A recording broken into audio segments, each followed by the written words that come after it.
What in God's name have I done? Welcome, everyone. Today, we're going to be doing something a bit special. A bit different than the norm. Don't worry, though. We will still have tea. We will always have tea. Hey, hey, hey. Yes, Master Hand, I will be playing the part of puppet today. But, I mean, that doesn't mean I will respond to names like that, right? Right? Some ground rules first. Yes, this will be crazy.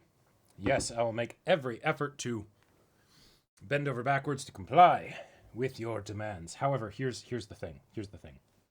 Obviously, there will be some things that I won't be doing. Try and get me to do lewd stuff. No. No. Um, if it's something that, like, I'll try and get creative with things. So if it's like, oh, wait, I can't quite do that, I'll try and figure out a workaround. But also, um, you know, I gotta make sure that there's skin in the game. So what we're gonna do is we're gonna be finding out, you know, you come up with something that you want me to do, and I'll come up with a way that you can persuade me to do said thing. So yeah, but get creative. Get creative. I want to see all your wildest and most out there ideas and things that you would generally like enjoy watching, right? Like not so much the like, oh, let's just have Jacob do a bunch of weird shit just because, ha ha ha ha. Like we could do that, and that might be fun for a little bit, but more of the stuff that would be like that would be memorable, you know? Like, oh shit, you remember that time when Jacob did this, So that's what we're going with so far. I do have some ideas of things that I can do, like in the meantime. This is also a point where you can absolutely just ask me about whatever. Ideas I have right now: video reactions, more Tunic, Elden Ring PvP with viewers. Yep, that totally works. Yeah, no creativity here. I just vote for Tunic. Well, I suppose that also works. But would you really want to squander this opportunity? Like, okay, that's too much pressure out of nowhere. Ah, that's right. I should have been just like your parents and had no expectations. No, I'm sorry. I'm sorry. Unless you like this sort of thing. Wait. Is questioning the feet and hand picks viable? I mean, yes, you absolutely can. I have, of course, no idea where those came from. I mean, that just, yeah, it's weird. It's weird. Hmm. Yeah. Execute them. Whoops. Let's not go mad with power just yet. Hey, well, there you go, Ian Gamber. But yeah, so, um, there was something that I wanted to show you guys because I'm rather proud of it. I'm rather proud of it. Although that's a good point. I will need to actually sign into my account on Steam. I pretend that you're watching Jujutsu Kaisen Zero. Wow. Oh, that's awesome. Wait, no Nanami? What's going on? Ah, I'm stopping. Or finally get to Final Fantasy. Coward. Hey, okay. Here's the thing. Here's the thing. I actually did not realize that could also involve Final Fantasy 14. So, not that you couldn't make something happen there, but like, you know, it cost you. You'd have to make me an offer I can't refuse. There's the Final Fantasy 14 old man. It's coming. I told you guys last week that I have a specific plan for how that's gonna happen. And if you want to change that plan, you will need to persuade me. Like Jack Sparrow. Persuade me. Alright. Let's see here.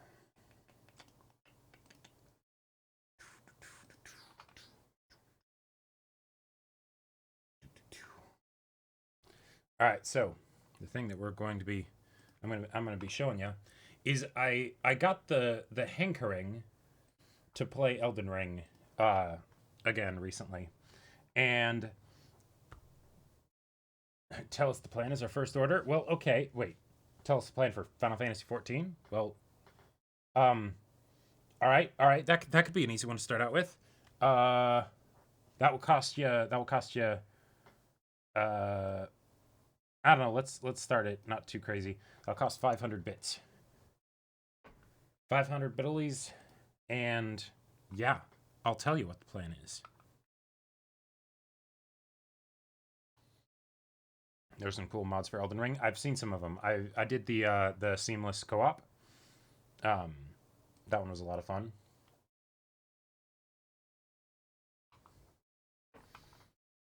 But so this build, can we make you play Persona 5 Royale? Oh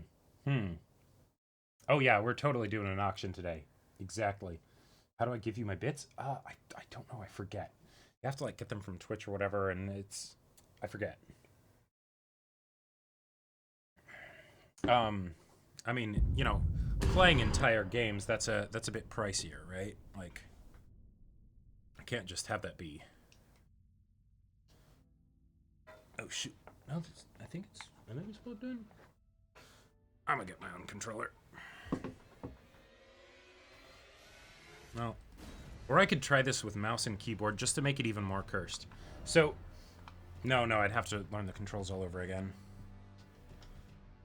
Yeah, okay, that controller doesn't work. I will be right back.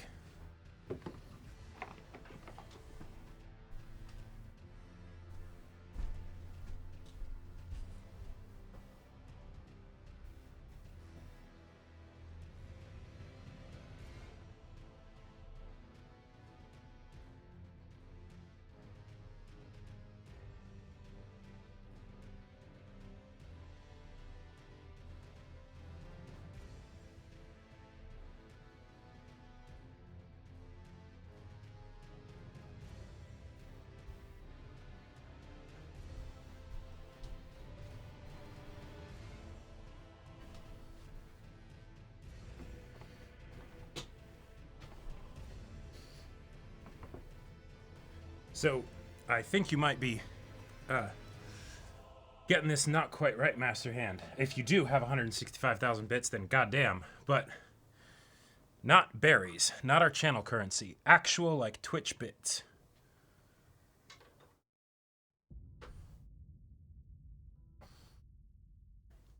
Oh, okay, there we go. All right. Thank you, Master Hand, for the 500 bits. So, first things first. All right, so let's do that. Let's say the plan. Okay, so the plan is, yes, I was the person who posted those, the foot pick and the hand pick. There's going to be another pick coming this Friday. There might be an IP slip.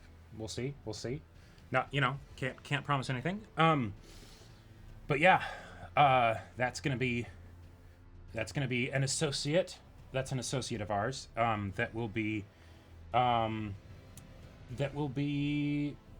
becoming affiliated with us in a way. But they're a bit crazy, so they're gonna have to be separated to like their own like playpen.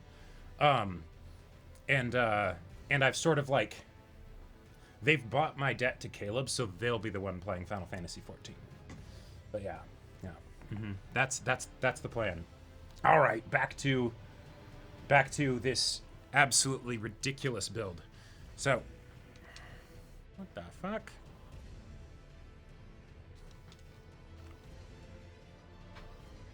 Maybe the computer just doesn't like controllers anymore. Okay. All right, well then we will just have to make this work. Or wait. Oh my god. I'm sorry, I'm a bit of a zoomer, okay? I forgot that I wasn't on the window with the game. It's happened sometimes. I'm sorry. Okay, let's make sure it's loading the right one. Okay, yeah. Level 86. This one is based off of a D&D character. Favorite D&D character I ever played. Named Raina Raindance. She was a blade singer. Blade singing wizard. Now, the important thing about this is you look at the status here, or wait, let's put on the right equipment first so you can see the full dealio. Yeah, that's the main thing, really. So you see these numbers? That there is 9 vigor, 30 mind, 82 intelligence, with 366 health. Yes, min-maxing all the way. This is a wizard that I played that was a dodge tank with negative con, and yeah, but they were pretty awesome, and it was a ton of fun. Their AC, their hit points didn't catch up to their AC until level 8 with 32. Or sorry, 28. 28. Yeah. Right. 80 is the soft cap. Okay, well then, whatever. I guess I don't need the helmet. So you're the guys I always get when I summon for Millennia? Yeah, exactly. Exactly. Here's the thing, though. So, okay. So I could use the actual spear, right? I just got to Rykard, and I have been fucking stumped with him. He's impossible with this level of health. But I've got a Carrion Regal Scepter at +9. And so, let me show you the shit that I can do just with Comet. Nothing any crazier than that. Now he kills me basically instantly. I have not figured out how to get past his Magma Cone of Death, but I have been able to face roll just about every other boss out there as long as I just, you know, don't die in 30 seconds. Oh, yep, this is the move. This is the move. I can't fucking... I have looked up how to get past that move. Yeah, 9 vigor. Yep, I go hard. I go hard. I like the pain. You need the Opaline Bubble Tier. I mean, I'm sure there are ways to make this build better. I am definitely interested in hearing it. Well, no, I have literally tried to roll through the fire cone, and I'll even roll through like the first half of it sometimes, but then the second half of it gets me, and it's so dumb. Oh, just level up? What would I even level up? There's no other stats. Oh, God. Oh, yeah.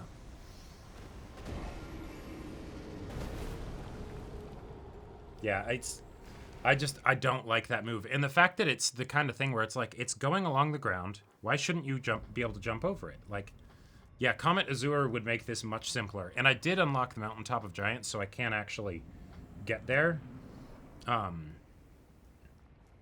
It does do damage, more damage, but not by much. And given that the spell casting is faster, like, other than the stun... Okay. Yeah, I can't get past it. So, anyways, Comet Azure isn't on mountaintops, but you need to go through the mountaintop to get there, right?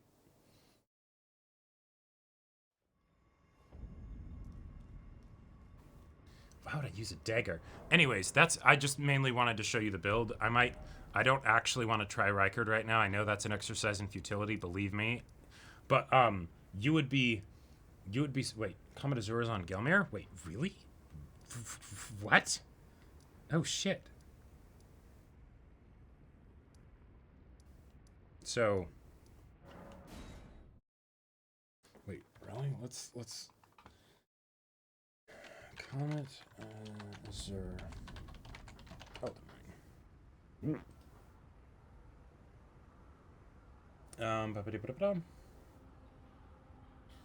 Where to find it? Hermit Village in Mount Gelmir. Acquired from primeval sorcerer Azure, sitting near the cliffs in the northeast.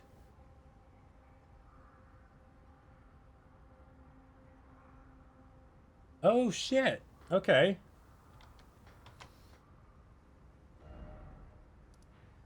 All right.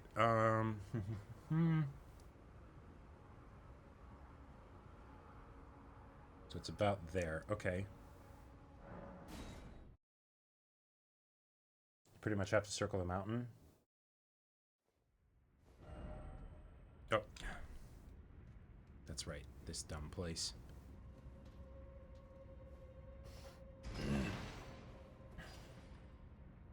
You have to go counterclockwise, so this way? Okay, so first Mount Gelmir campsite and just do that. Okay, cool. I do like the idea of getting laser. But yeah, so don't forget that start from the valley.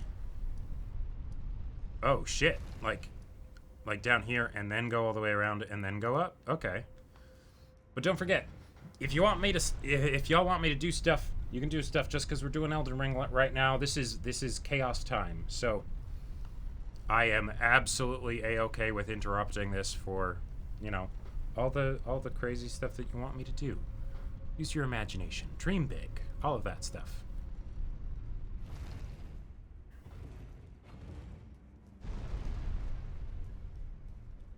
I want to do level 100 plus PvP. Okay, well, I would have to change my character in order to do that, because this character is nowhere near. Oh shit. Okay, just barely made it in time. Play Fortnite. Oh god. See, I mean, hey, you know, you want me to play Fortnite? You'll just have to pay the toll.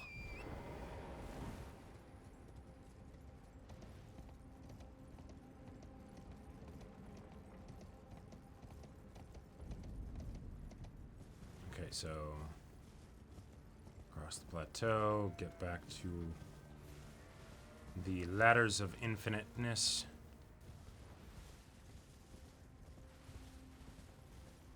The cliffs of insanity! That is true. Oh no. You know, that might be a good idea. Yeah. Sure, if someone wants to come in and act as trail guide, I am A-okay with that. I don't know if you know this about me, but I can be geographically challenged sometimes. You know, like, not often, but sometimes. Once in a blue moon, I don't know where I'm going, you know?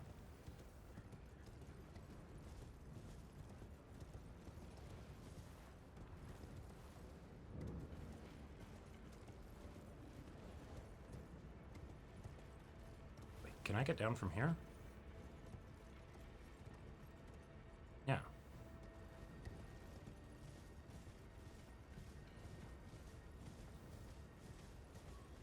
Erd tree gazing hell? Oh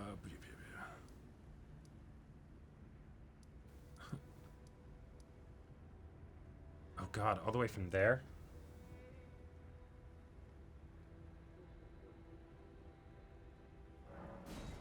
Alright.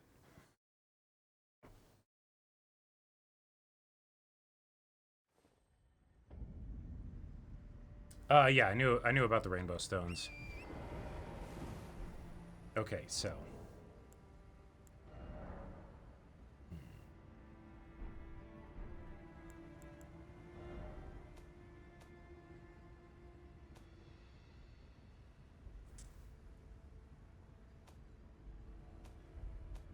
See, this is where you know that I don't actually know how to, it's in the multiplayer menu? Okay, cool. Oh, okay. Summon signs. Summon players from other worlds. Summon signs. Okay. Oh, wait. Shoot. Ah, there we go. Alright.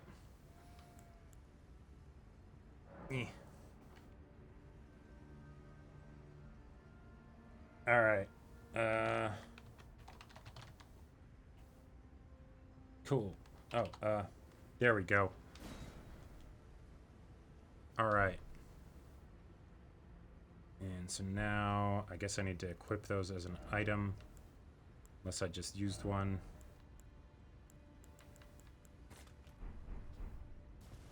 Oh, whoops. Alright. Oh, wait. Oh, shoot. Alright, now it's active. Okay. Oh. Henrik, is that you?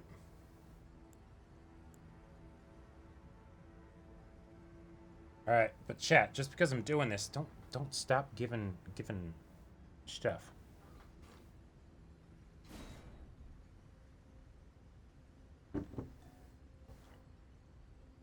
Alright. Wait, do you have the Millennia armor? I think you do. Oh wait, nope. Nope, you've got Chungus armor. What? Okay, there we go. Alright. Wait, what? Oh, right, this is modded, so you can't... Let's see.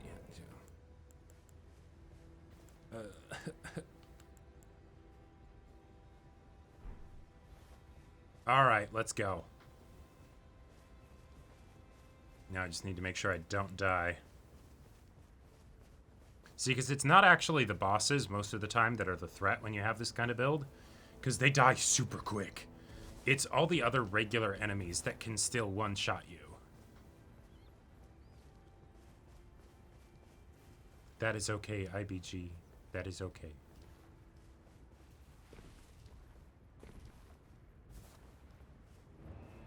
Oh, I haven't actually fought the Mariner. Okay, well, time to delete it.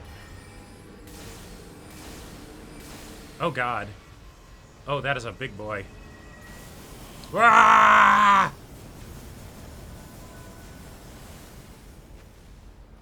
Okay. I totally forgot about that guy. Oh, God, and this boss summons. That is the worst.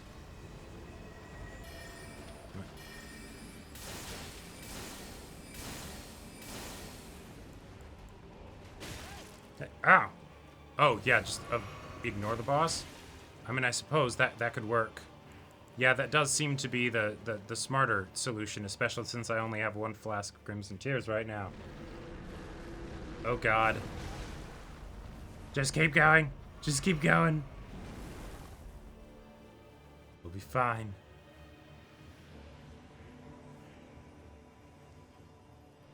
Wait, what? Returning inside. Oh, no. Because, shit. All right, okay, I guess we have to kill this boss. All right.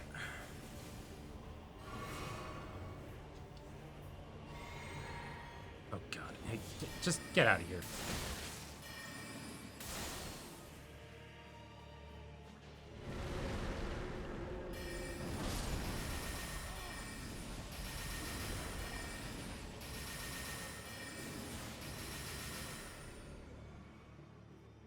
Rude. This is going about as badly as it could.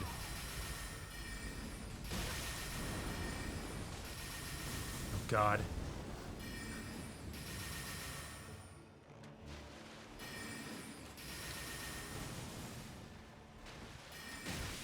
Wait, I forget. Is Recusant like a player, or is it just like a rando?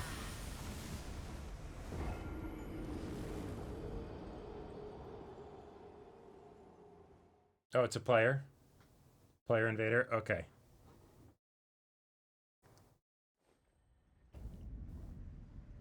Yeah, I was like, that person was not a... Okay.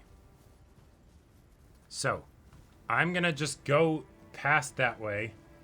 Yeah, exactly. Go without summons, because also it'll lock into the boss, so that's no good. Wait a minute. Hang on, it's this way, right? Yes. Yes. Yeah.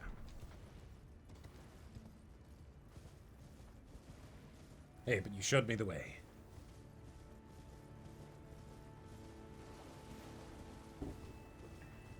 I probably should have changed my flasks.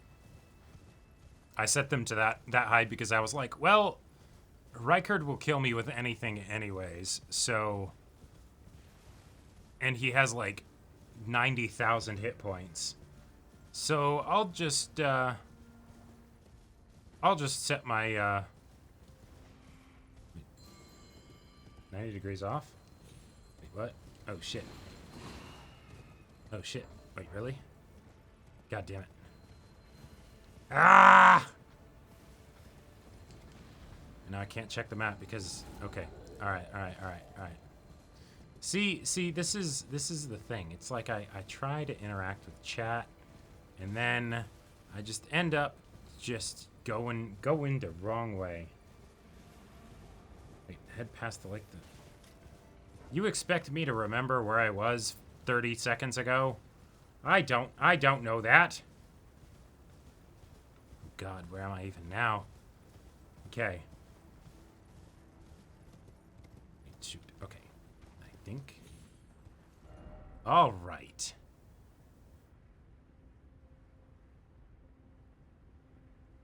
Oh, I died there. Oh, okay. Yeah, I should probably go to where my souls are at. That's probably the smart thing to do. Oh, I know.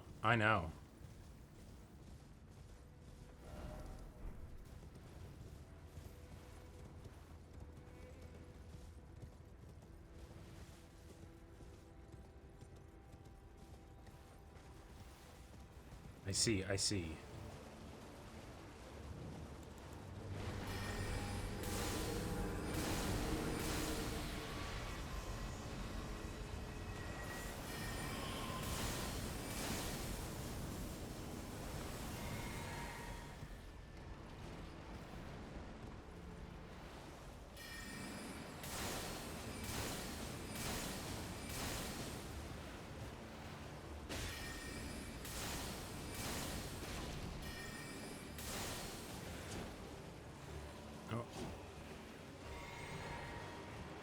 But yeah, this is basically what my strategies tend to be.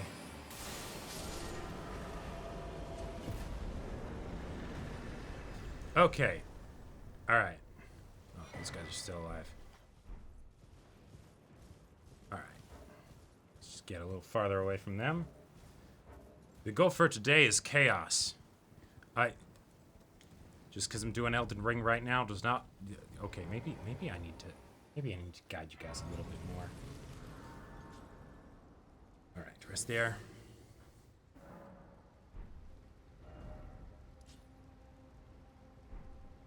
Oh, just follow this valley? Oh, okay. Yes, exactly. Let chaos take the world. See, you know, if I give you guys like a once in a, you know, a while opportunity like this to just have me do all kinds of crazy shit, and you guys don't take me up on it, you know, that don't feel good. That don't feel good. Ow, ow, hey, whoa. Whoa, whoa, whoa, whoa, whoa, whoa, whoa, whoa. That's some hitbox stuff. Right there, that's what that is.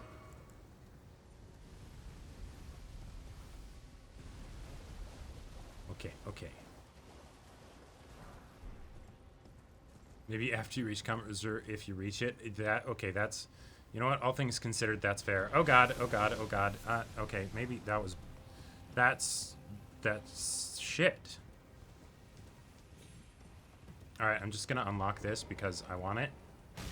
Oh shit, I don't have my rapier up. No, stop it. Wait, I don't need to use that. No, stop moving. It's rude. Oh, maybe I do. Huh, wow.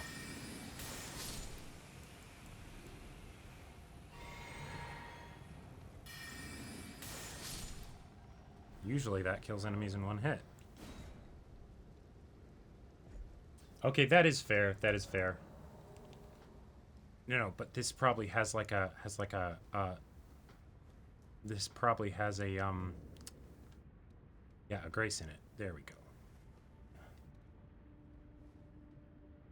I know. Well, see, the first time I played Elden Ring, I sped through everything. I did Big Bonk, and you know, it was great. Oh, I can actually add another charge. Sweet. Okay. Last charges.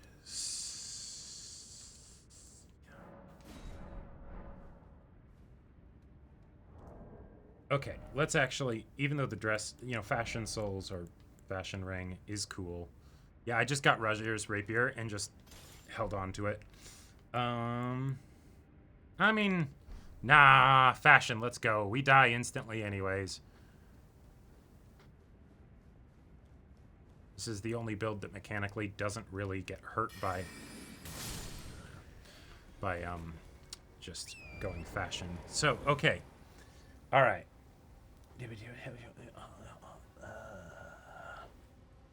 Hug left wall.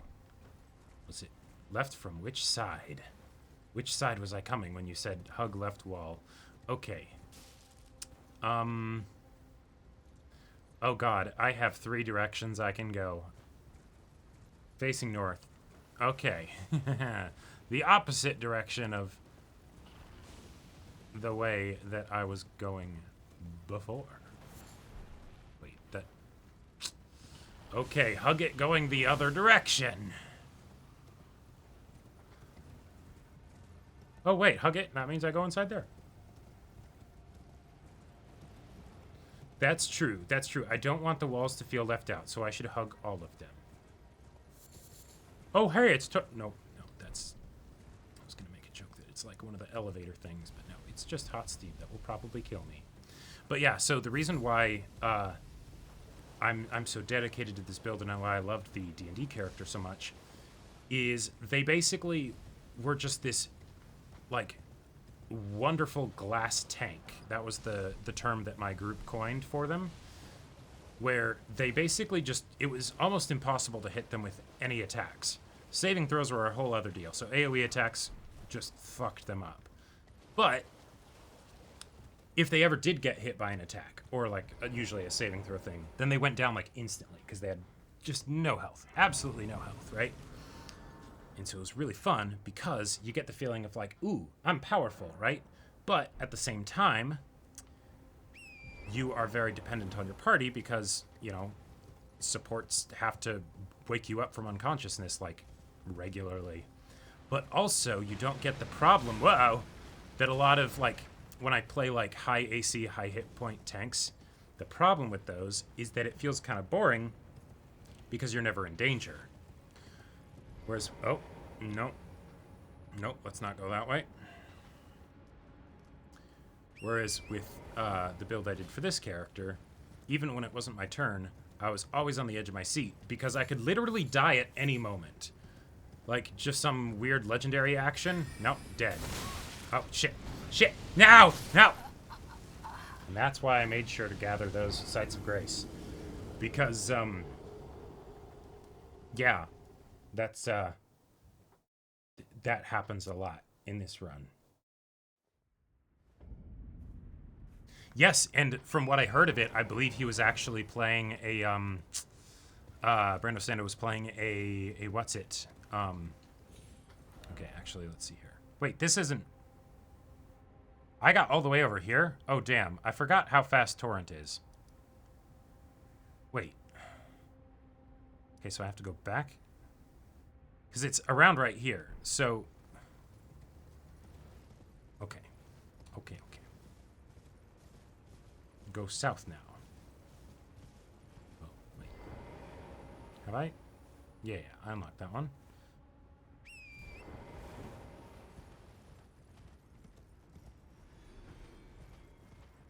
Wait, a large loop around the volcano? Oh, like all the way around this way? Oh, gotcha, and then it goes up that slope. Oh, okay, yeah, I see. Okay, cool, cool, cool, cool, cool. I understand. See, I can actually read maps. The reason why I had trouble with Portal is because there wasn't a map.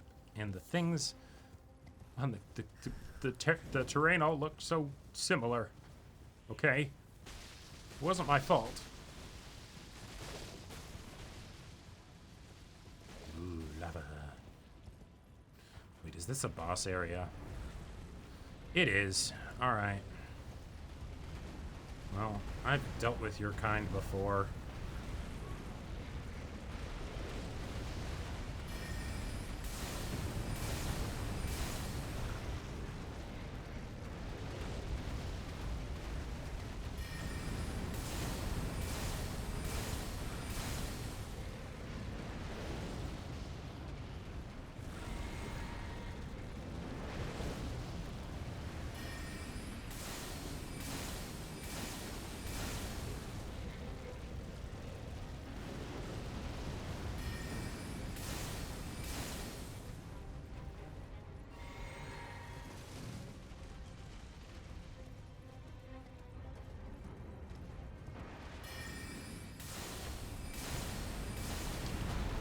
Ooh.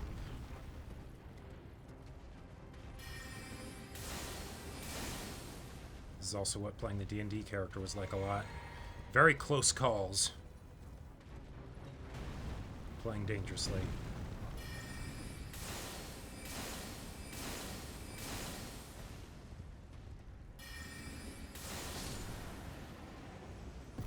But the bosses go down real quick, so it's very fun. Alright, Dragon Heart. How many runes I get from that? How many runes? Wait. Is the 19,000 after the runes? You can go across the lava with Torrent? Wait, really? What? Yeah, bullshit. I mean, I suppose you can, but... he doesn't take that much damage. Oh. Hmm.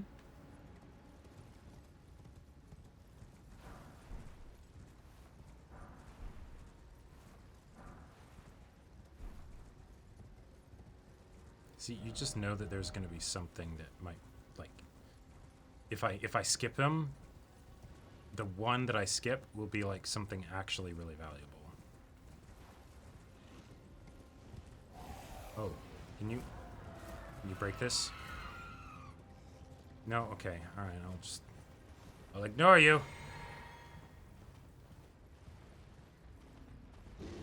Oh god.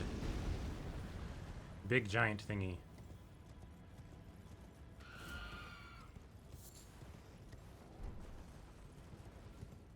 Do do do do do do do do.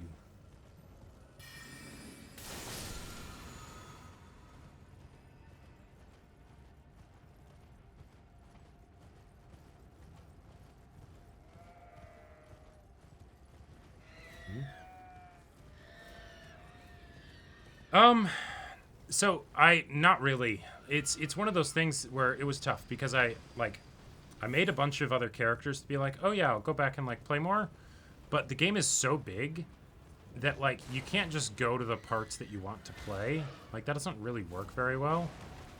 Oh, oh, okay, nope, not that. So I would end up stopping. Like so like I haven't fought Moog. Okay, I should probably actually check to make sure that I'm going in the right direction, because otherwise I might have to loop around again. Ooh, what's this? What's this? What is it? Nope. Okay. All right. So I went past it. So it's an exact. You went past him? Oh, sweet.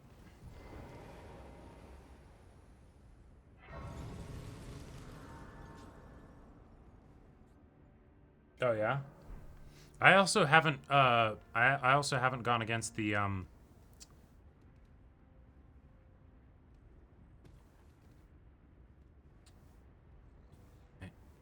Where's the talk option?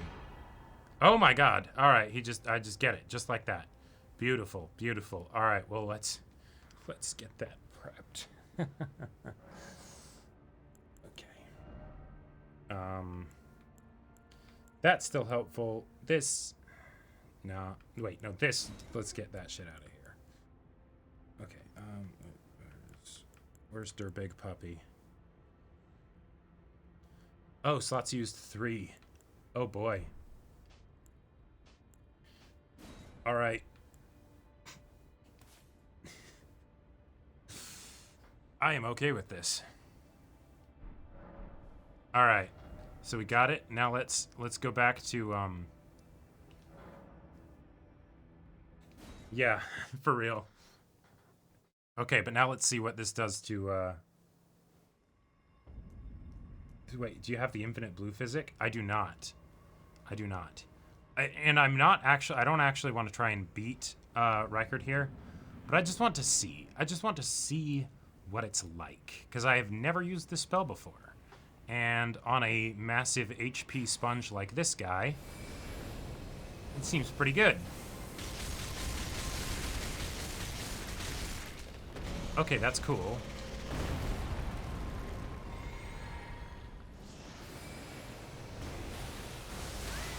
Oh, yeah, okay. Terra Magica and the infinite FP tier. Yeah, yeah, I think I do need that. Yep. No, I don't want to do the bosses through co-op though. Like,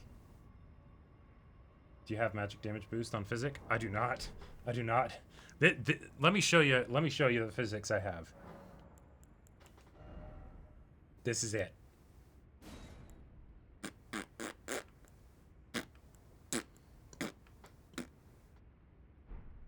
That's what I got. Yep. But yeah, so I think that's good on Elden Ring for now. I I showed you the craziness. Unless you want. Well, no, I technically did fight a boss. I technically punked that Mariner.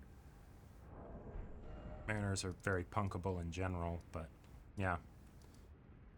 I tell you, the hardest one though, other than Rykard, of course, was just the Godskin Apostle, big fat guy, because he would roll around for like 12 seconds, and if he hit me even once with his roll, I was just dead. So I had to cheese him into a point where he would get stuck on a pillar, which didn't happen often. Oh, that's the noble. Okay. And just get him to be stuck on a single pillar and just stay in the exact same spot until he was done rolling, then pop out and because like one full like FP bar would take him to his enrage. But yeah. Okay. So, all right. No, yeah, he rolls. There were times when he would roll for like a full 30 seconds. It was ridiculous. It was absolutely ridiculous. But okay, I mainly just wanted to show you guys how ridiculous that build is, because I will tell you, I didn't. I technically did rebuild a little bit into that after fighting Renala, but I had like it was either 12 or 13 vigor, and I was just bumping intelligence, just all of it, and then I was like, you know what? After Renala, let's just take vigor all the way down to nothing. But yeah. We tried if I gift it to you. Well, okay. What's the game?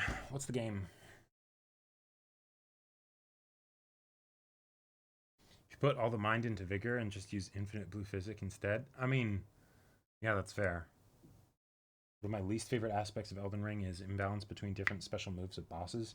Most moves are fine, then they have that one stupid move. Exactly. Well, and that's why in a lot of ways, don't crucify me for this, I actually think I might prefer Dark Souls 3 to Elden Ring. Because it's such a linear game, it is way like more streamlined, you know? And like you don't have as many of those situations where it's just like, okay, this is bullshit. Like you have a couple where it's like the grab of the rotted tree, and then like Wolnir is just really boring, you know? And then I guess the dragon in the place, right? But that's about it. Are we mainly doing games or doing puppet? Does puppetry apply to other things? Yes, indeed, it does apply to other things. That's one of the reasons why I am not necessarily wanting to just go into games. I started with the Elden Ring thing, which might have been throwing it off on the wrong, like given the wrong impression. But like, you want me to do like Truth or Dare or like, you know, I don't know. Game is Backpack Hero, by the way. Okay, I will look into that. That does the name sounds fun. Go to just do trivia. Elden Ring boss does like a 30 hit combo and then fly away so you can't hit him. It's not quite that bad. The main thing that I don't like is that they yeah, links are blocked. Um uh,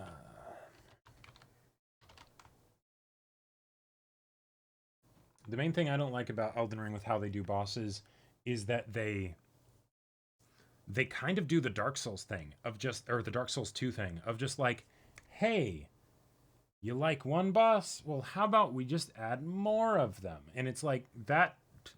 No, that was one of the worst things about Dark Souls 2. And like, and it's weird because they figured it out in Dark Souls 3 where it's like, oh, the demon princes, well, the last one gets a power up once both are dead so that way it stays interesting. But like, you know, check out some Stickman fight animations on YouTube. That's probably a rare opportunity.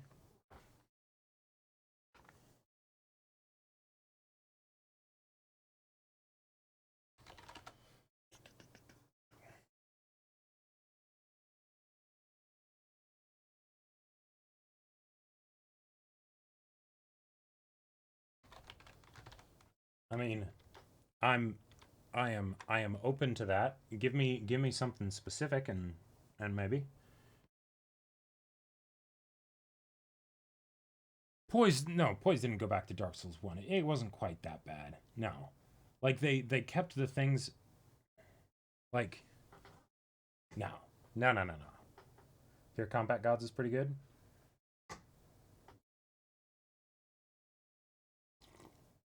Yes, that too, Master Hand. Yeah, one of them will always be passive, and then one will be attacking. Yeah, for the Demon Princes. Yes, it like...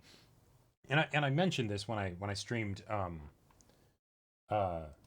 when I did my Dark Souls 3 streams and I fought the Demon Princes, I was like, yes, perfect. This is how you do a duo boss and you make it actually like work well. Because I want to say by that point, had I played some of Dark Souls 2? I can't remember. But yeah.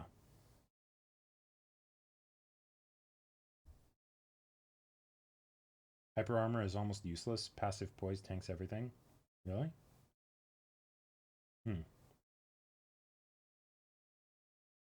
Yes. Well, okay. The Ashes of War I like, but the summons, the spirit summons I don't like. Like, because kind of like in theory, yes. Okay, you have an easy mode there if you want it, but the problem is that the game is so overtuned with the difficulty in some places that you end up in a situation where you're kind of forced to play in certain ways. And if you're forced to use easy mode, that means you designed it wrong, right? Like yes, I can solo her. Let me solo her is amazing, and he showed that, you know, that stupid waterfowl dance can be beaten. But the fact that it was just like, oh, just go Rivers of Blood, Mimic Tier Ashes plus Mimic Tier plus 3 or plus 10, you know. And there you go. That's what you do. It's like that doesn't mean it's a good boss design. Like that means it's bad. Like if you have to just go into a cheese thing that you found online in order to, you know, effectively really beat it. Yeah. React to Joe Cat's crap guide to Final Fantasy XIV job video. Ooh, that does sound fun. That does sound fun.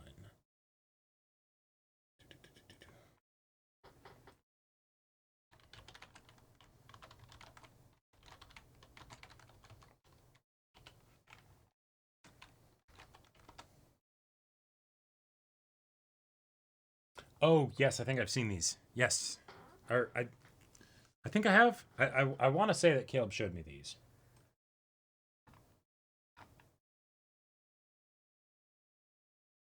Any chance of Tunic today? I mean, it's always possible, but I that is not the intention, because, you know, you don't just want to have it be like the same thing as the previous week when you try and do something extra special.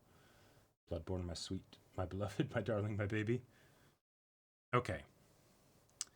Well, let's go for DPS first, obviously, because that is what we're doing here. Let's just take off the overlay for now. Yeah, no, that looks really crummy. Oh well. Everybody likes to do damage, and don't pretend like you don't, because I know Yes. you're lying. Otherwise, why would you be playing an RPG with core mechanics such as leveling up, getting stronger, and looking fashionable as fuck? It's to do massive numbers on the other guys until their numbers are so small they match the PP size of anybody who doesn't commend at the end of a duty. The other members leaving too quickly is no excuse. How do you expect to move quick enough to avoid AoEs if you can't even move quick enough to tell your allies they're doing a great job and that their glamour is sexy? Is that uncharacteristically nice of me? Maybe, but it means I get to steal the LB3 from the only melee in the group. Welcome to a crap guide to Final Fantasy. Caleb literally already gave me a or wait. Hold on. Okay, yeah, no. For some reason I thought it was like a 2-minute video. Caleb literally already gave me a Black Mage shirt. Like I almost want to find it and put it on. So yeah. Oh, audio's a bit quiet. Oh yeah, that's right. Let me turn this up. Is that better? Oh wait, that's a bit too much. Today I'm going to be talking about every job. That's right. What, you thought only the DPS have the DPS? Boy, I could slap you with my overflowing glamour dresser. Damage is the name of the game in Final Fantasy XIV, and the entirety of the game is designed around everybody dealing it, including the tanks and the healers. If the DPS roles are contributing 60% of the damage, tanks and healers are the ones who fill in the other 40. So if you don't contribute, you belong in the garbage chute. So don't get so hung up on the role names. Everybody is a DPS. What I mean specifically is that 1, not only is FF14 a cooperative game, which means anytime you waste is not only yours, but also anybody else in your party as well. And 2, every combat feature in FF14 is designed with dealing damage in mind. Healers and tanks get skills that actively promote doing more DPS. Hell, Sage is a healer whose skills actively benefit from doing DPS. And most importantly of all, Enrage. Enrage is what happens when you overstay your welcome in a dungeon or boss arena and the residents have run out of things to talk about and are just really ready for you to leave so they can finally go poop without being worried that you're gonna steal all their old DreamWorks DVDs. That is to say, you're either forcefully kicked out or alternatively they instantly murder you. How do you prevent this from happening? You murder them first, of course, and then you pop in a copy of Shrek 2 so you can watch the castle siege again. And guess what? The later and later in the game you get, the more and more frequent enrages start to appear. And they'll have more and more health too, so if somebody decides they just don't feel like they want to cooperate in this team game they decided to play, and now the boss has 1/8 of its health left and is about to destroy the entire universe, Princess Fiona isn't going to be the only one who will need a hero. Hopefully it's been drilled into your head now that DPSing is essential. Not just for the jobs with the title sticker, but also anyone in a fancy robe or edgy trench coat as well. Now that you know that, how does one go about dealing max deeps? The first most basic thing is to do your combos.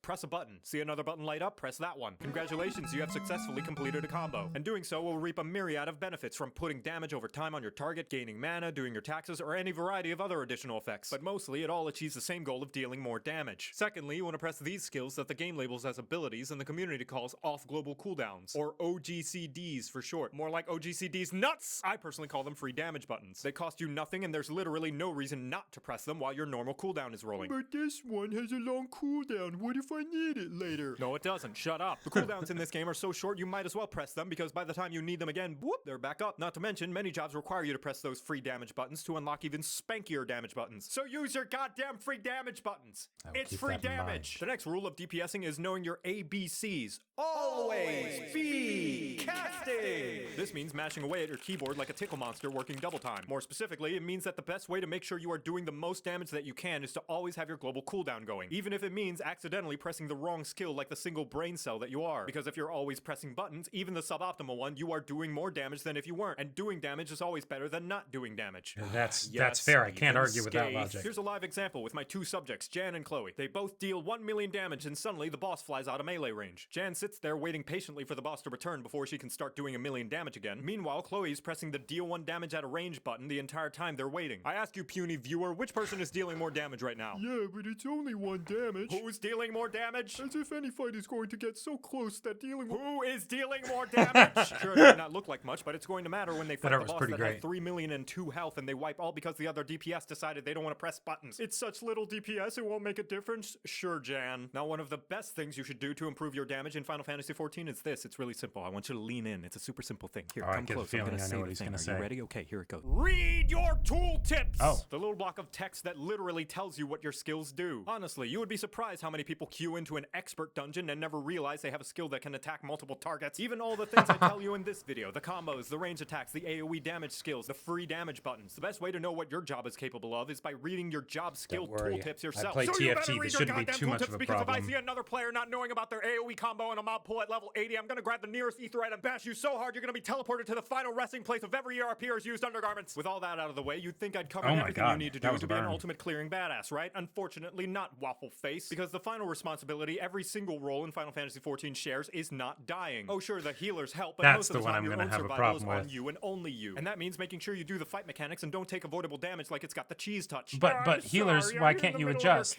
You want to try and hit that purple parse like the big man you are? That's too damn bad! Each time you take damage that is avoidable means the healer has to heal you and they're dealing less damage. And on top of that, you get this cheese puff called a vulnerability stack. For each stack you have, you take more and more damage until you get one shot when the enemy farts in your general direction. All this to say, if you don't avoid any damage, you will not only make the healer do less DPS, but you're also likely going to die, which means 0 DPS. And if you still think that's not a big deal and the healers can just res you, each time you die, you get a dunce cap of shame that reduces your DPS even more for about as long as a red light in Philadelphia. So you better stay alive or else I'm gonna raise you so I can rescue you into an AoE and kill you myself. To recap, everybody's DPS matters. Press your free damage buttons. Always be casting. Read your tooltips. Stay alive. But even if you keep all those things in mind, the #1 rule to improve your DPS performance is to practice. Striking dummies are all over the goddamn place, out in the overworld, and even in the yards of some random people's houses in the residential districts. So if you see one, there's no shame in whacking it a few times like you're auditioning to be a dominatrix. I'm sure the neighbors won't mind. Practice makes perfect, and even all the foresight in the world will not fully translate into the doing. So go and do that doing so that one day you too can do the do and make everybody else look like doo-doo because of how good your doing skills are. And with how much doing you'll be doing, maybe someday you too can clear an ultimate and get a shiny-ass weapon of your own to show off to people AFKing at the Limsa Aetheryte Plaza. Just know the difference between an amateur and a master is that a master has failed way more times. By the way, get ready for a party wipe. Wait, what?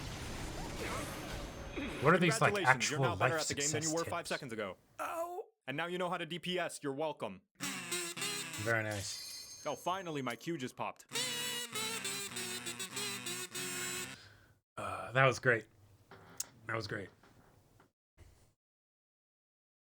Yes, the shapes are very, very nice and obvious. And yes, I have heard about that, Master Hand, because I am absolutely going to be playing a Black Mage. I'll be playing a Lalafell Black Mage. That is set in stone already. It will not change. And so every time I hear the memes of, like, Black Mages being like, no, I don't want to leave my circle. Just, it'll be fine. It'll be fine. Oh, I've seen Pint's Black Mage video. I've seen it multiple times. I watched that video, like, before I was even really, like, committed to playing Final Fantasy XIV. Like, because I was just like, yes, Black Mage. It sounds amazing. It's wonderful. If I was ever going to play this game, I would do that. Yeah. And then those shapes get really fast. Well, yeah, exactly. Wait a minute. That's technical. There we go. You guys don't need to see our analytics for stuff.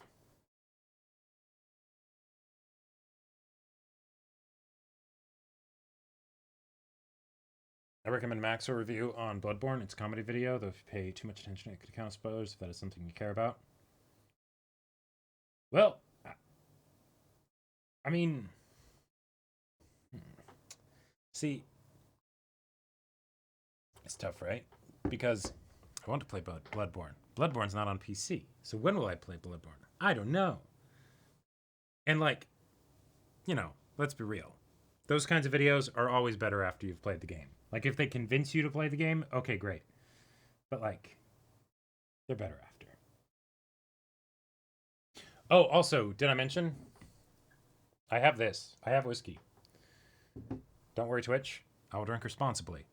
And by that, I mean I will get them to pay me to drink, or I won't be drinking. But yeah, so that's another thing that's out there. Black mages are the wizards, but you never get mage armor or a shield. Exactly. And, you know, that just means you have to play creatively. It is tasty, actually. Yeah, Woodford Reserve Double Oak. It is very, very good. I like it a lot. And drink responsibly. Just one mug. Exactly. Who knows? This could be tea in my mug, or it could already be whiskey. Reread Domestic Girlfriend Drinking Stream. Hey, here's the thing. You know, if you guys vote with your donations, then absolutely. Maybe try watching Common Mechanics FF14 Job Boosters Guide to Learn Stuff in Advance. Yes, I will definitely watch some videos in advance so that I can, you know, learn how to do all this stuff. 100 bits for Grand Blue. Now, okay. All right, you said 100 bits Grand Blue. That's great. We gotta talk to this. We gotta come to an agreement, right? Of what this will entail exactly, right? Like, although I do. How many chapters of Grand Blue are up right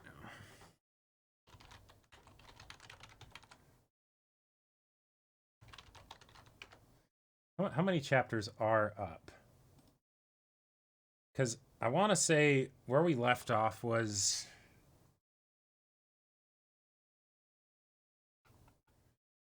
around here.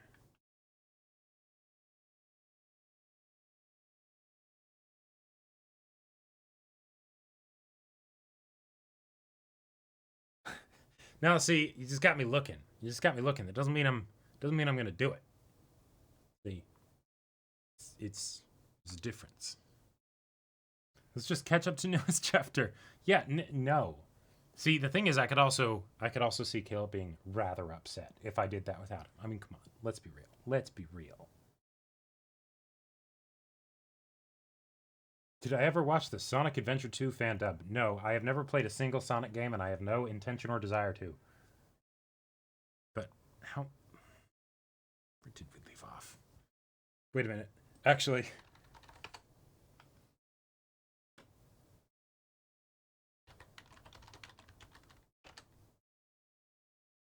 Did we...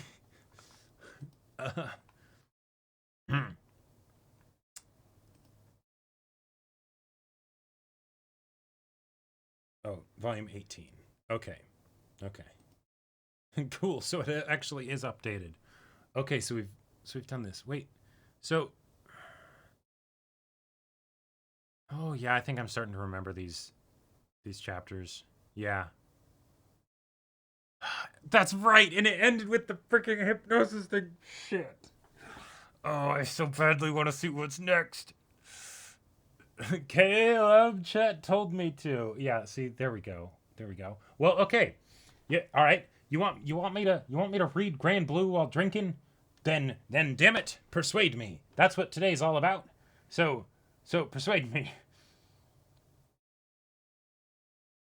Eggman has an announcement on YouTube. It's super short and god tier comedy. I suppose that's probably fine. Wait, no, I think I've seen this before. No, yeah, I've seen this. I come to make an announcement. Shadow the Hedgehog's a bitch ass. Yeah, no, I've seen that. I've seen that.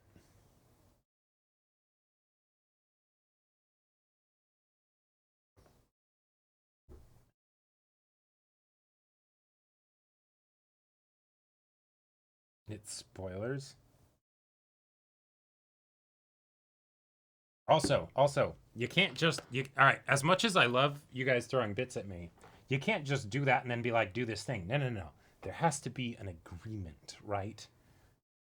This has to be like a mutually, it's a business deal. How to persuade Jacob? Is threats allowed? I mean, there are multiple ways to persuade me. You could theoretically persuade me with digits. I'm not talking phone number digits. I'm talking digits. Like, get creative. Get creative. That's the whole point of today. That is the whole point of today. I can spoiler how Lonely Spire ends. The TTRPG sent as gifts last summer. Check your posture. Thank you. And hydrate reminder. Thank you.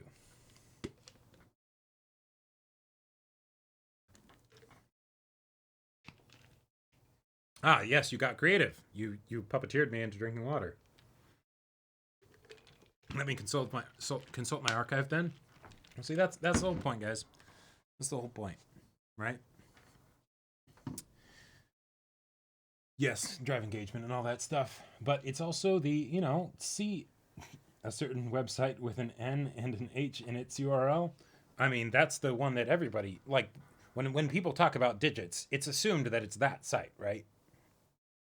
I remember, though, before I knew that, I went to another site and typed in the digits, and I was like, this is what someone was recommending to me? Chop off your fingers, chat. He wants digits. No, Twitch, that's not what I want. I want something worse than that. No. Yeah. Oh, God. Hypnosis Crisis, Dress Up, Wedding Reception, and Cat Fight. Those are the titles of the chapters in the next Grand Blue manga volume, and that sounds really awesome.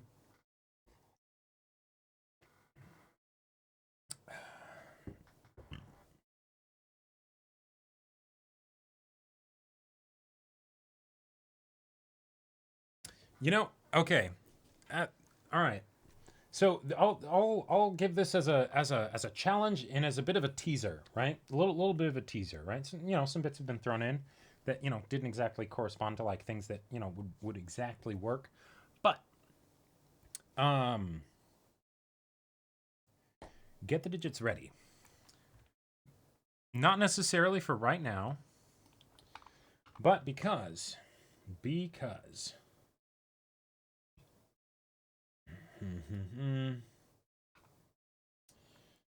I put this? Yeah, whatever. Just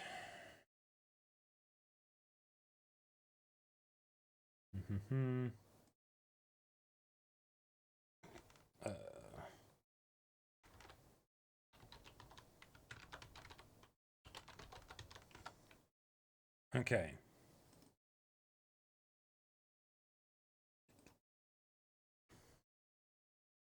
All right, so no, not 177013. All right, so oh, I should probably put this here. There we go. Yes, definitely. This is Elden Ring. All right, so I've got a few priorities. One, let's wait, hang on.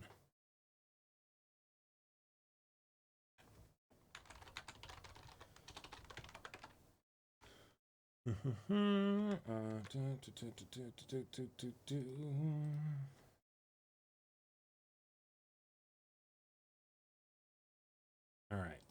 First priority. Art. Pretty straightforward, right? Two.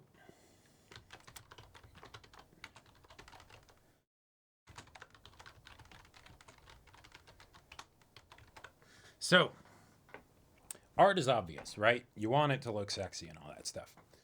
Character writing, though. This is an important one for me. If the dialogue is cringe, just remove it. The art can speak better on its own. Sometimes I will prefer untranslated works of culture because then I don't have to deal with cringe dialogue all the time. It is such a turnoff. Oh my god. I can't. I can't.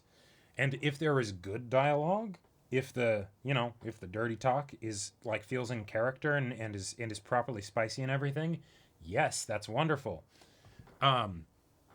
Especially when it comes to things that are based off of like other characters. If it's original characters, there's a little bit more leeway.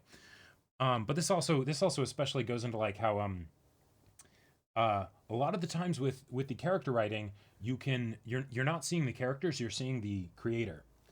Especially with how like cringy and rapey and all that stuff the dialogue can be. It's like no. Like I literally was reading this hentai once where it was supposed to be like a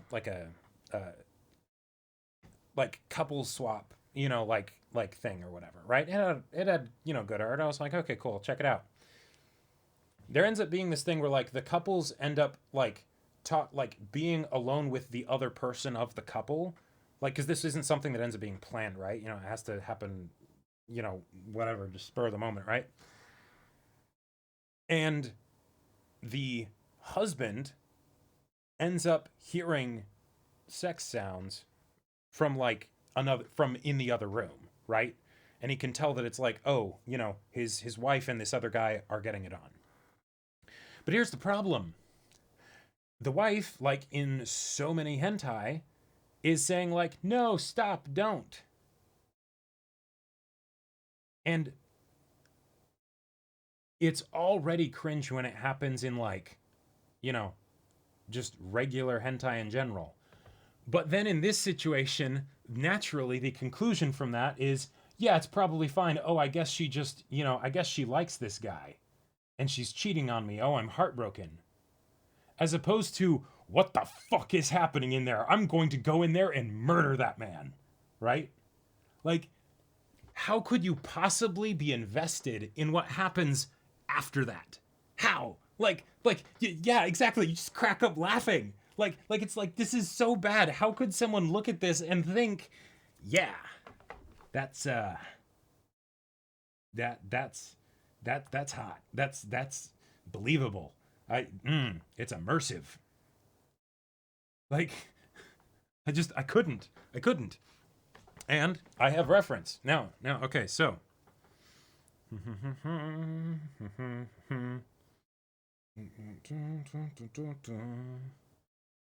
All right, so I've been doing a little bit of research myself, actually. Believe it or not, because I take this very seriously. So, character writing. Wait, this needs to be. I feel like this needs to be bigger.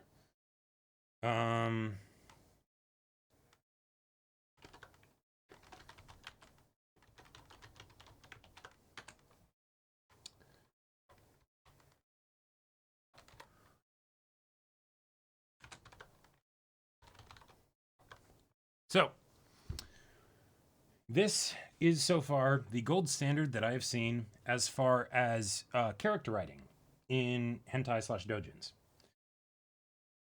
This is a Quince one, and I actually believe that these are the characters. They talk like the characters. That like all the idiosyncrasies and all of that stuff.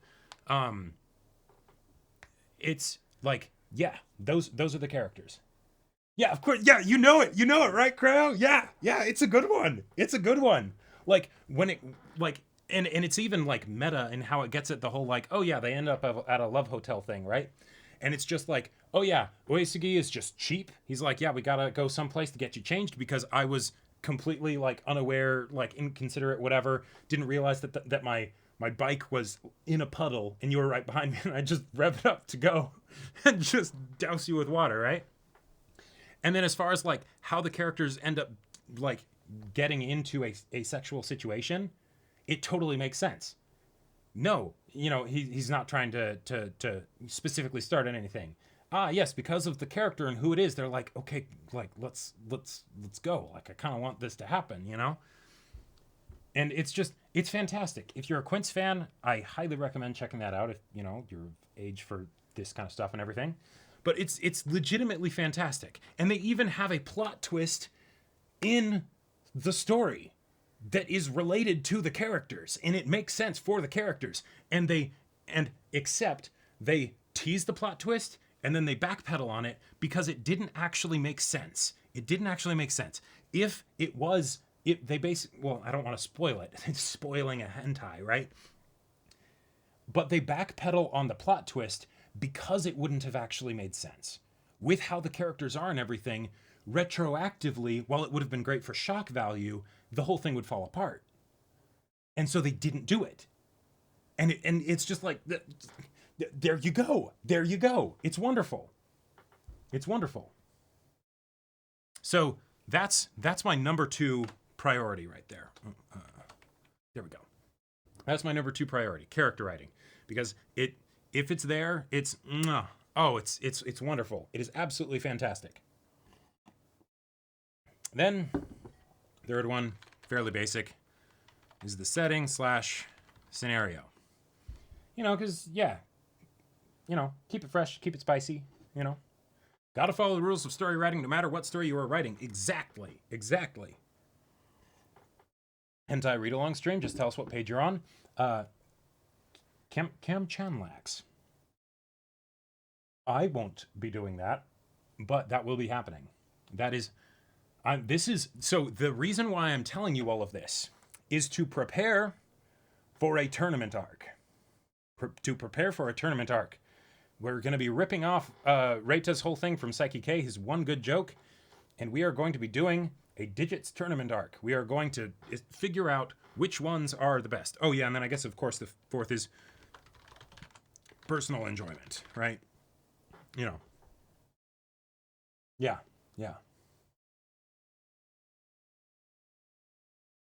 So we just have to be sad that Grand Blue offers no good digits. It is very sad. And I'm kind of surprised because the designs of the characters are fantastic, right? And also like they're actually adults, So it's like it makes sense that they would, get horny and things would happen. But for some reason there's and Grand Blue is crazy popular. So I don't understand why there aren't doujins for it. But how many candidates can each of us submit?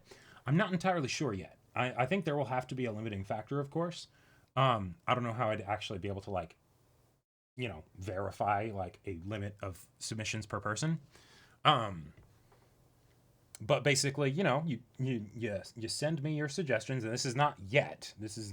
I mean, you don't send me. You'll send the person that's doing this. You'll send them your suggestions. And then, go through it and yeah, honor system. Exactly. We're people of culture, like this is something we all take seriously. So I'm giving you time to prepare, right? This is going to be in a few weeks. So go through your catalog, get your digits ready. And then,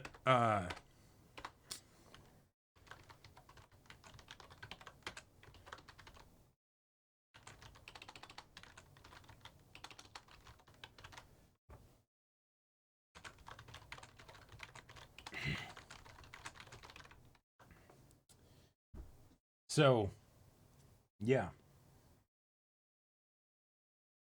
Exactly, FN. Like it's just it's tragic, right? Because it's like, and this is something that's rough for me because I don't have an artistic bone in my body as far as actually like drawing or anything like that, right? But I'm like, oh, I wish, and because most of the, like there have been times legitimately where I was like, ooh, I love this person's art. God, the writing is awful. And I wish that I actually had a way of getting in contact with the person to be like, hey, I'll fix it. Let me fix it. I can write something steamier than this, right? Like it's but they don't actually have ways to contact them because of course it's online. They want to be anonymous, right? Literally the why can't you be normal meme. Yes. Yes. It's like we were this close to greatness. Like if you spend that amount of time making the wonderful art, like is it just because they don't know where the writers would be that would actually be open to writing for something like that? That would actually be good at it? How does original ideas fit in the priority list? Stuff like mixing canon and not canon stuff. I think that would fit into setting or scenario, because that could definitely make it like extra interesting or spicy or whatever.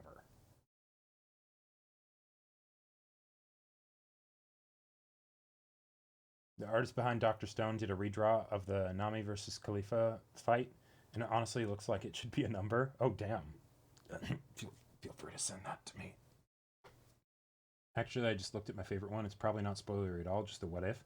Oh yeah, there you go. Yeah, that works. That works fine. Yeah, if it's something that is for like an established work, then obviously, nothing with spoilers. Oh yeah, that's a good question. So as far as what counts, that's going to be personal, like decision making. I don't, I don't do Megumin dojins. But like for instance, uh, Taiga, there was a pretty sweet Toradora dojin.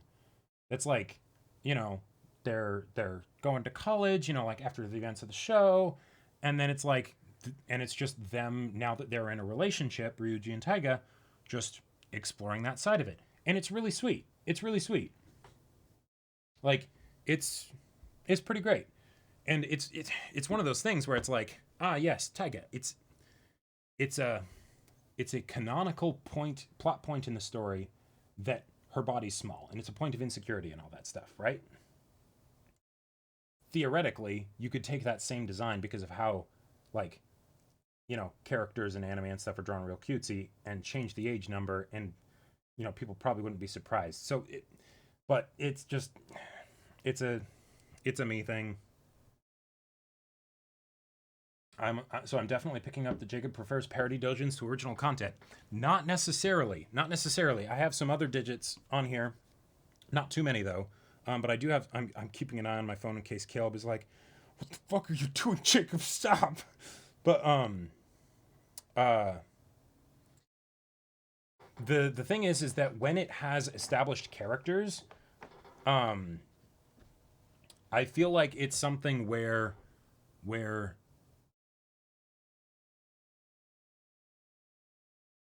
there's a guideline and a framework for the writer or the creator to basically stick to some guidelines for the characters, um and generally because the original material will have been vetted, it's like, not that there can't be bad writing in the ones that are parodies, but I feel like it's the ones that are good tend to be pretty great. um yeah. And then also, like, if the people are really passionate about the characters and stuff, then they'll put more effort into it.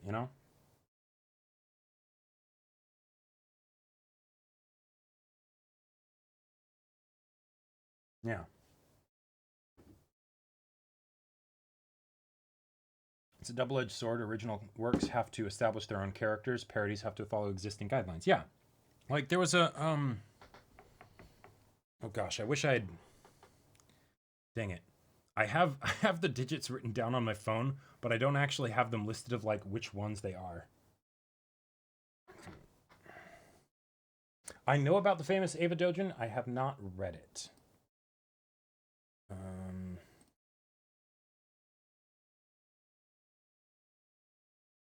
Okay. No, I'm not. I was like, maybe I can check up, but I'm like, no, not on this computer. I wouldn't want to read Yu Dojins. Oh God, no.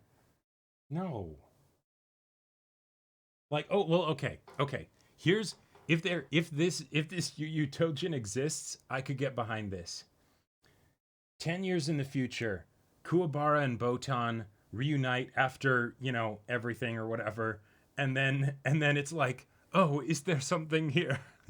And then it goes like, and it's like really sweet or whatever, and then I could get behind that. I could get behind that.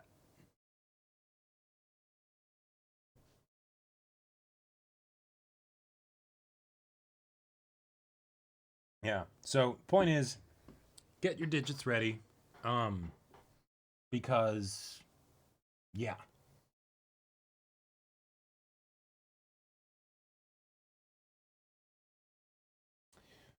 Yes, so yeah, if there's one of those situations where it's like, oh, it's a bunch of different pieces all piled into like one work, for like exposure of the other pieces or whatever, then yeah, like things of like, oh, you know, this segment of it is what I'm trying to show. That works. Also, what about the cat girl in you? Oh, the tournament announcer. Yes, I forget her name. Yeah, I mean, I could go with that. Also, if there does happen to be, I there's no way this exists. There's no way this exists because this was just a tinfoil hat crazy thing that popped into my head. But if there's something of Chu and Yusuke's mom, I would read that. I would read that.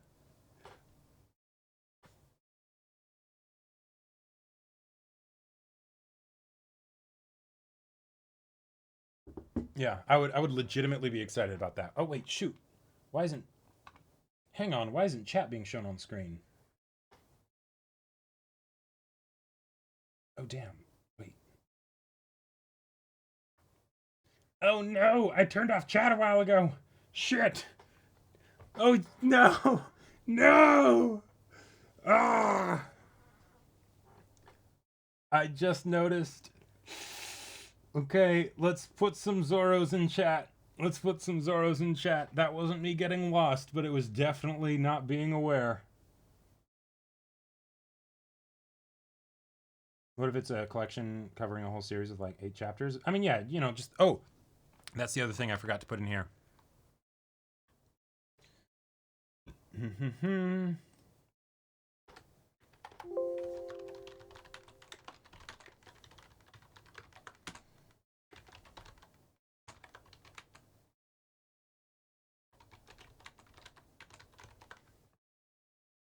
So,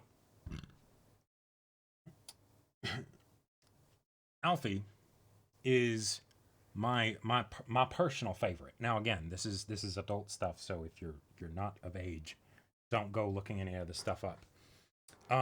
But Alfie is a wonderful comic, like web comic it's a long one. It's a long one. It has fantastic art, great story, and it actually has like good plot and writing and everything. Like the characters go on an arc. And like yes, it's sexy, but it's basically like looking into the sex lives of these characters. And it's really cool. It's really cool.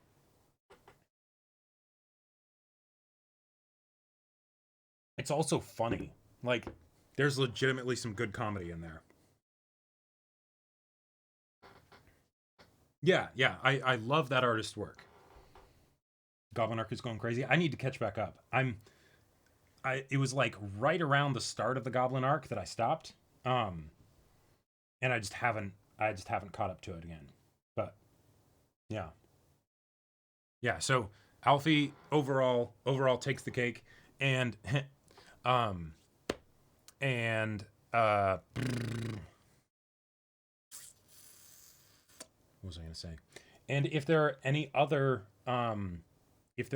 other situations where there are like other series a la Alfie that aren't actually digits necessarily, but are really good, I am definitely open to recommendations. It's hard to find good ones out there. Like I've looked, but I haven't really found any. Even the ones that seemed to be like highly regarded, I didn't really enjoy that much. They seemed kind of meh.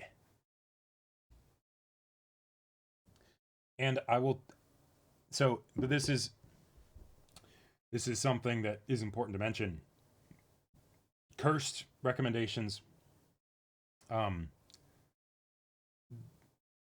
there will be punishments for those.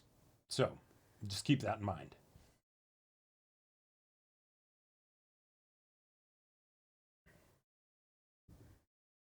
Eromanwa, I've read some of those and those are good. Eromanwa tend to have very good art. Like because it's usually in color, even though it's oftentimes with like kind of based off of like 3D models sort of. Um but the writing, oh god, the writing is usually so bad. But like that's nothing unique to Eromanwa. But yeah. So what was the thing that I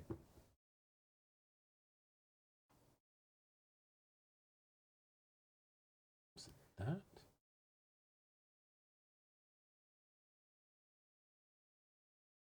Yeah, I think it was that. Okay.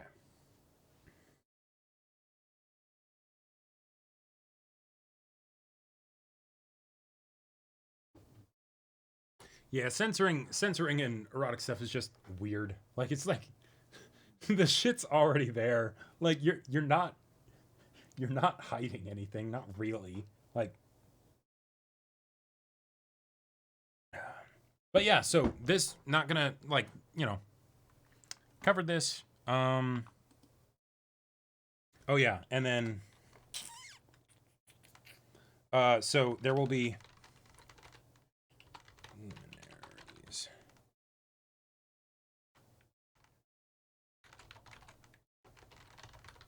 So basically, the way I'm going to be doing this is that, or whoever's doing this, the way this thing's going to work is there will be a preliminary period before the actual like tournament. Like in any good tournament arc, you got to have the preliminaries that take way too long, where you weed out the chaff, right? Where you go in and you find the actual candidates that are like solid candidates, and then you compile them into a tournament and have them let them fight.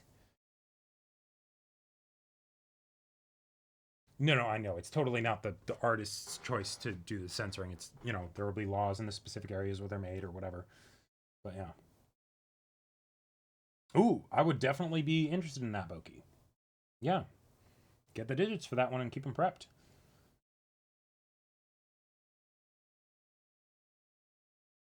Fights that happen backstage before the crowd gets to look at the action. Exactly.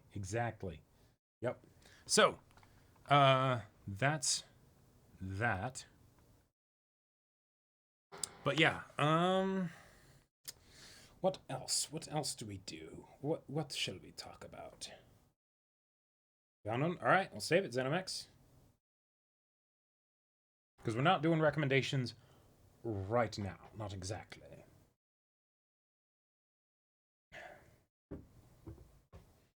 But yeah. What else can we do for this? Any recommendations now that the tone has kind of been set as far as like what this stream can entail, right? Because I feel like before people weren't exactly thinking imaginatively, not with open minds of exactly what this day could mean. Go Cychronia, go.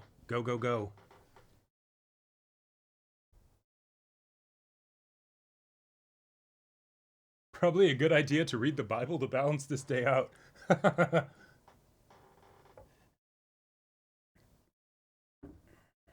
Play Getting Over It. Hey, you guys want me to play Getting Over It? What did I miss? Masterclass? Of a sort. Yes. And by the way, this tournament arc will be taken very seriously. There will be in-depth review and analysis of like all the aspects.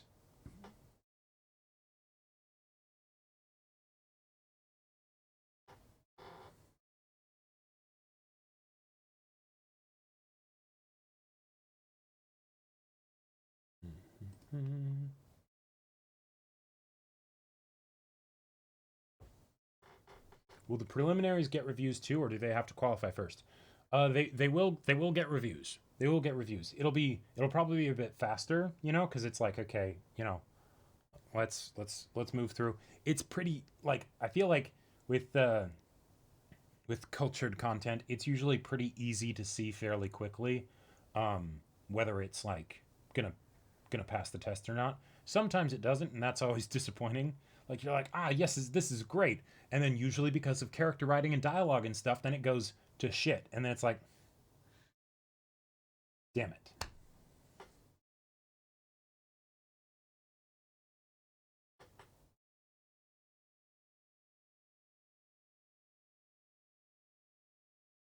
MHA Elden Ring combo animation? What?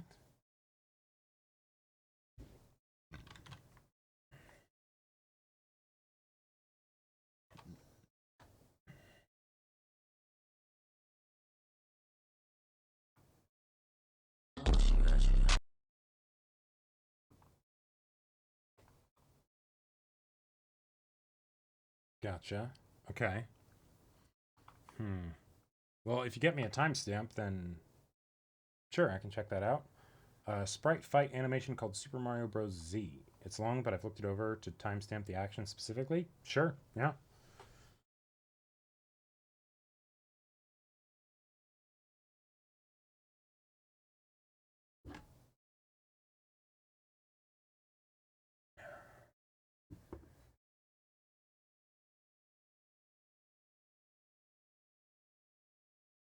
Have you guys ever considered putting fan art on your wall? So, yes.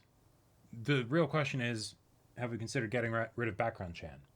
Because, I mean, there could be anything behind there, right? Oh, the video is 3 minutes long? Maybe. I must have not found the same one then. Looked it up and it looked like it was like 6.5 minutes or something.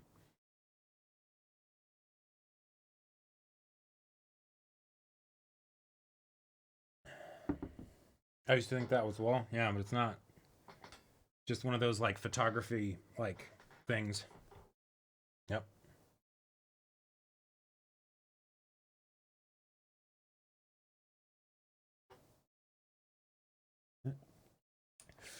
Whoops.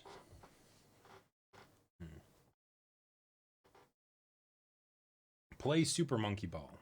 What the hell is Super Monkey Ball? Got a few different game recommendations here.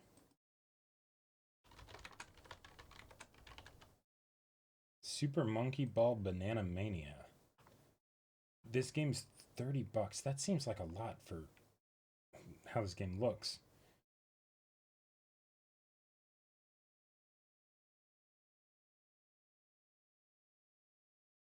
Nah. I've never played those types of games before.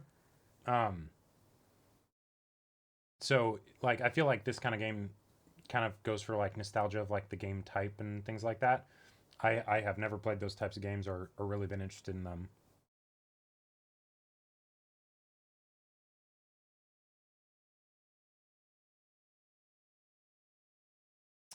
If you're wanting to post links, post them.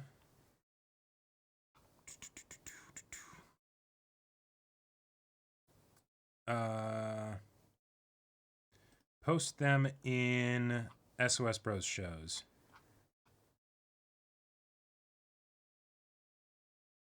Yeah.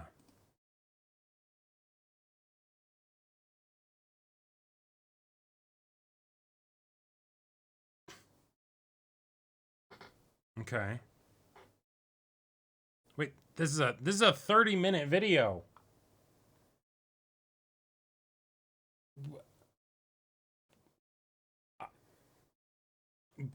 That's too long. Like that is a bit too long. If you wanna get me like a timestamp, awesome. But no. Also, it doesn't go to a specific video. It just goes to a search for a bunch of the videos. So links to specific videos, and if it's longer than like 3 minutes, then if it's longer than 2 minutes, gotta have a timestamp.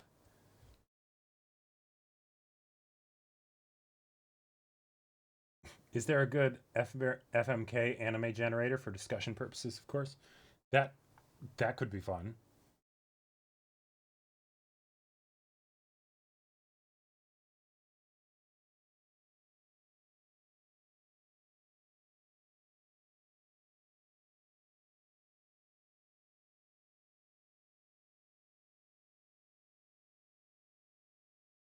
Yeah, no, you'll gotta have the link to the specific video. Okay.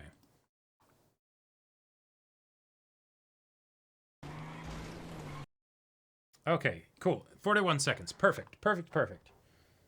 All right. You know what? I am actually just gonna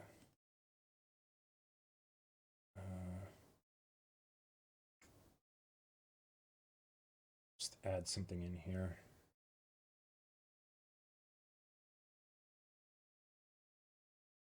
Capture.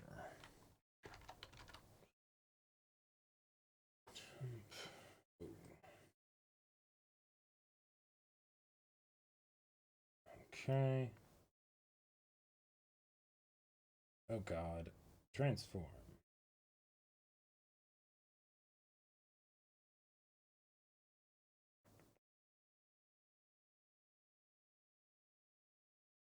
That Windows. Why is it? Okay. All right. Here we go. Let's check this out. And let me know how the audio is, if it needs to be louder. What the fuck? Oh, man. I need my appetizer. Look at you, kid. Oh, my You God. super fucked up.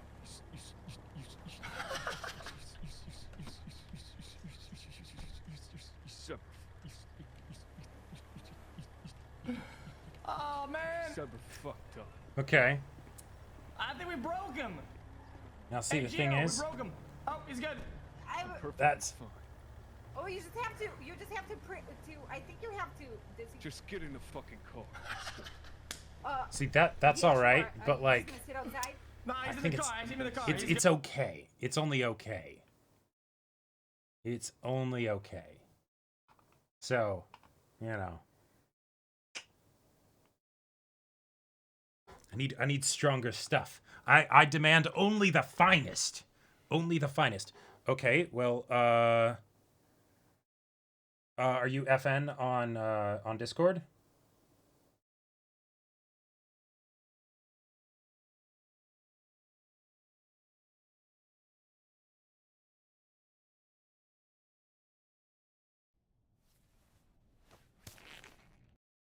Okay.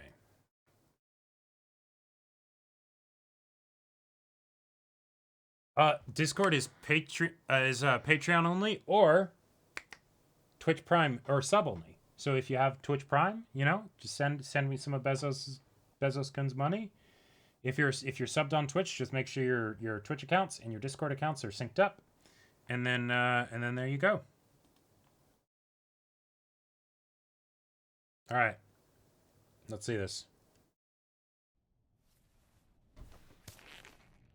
Godfrey versus Mad Pumpkin. もう1分とない。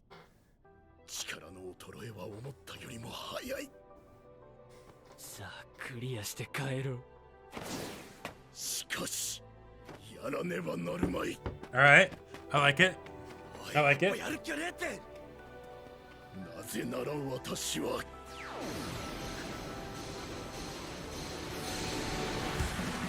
平和の象徴なのだから。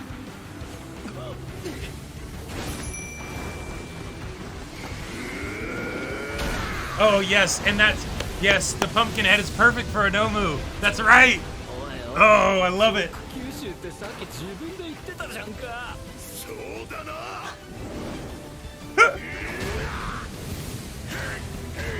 Oh, the music for this is probably going to be a problem with the bot, but I love it. 真正面からの殴り合いすげえ近づけ Beautiful. 君の個性がショック無効ではなく吸収ならば限度があるじゃないか Yes. 私対 Oh, right, and he throws him at the end. 私の Yeah. 100%を耐えるならさらに上からねじ伏せよ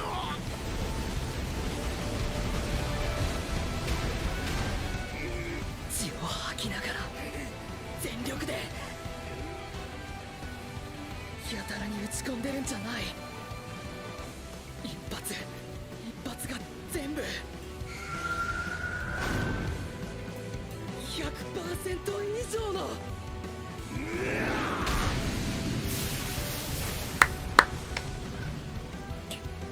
ヒーローとは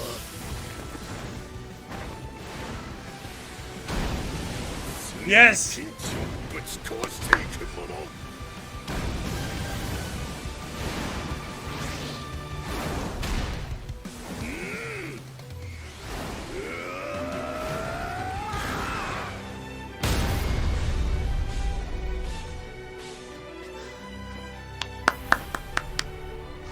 ヴィランよこんな言葉を知ってるかさらに向こう Learn to dodge. Plus, get good. Oh, that's beautiful. That's great. That is, that's some good stuff.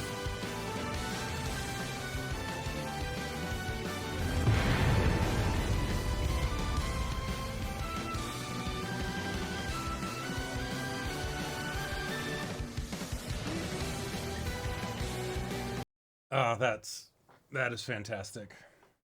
Yes. Okay. MT.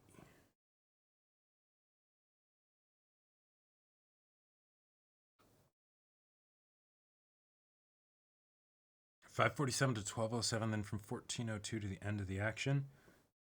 What? That is crazy long.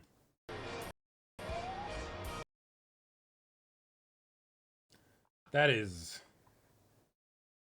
Oh, man. Nah. If you want to convince me with bits, go for it. But no. No. Start from 1402? Okay, well, you tell me where it's, like, where the action ends. And then we'll talk. All right, let's see what else we have here.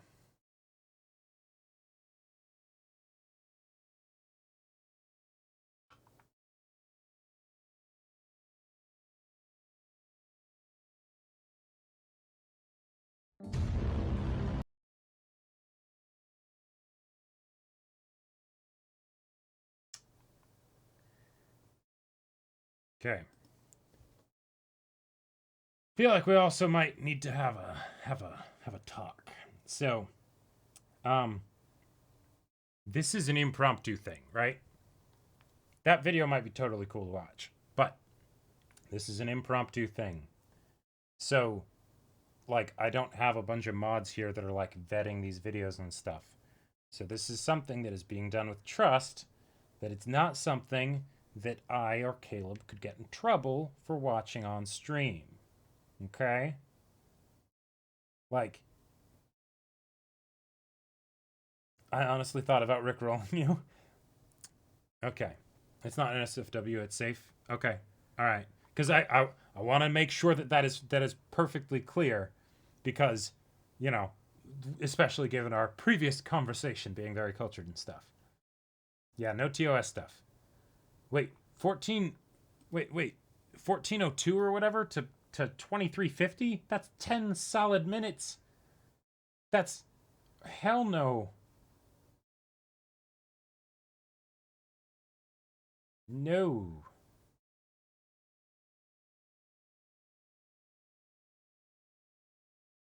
Okay, but if y'all are saying that this is safe, I will trust you.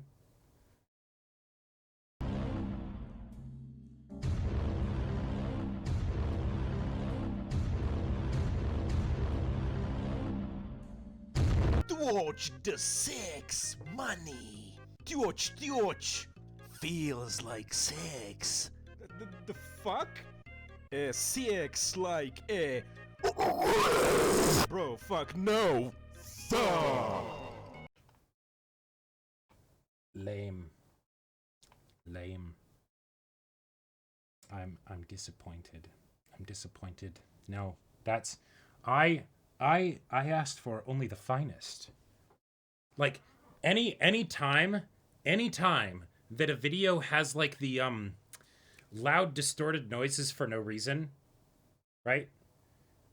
That immediately tanks my appreciation of it.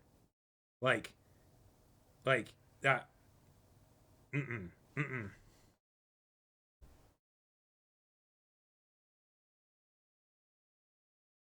No.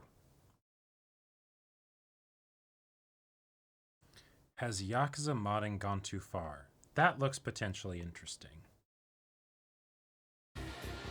Oh, hey, in 30 seconds.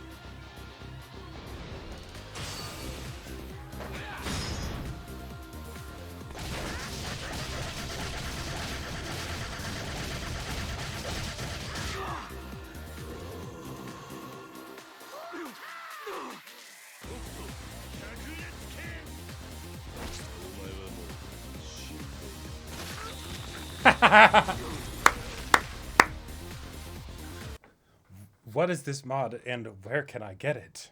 That's great. That's great. That just looks like a standard JoJo episode. Exactly.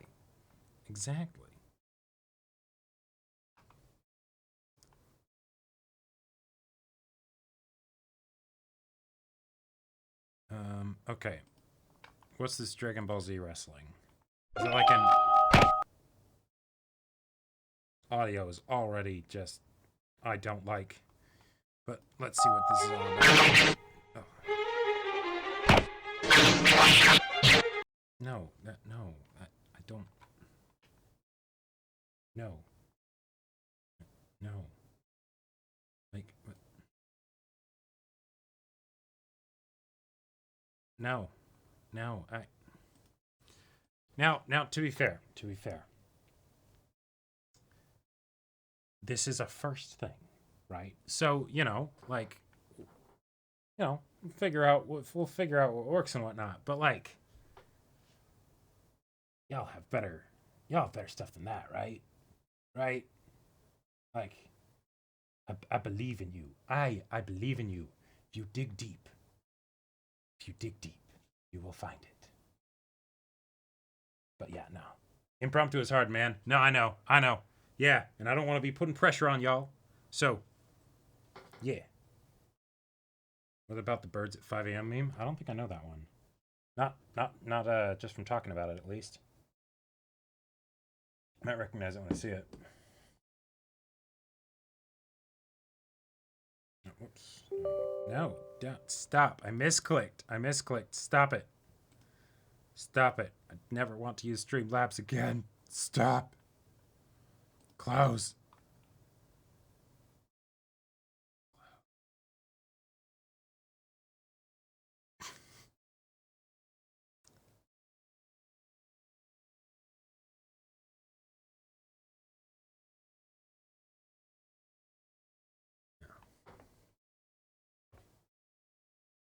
Awesome. Looking forward to it. Super surreal shit that makes you question your sanity? I mean,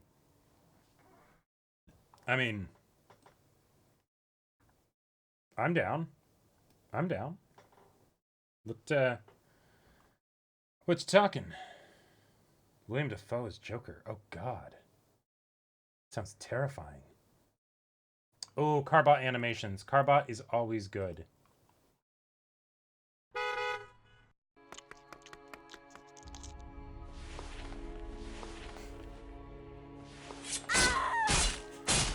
Those guys are so slow in getting out.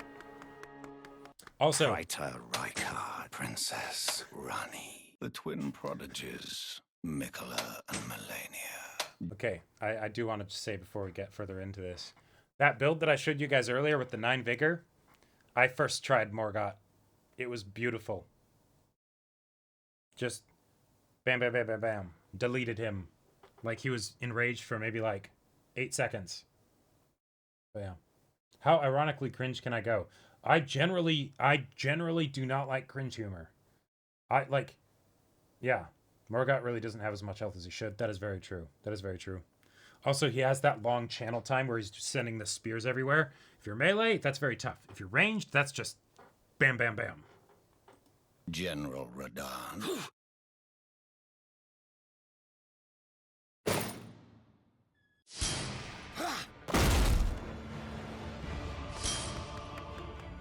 Put these foolish ambitions to rest. Thy kind are all of a piece. Pillagers, emboldened by the flame of ambition. Have it writ upon thy meager grave.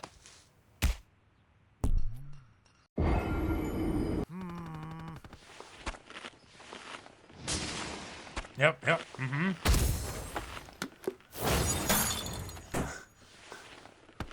All the buffs.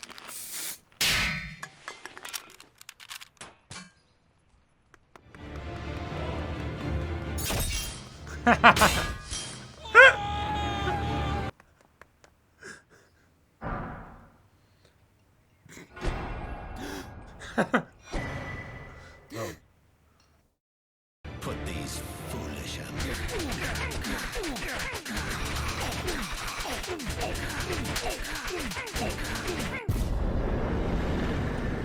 Yep, It's a Zerg plush rush for all our stuff. That is about how that fight tends to go. Yeah. Mm-hmm.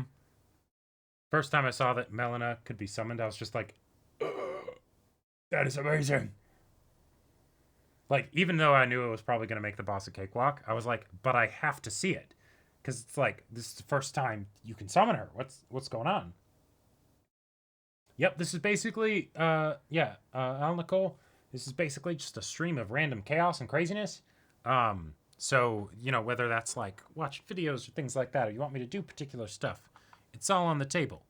The crazier it is, I might need to be convinced in order to do it. You can always convince me with, you know,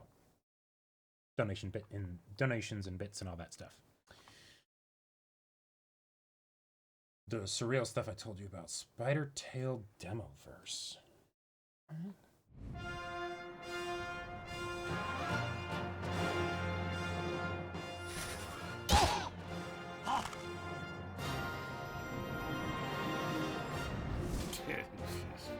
What is this stuff? Spider-Man! I hate you!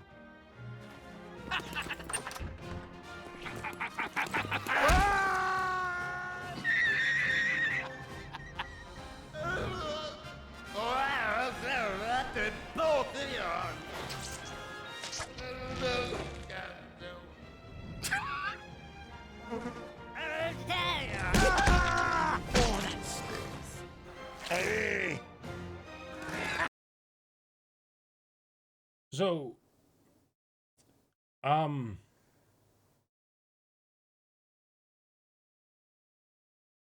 that video is still relatively tame by the creator standards. Okay.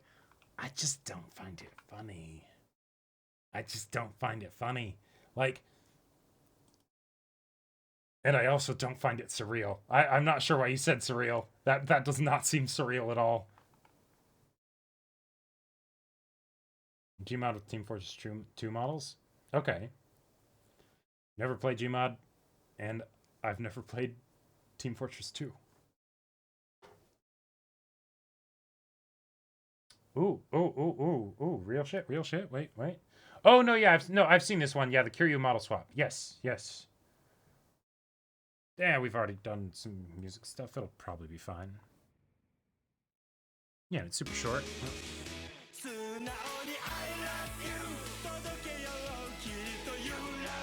Okay.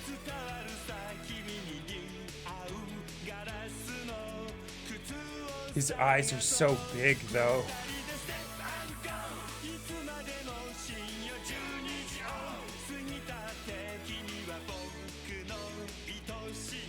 The Uncanny Valley is so terrifying, and yet I love seeing Kiryu do this.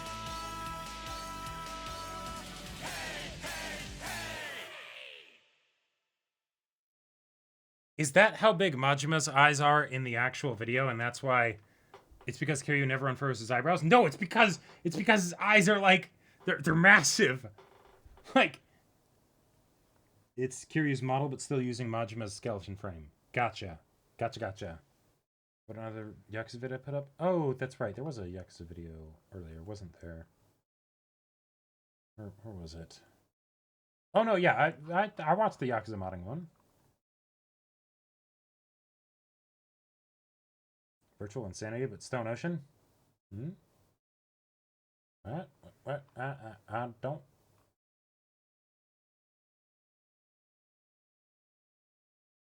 I don't see that. I don't think that was posted. Oh, yeah. Dark Souls as an 80s dark fantasy film. What is this? Okay, 2 minutes 5, yeah.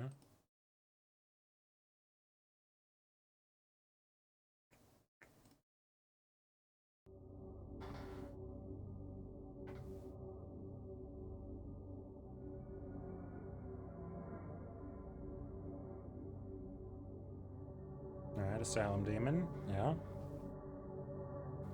I feel like I would appreciate this better if I knew what these images were being used for reference. Alright, so yeah, you reach Firelink. Cool.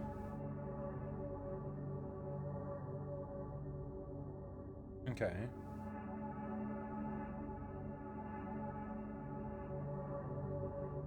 Like, it's a fun idea, but I don't find it particularly engaging, you know? It's AI art? Of course it is. Of course it is. The real question is, did the AI come up with the... Like, did the AI stitch all these together? Or is it just like, take the Dark Souls level of this, or the Dark Souls character of this, and do it in AI, like... Make it as if it was dark fantasy or whatever. Yeah, 3 minutes is pushing it, but it's fine.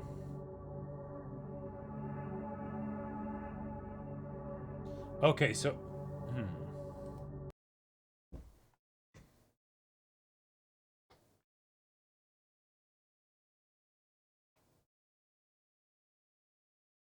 Oh, God.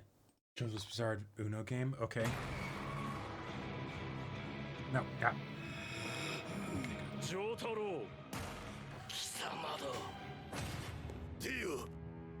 The thing is, because this is JoJo's, this could happen.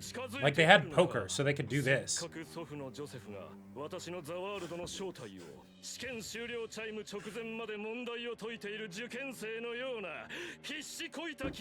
Yes, yes. Okay.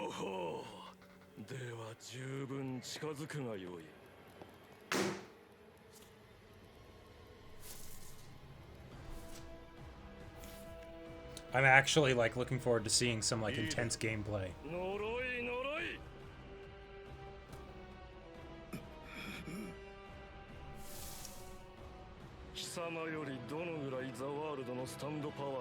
So he's time stopping to like rearrange the deck to get the perfect cards.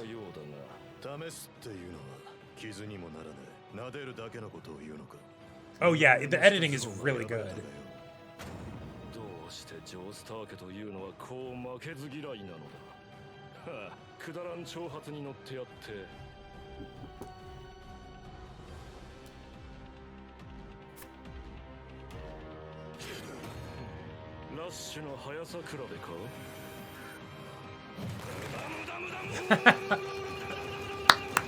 Yes.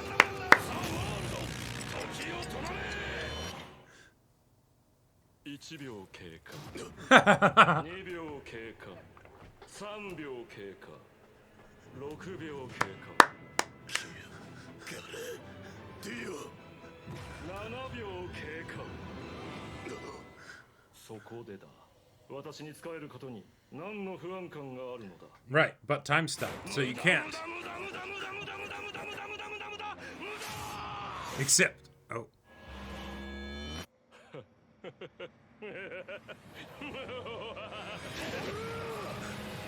And then he just punches him.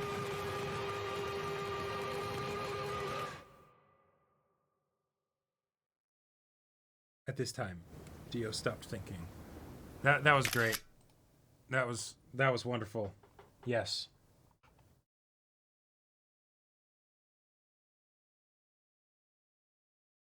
All right. Favorite Dio video of all time. Part 3 Dio versus OVA Dio. 次はディオ貴様だ Oh my god. ほほでは十分近づくがよい無駄だ Is that the actual audio from the OVA? Like, I imagine it is, but... ザワールドは最強のスタンドだ時間を止めずともスピードとパワーをとて Oh man, no, I haven't seen the OVA. Oh god, it just feels so bad hearing, well, someone that's not the true Dio. ま試すほどでもなかったようだが無駄だお前はチェックメイトに No, I can't. He sounds like an old man. というのはこう負けず嫌いなのだ Yes, Dio is old, but he's a vampire. 挑発に乗ってやってもうちょっとだけ試してやるか気の速さクラブ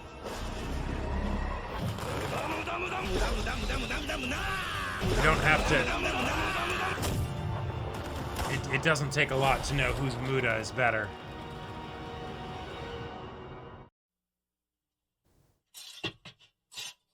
Oh my god, it sounds like it was recorded in a closet that didn't have any soundproofing. Yes, naturally. Right, that didn't really go much of anywhere.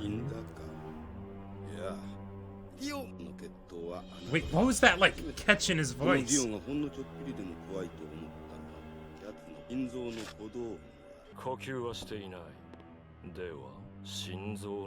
Is this really what the sound quality was like back then?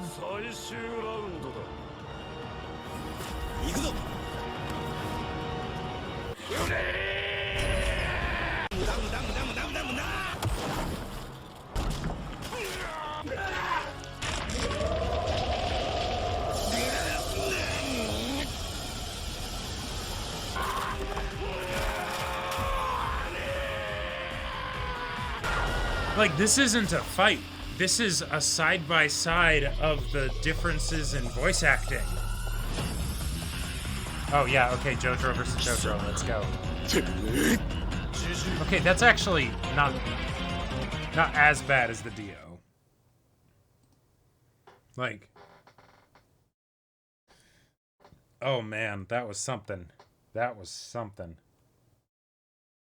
Yeah, Jotaro's decent. Like, the audio quality was still terrible, but, like, sure. I could buy that as Jotaro. I would never want it over Daisuke Ono, of course, but, you know.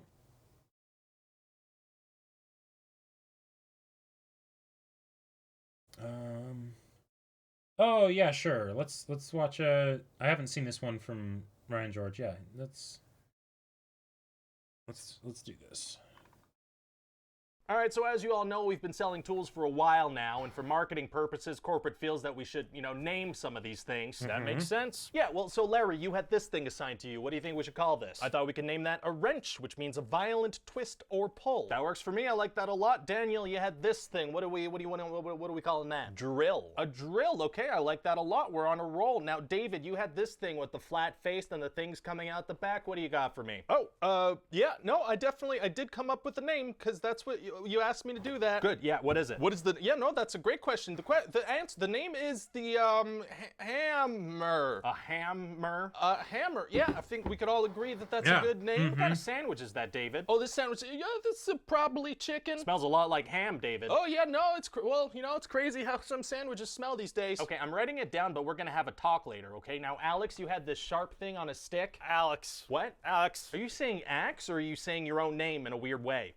Alex. Okay, I'm gonna write axe. I feel like corporate will go for that. Now, Steve, you had this thing right here. What do you think we should call this? Screwdriver. Screwdriver. Okay, yeah, that's definitely catchy. Yeah, it came to me after I caught my chauffeur with my whore of a wife. Oh my god. If you need an alternate, we could also go with bang mailman. She thought that was good too, apparently. What are you drinking? I put some vodka in some orange juice. I don't even care anymore. Is that a thing? And you know what? I'm calling it a screwdriver too. Does that make you happy? That doesn't make any sense. Okay, he's in a bad headspace. We should probably move on. Rufus, you had this thing. What do you got for me back there, buddy? Crowbar. Okay, don't really want to get on your bad side, so that works for me. What did you come up with? Me? Yeah, you were assigned this big electric thing that goes like do-do-do-do-do-do-do. Oh, hammer. No, hammer's already taken, Jack. You need your own name. Oh, my own name? Okay, well, Jackhammer. That's not what it, you know what? Fine. Well, hey, if he's getting his name on a tool, I want my name on a tool. What was your tool again? I had this little freaking, this bendy thing. Do you mind if he piggybacks off yours? That's fine. Okay, so Allen Wrench. Now, who had this thing? That was Did you come up with a name? I did. I thought we could call that a saw. Okay, well, see, that might be confusing because that's a conjugation of a super common verb that people use every day. I think it'll be fine. This will also be a verb too, by the way. It'll mean to use this tool. Well, okay, but what if someone sees the tool and then later wants to tell somebody about having done that? Well, then they'll have seen a saw. That's not a problem. Yes, but also they saw a saw. You see what I'm saying? Yeah, and if they saw it in action, they saw a saw. Well, what's the big deal if someone saw a saw sign? You also have to consider if someone saws through a jar of salsa. Why would someone saw salsa? Well, I don't know, but that would mean that they saw a saw salsa. Well, I think it's a great name, even if someone saw salsa. You know what? I'm gonna buy some salsa and saw salsa just to say I saw salsa. Okay, you know what? We really got to get this over to corporate, so let's just, you know, that's a saw, that's fine. Now let's just wrap things up, okay? Alex. Yeah, that's not helpful, Alex. Okay, final thing on the agenda for the day. Kevin is out sick. Did anyone come up with a name for his tool? What was his tool again? It was this weird gardening thing here. Oh! Okay, Steve, I think maybe you should go home, but also, yeah, that's perfect. Yeah, there you go. Uh-huh. Super easy, barely an inconvenience. Exactly. I love this guy's videos. I can easily go on a binge for hours of just the pitch meetings. They're so good. All right, let's see what else we got here. Death Note, but Light's family is a little more observant. This does sound promising. 44 seconds, as it's about how long the show would be. Those who fear evil. I'm the one who'll become the god of a new world that everyone desires. Today's garbage day, so if you've got any, bring it down with you, okay? Light, are you okay? Hey, Light! Come on! Dinner's ready! Yeah. So what's with the family meeting, Dad? I don't want you to be alarmed. I'm sure you've heard of this Kira investigation. I will not sit back and let evil triumph. Oh, Light. Please take him away. Yep.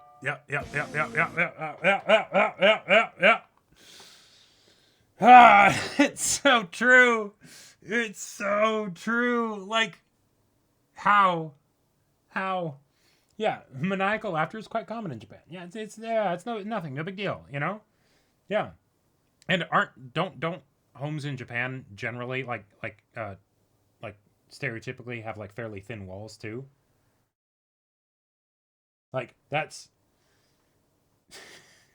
and even if it's not like hearing him from outside his room, which they totally would. Yeah, they got soundproof walls. Exactly.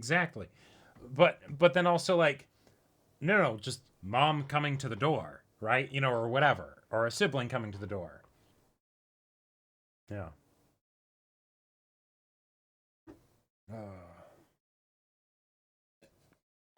He got a YouTube recording room. No, if he had a YouTube recording room, it would be guaranteed that he would have to have the conversation of like, okay, mom, dad, little sister, you can't come into my room when I'm serial killing people. You can't do that. It's disruptive, right? Like then I just have to explain to my Shinigami, like what's going on, and it's very embarrassing and all that stuff. And so could you, like, can I have my hours during the day where I won't be like interrupted, you know?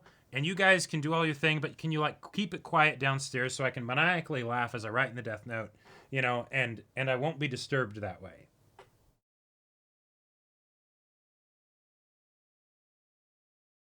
I love how Death Notes spawned a few false alarms of kids in school making their own Death Notes. Oh, God. Oh, boy. Light's doing his weird laugh again. Yep. Oh, man. Sting Operations, Cyanide, and Happiness shorts. Those are... Cyanide and Happiness. I always like their videos. I haven't watched any in a while, but...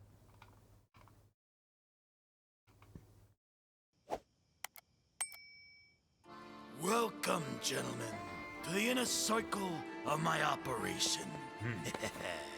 There's only one rule around here. No one double-crosses Fatty Bones Malone. Now, let's go make some of that sweet, sweet drug money. Not so fast, Fatty Bones. Huh? I got him, Chief. Good work. He knows he shouldn't be starting another one of them drug empires while on parole. Now let's lock that Fatty Bones Malone away for good this time. What? Vinny the Rat? You were ratting on me this entire time? Yo, Frankie, grab a couple concrete They're shoes all for cops. this lying schmuck over here. You're going away for a long time.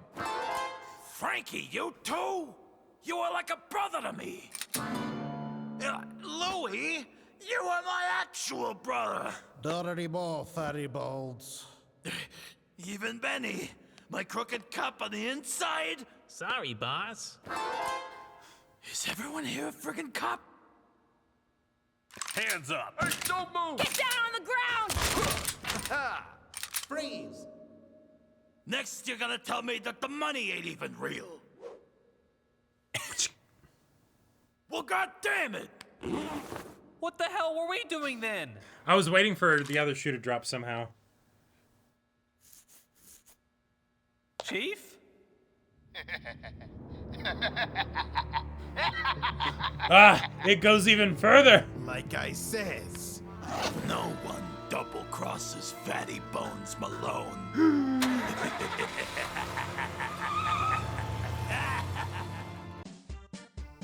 Hello there. My name's Dave. And Yep, there you go. There you go. Did I see the Phantom Blood one? Phantom Blood one.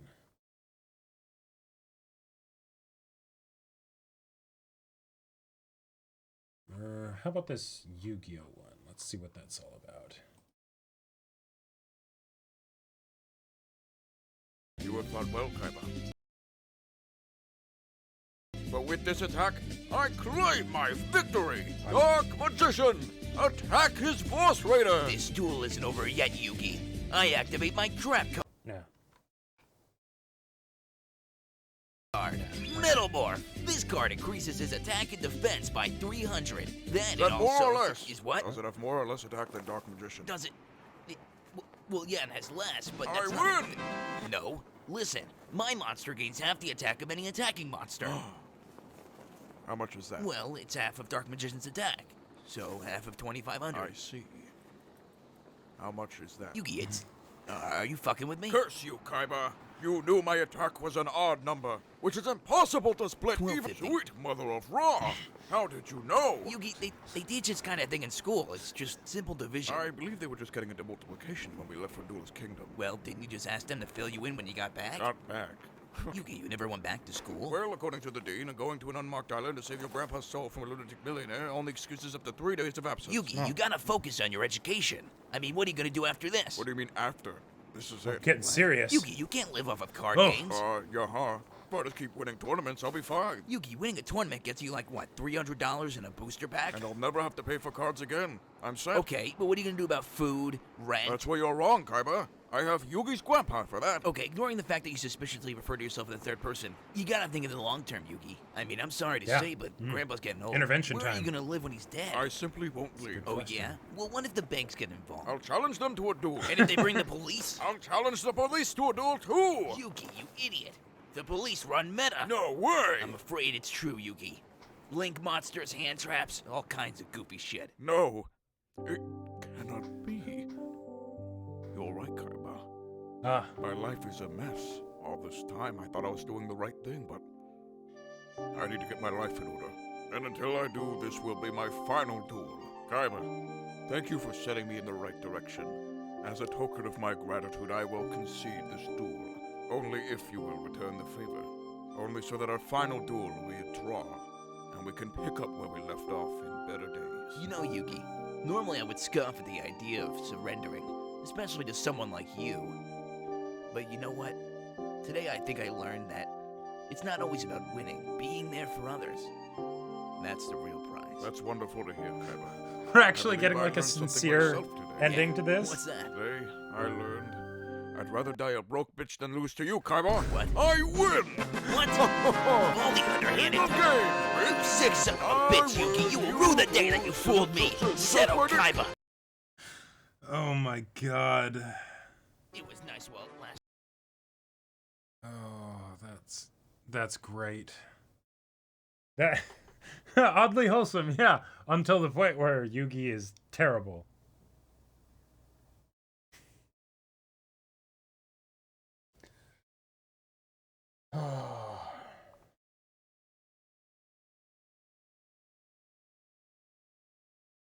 Batman's contingency plans.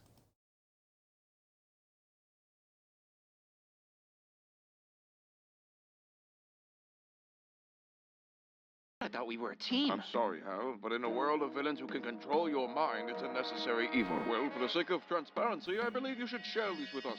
Or else, how can we trust you? Fine, but just understand that these were always meant to be the last resort. Superman, for you I had crafted a kryptonite-laced bullet. And if all else fails, nuclear radiation. Great Scott. For you, Aquaman, chemically induced hydrophobia, using the Scarecrow's fear toxin. You would never step foot in water again. For you, Barry, I had to dig a little deep into your personal life. I would convince you that your wife Iris was in danger using a model decoy.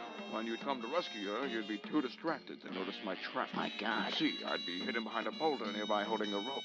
On the other end of the rope would be an anvil hanging directly above you. What? I would then let go at the precise time, knocking you out. Are you serious? As for the Green Lantern... Wait, all right, hold on, slow down. That was straight up just a Roadrunner sketch. Oh my God, wait, that totally was. What do you mean? I don't even know what you're talking the about. The anvil, holding it above, that was just straight up a Roadrunner bit. That's a cartoon trap. That's how you're gonna stop me? Yeah, not to complain, but I mean, you were gonna shoot me and then nuke me, but with him you were gonna go all Willy Coyote? Oh, wait, listen, I don't know what you're talking about. I made these, like, completely on my own. I mean, I ran simulations to make sure these were good. What simulations? Looney Tunes? All right, fine. You know what? I have more than one plan for each of you. All right, you might be fast, Flash, but what if I told you I knew a way to catch up with you? A way to be just as quick as you are. Is it tying yourself to a giant rocket? It would still totally work. What are you talking about? It's literally Roadrunner sketches you're using. I have no idea what you're talking about. I don't even know what a Roadrunner is. Just admit you ran out of ideas. Batman never runs out of ideas. You guys have all your powers, your kingdom of Atlantis. All I have is my mind. I've got to be good at something. I've got to be good at this. Well, excuse Batman. I'm sorry. We didn't mean to hurt your feelings. Yeah. Aww. Yeah, sorry, Batman. Look, I'm sure you can come up with something really good. You just give it one more try. All right, just one more. I know everything about you, Barry. Your dreams, your aspirations, your hopes, and your fears. The fear of losing your wife like you did your mother. Oh, God. Watching her lie live knowing that you could have prevented it. How you would do anything to prevent it, even at the cost of your own life. I would paint a tunnel on the side of a cliff. Oh, my God. This is really bad, and you'd fall down on What if I ran into the tunnel and it was an actual tunnel, but when you tried to follow me, it turned back into a cliff? The simulations did warn me. It's just Looney Tunes. This is just Willy Coyote. Oh, that's great. Hello, everybody. That's great. Yeah, no, speedsters are busted. Writing a satisfying fight that involves a speedster is just it's real tough to do. It's real tough.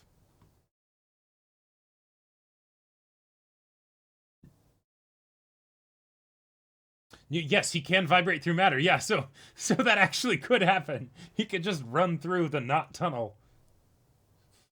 Yeah, the simulations warned me of that. 11 videos end like this? Wait, what we got? What we got? What I saw truly changed my life, and fortunately I was able to capture it on film. It's just the most amazing sight I've ever seen. Oh, yes, yes. Yeah. Yeah, that's always fun. That is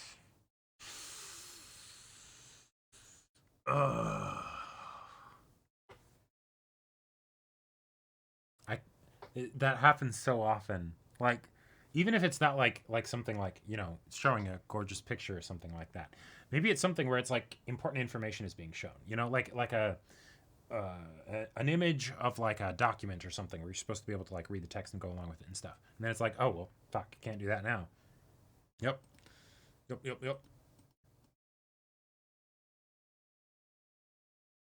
All right. What else do we have here?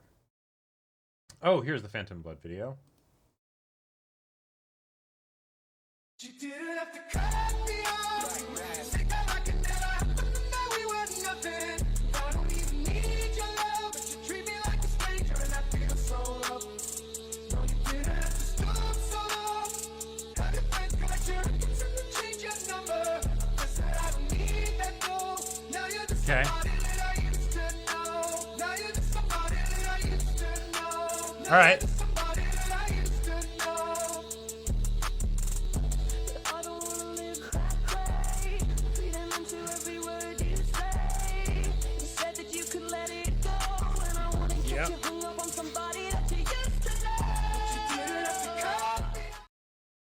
All right. Yes.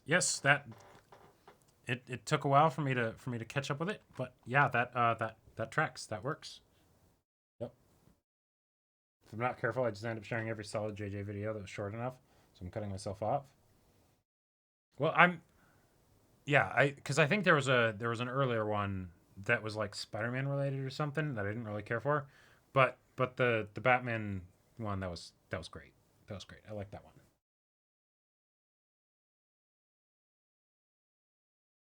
Spooky stuff allowed? I mean, sure, I guess, but like, you know, it's like it needs to be entertaining, right? So, like, if it's not spooky, then that's gonna be kind of like, you know. But I mean, yeah, go for it. Also, if there's anything else you guys would like to have happen this stream, you know, we can totally move things in a different direction too. How to share? Get on the Discord and then post it in the SOS Bros Show's channel. Elden Ring PvP, that could be fun. Just Battle Tendency, but I think you skipped. No, I'm. Well, okay, I'll check it out just to see if it's just like. Yeah. Nope. I didn't really care for those styles. I like chill stream. Could like shift into like, you know, ASMR or something. Put on like some vibes. I have been really digging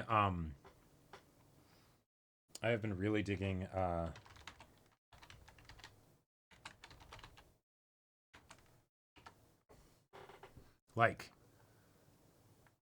all of these videos. Like this one and this one have been my go-tos for a while now. Like they're so fun. They're like, I don't know. It's super relaxing. Do you draw? I wish I did. I've taken a couple casual stabs at it. But no, I was not good. I was not good. Well, okay, it's not. I mean, you know, you never start out, you know, brilliant at something, not usually. So it's more just that I don't know if I want to spend the time to get good at it. Like, Yeah. No. Oh, damn, this one has 100 million views. Wow. I'll have to check that one out. Yeah, I would much rather spend my time getting better at writing. There's a part of me though that's wanted to do something like ASMR style, where it's like get like you know, fancy like typewriter keyboard, and then like write stuff while like having a mic by the keyboard and by my mouth. But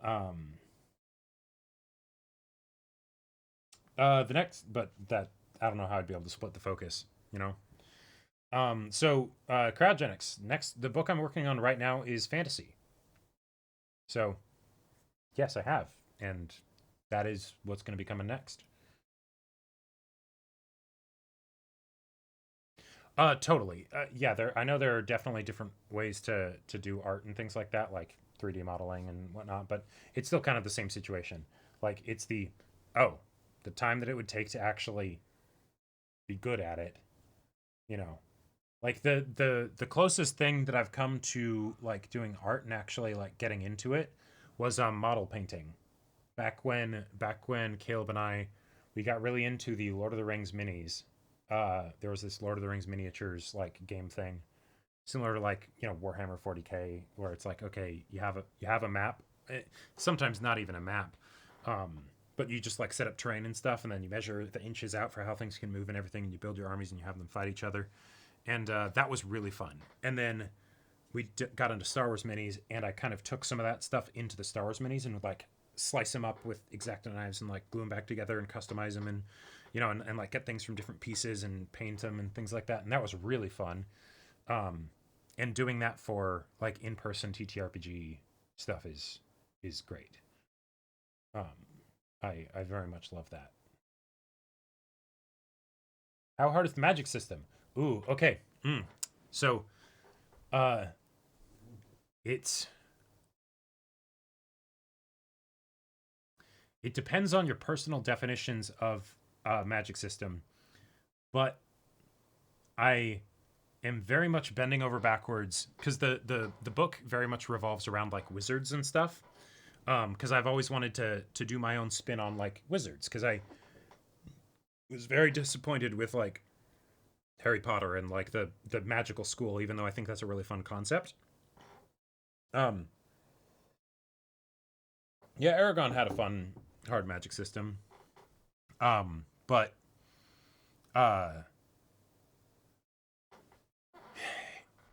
narratively, at the very least in the first book, because this book is not gonna be a one and done deal like Battle Lines. Depending on how it goes, we'll see if, you know, like we'll see about continuing and things like that. But effectively in the narrative for the first one, it is a soft magic system because the main character doesn't know how it really works. And it still is kind of a soft magic system at its core, but there's a lot of hard magic system stuff to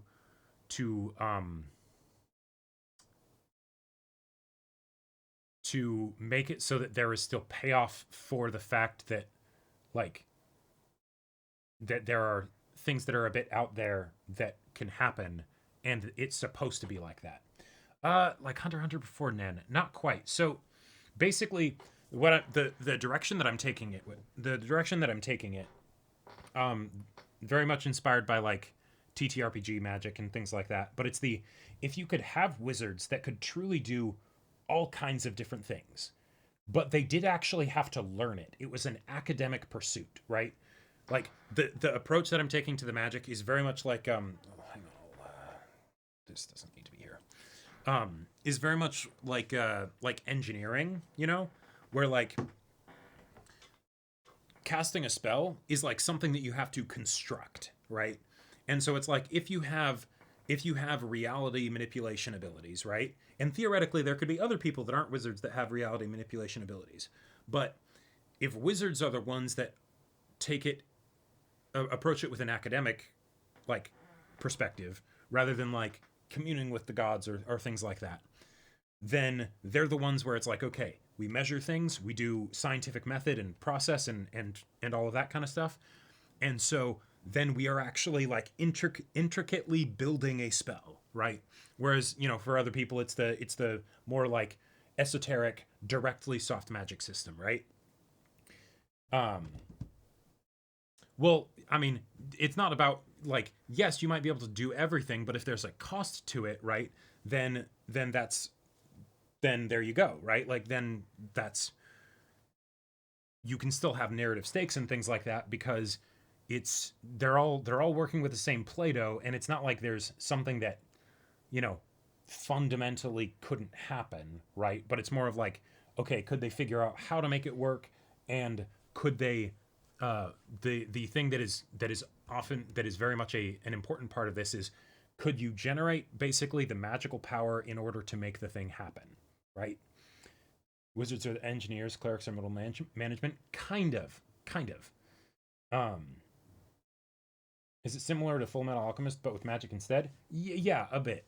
Although Full Metal Alchemist quickly turns into a softer magic system with like the specific hard elements, right? Because like Ed and later Al, they don't actually need to draw the symbols, right? They just clap their hands together and there you go, right? Whereas with this, I have a way that I've developed that I really like, both aesthetically and like implication-wise in the world, where you can get the benefits of the soft magic approach when you need it, because it can definitely make things narratively be like move a lot faster and be more exciting and things like that. But you have to justify it with a cost, right? Where's the energy for the magic come from? That is also something that's explored, because that's the thing that the wizards study, right? It's okay, how does magic work? How does the power work? Where does it come from? How do you then harness it? How do you actually use it to build a thing, right? But the main character is one that is not as familiar with it. So in the first book, well, like you it's very much going to have like the expert and the newbie kind of dynamic. And then the newbie kind of starts to learn, you know, from the expert and things like that. But yeah. You fools, the magic of friendship is the strongest. No, not here. Not here.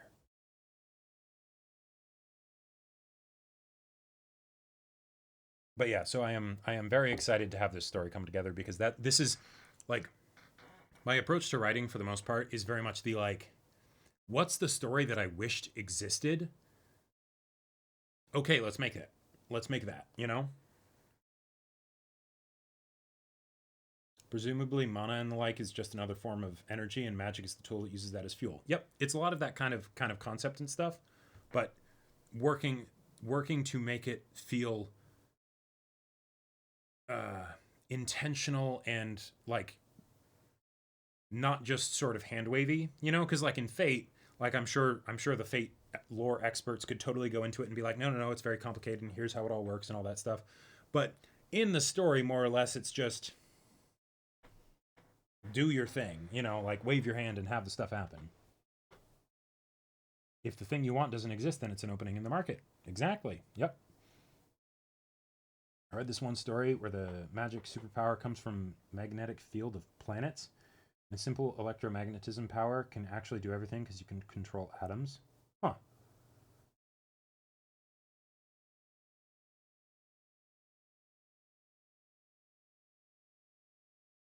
Me too, Boki. Yeah, mathematic approaches to magic systems are a lot of fun. The thing that I think is tough, though, is that you want to make sure that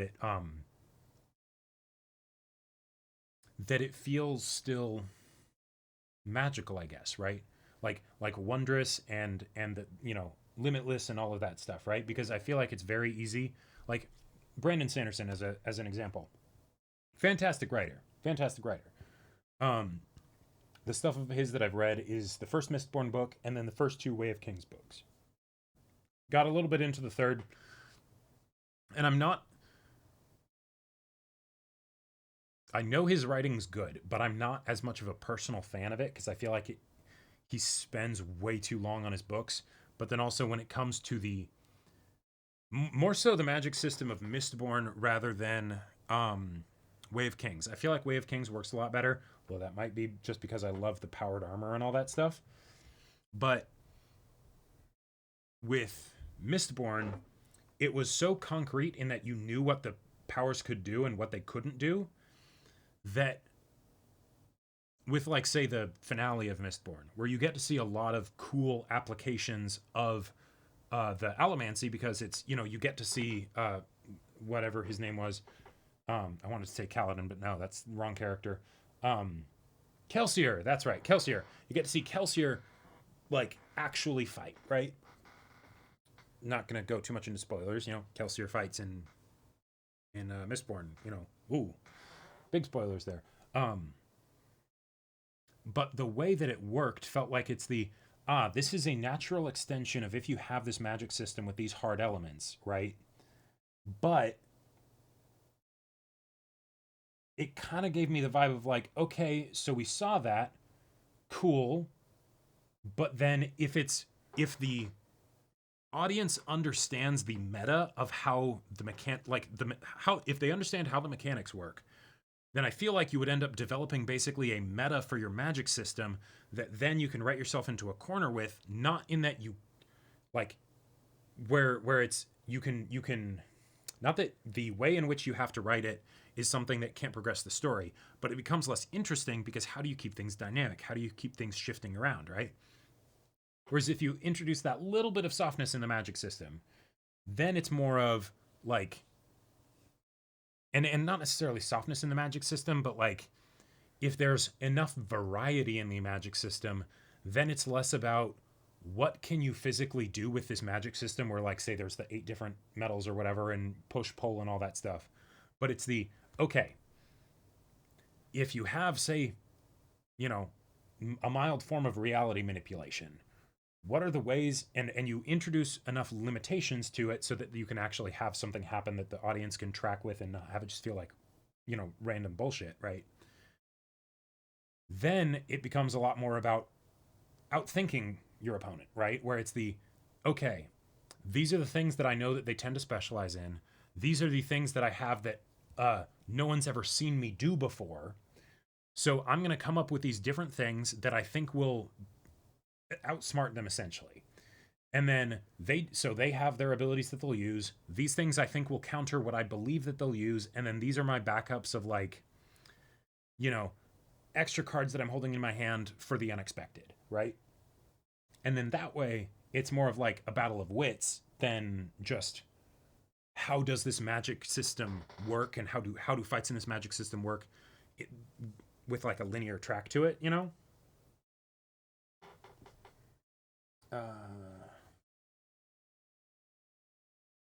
One math-based magic system that I genuinely loved was in one of the trashiest anime, a regular Magic High School. The system is so cool, from spiritual origins to spells being basically algorithms and modern magic being stripped down composites of vector manipulations, etc.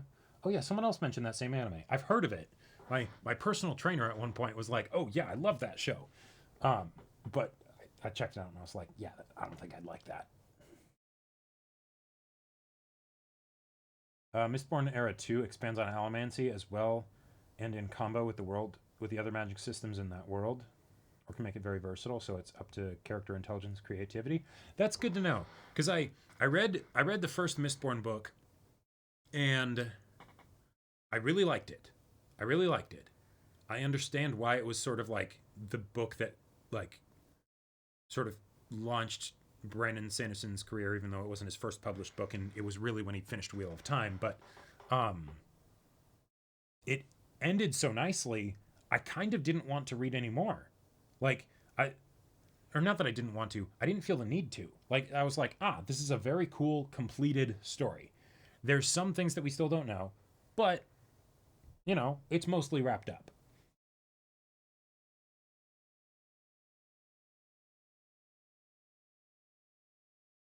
I'm excited to get into FF14 with the magic system. Caleb's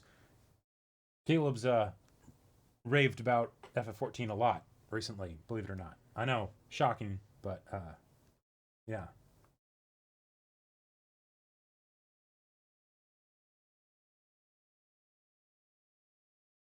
Battle in 5 seconds after meeting does technicality and magic systems very well.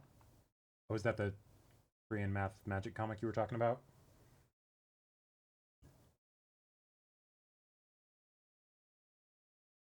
Example for FF14 magic from the background lore. A war between black mages and white mages in the past caused a massive flood because of how and what aether they used.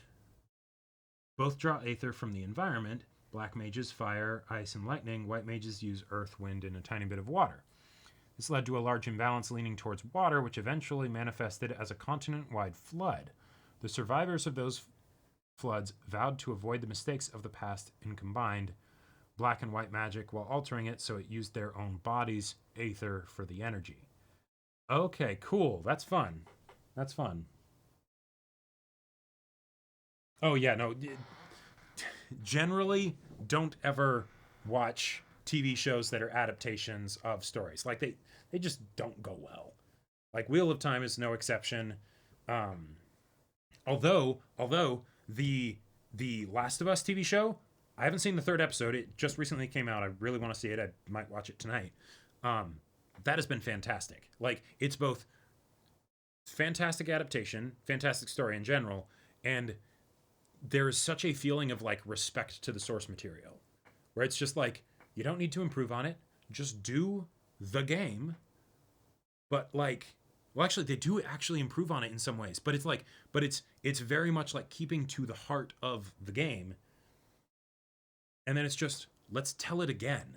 And because we have different actors, because it's in a different medium and stuff, it will feel different, right? And yet it's wonderful.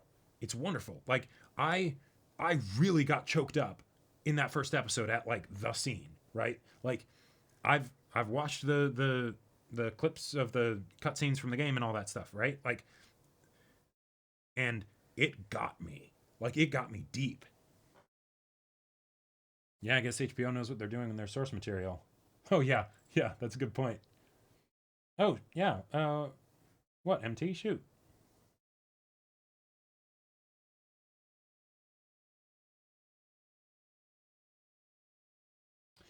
Ooh, Mary Lapria, I like the idea that a healer would need to know anatomy and physiology to be able to do it correctly or things like that.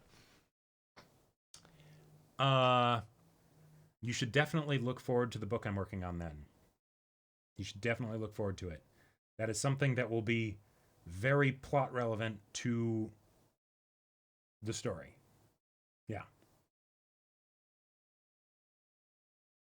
Arcanum of Steamworks and Magic Obscura has a pretty cool magic system where the typical do whatever author wants magic to do is balanced by not working with technology at all and the world being in the middle of a technological revolution. That's cool. Yeah. Why do you think anime love to make sassy characters, the side characters who tease the MC or other people for stuff? Then couldn't the healer just create life? Not necessarily. Not necessarily. So, but sassy characters. Oh boy, we love them. I would even say that that is one of the best and fastest ways to make them endearing to an audience. Caleb and I were talking about this at one point where we were ranking companion characters from different video games.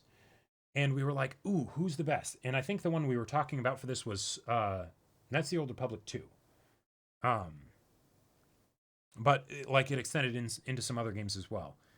And the way, specifically for Knights of the Old Republic 2, our favorite characters for the companions ended up lining up. It was in ranking from most to least sassiest, for the most part. Like that's just how it ended up going.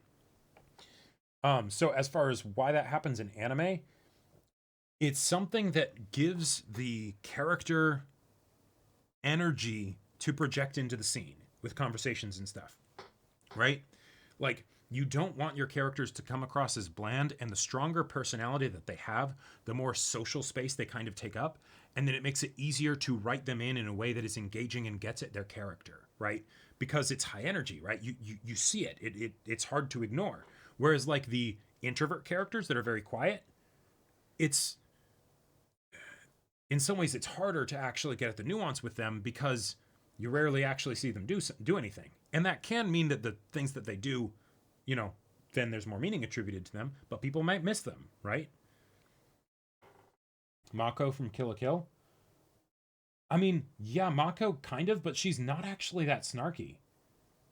Like she's not actually that sassy. She's just like she's high energy, like in just general like Genki energy.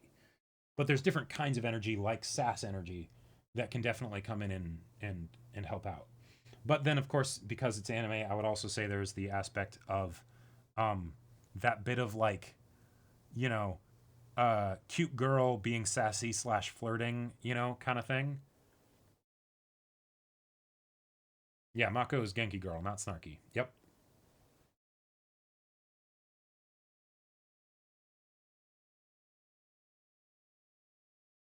Combo of character conflict plus humor. Sure, that's a great one. But I think one of the other things is that if you have a character that's sassy, in some ways I think that's one of the easier types to write because it involves being from the author's perspective, it involves them being self-critical, right? Oh, what does one character do?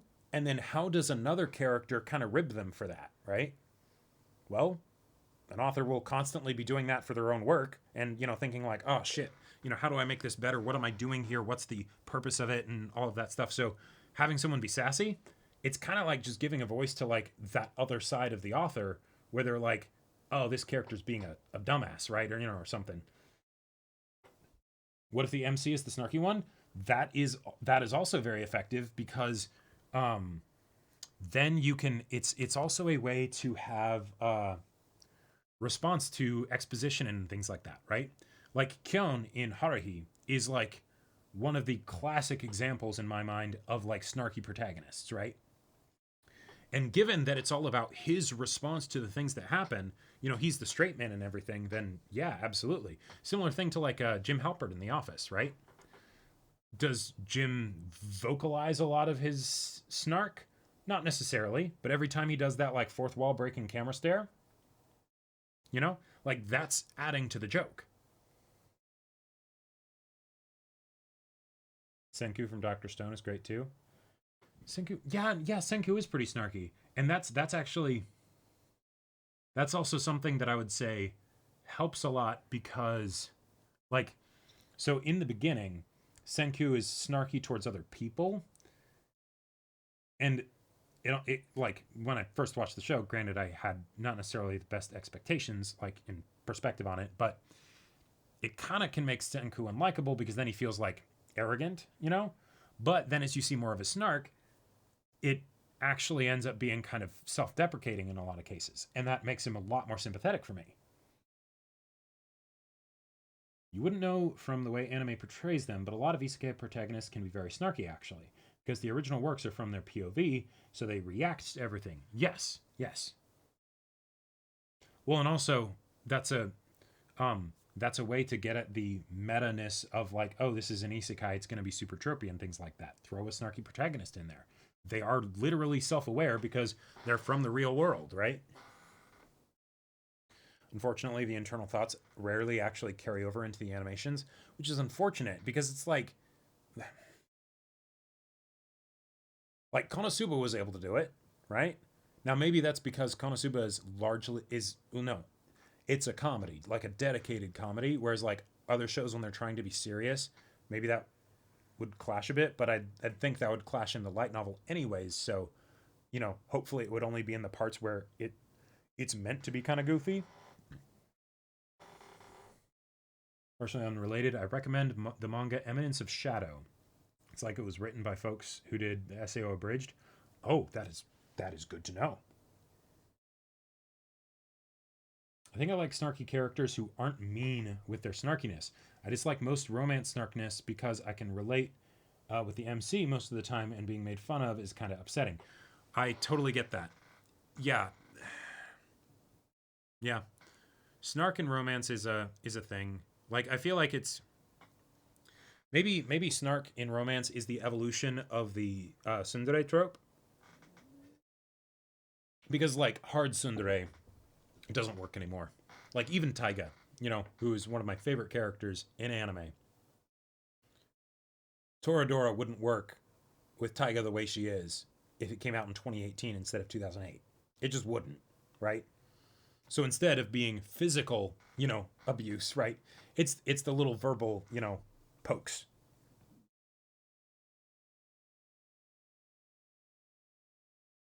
Yes, Cychronia, that's a great point. Konosuba pulled it off because Kazuma is the sort of dick who would actually voice most of his complaints, and he's written to not come across as whiny. Yeah.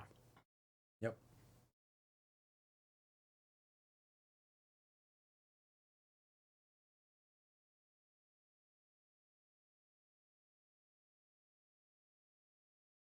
Snark in romance has to ride the same line tsunderes do.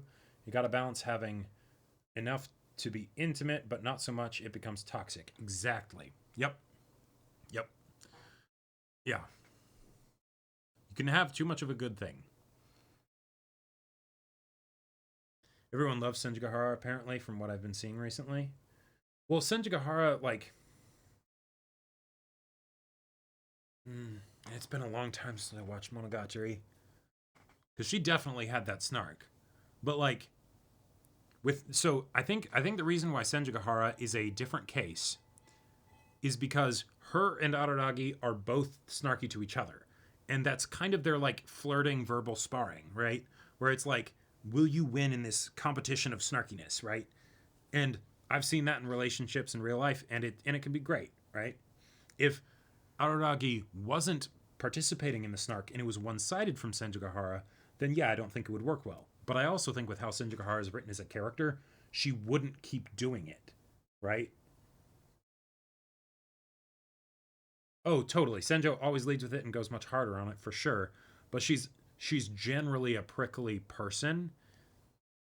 So, like, in my mind, it always is one of those things of like the, you know, I'm keeping him on his toes because of the dynamic that we've established. Yeah, exactly. Fear of rejection, but then also fear of intimacy, right? It's the I'll throw up these kind of barbs and walls and stuff like that because I know that he can get past it, right?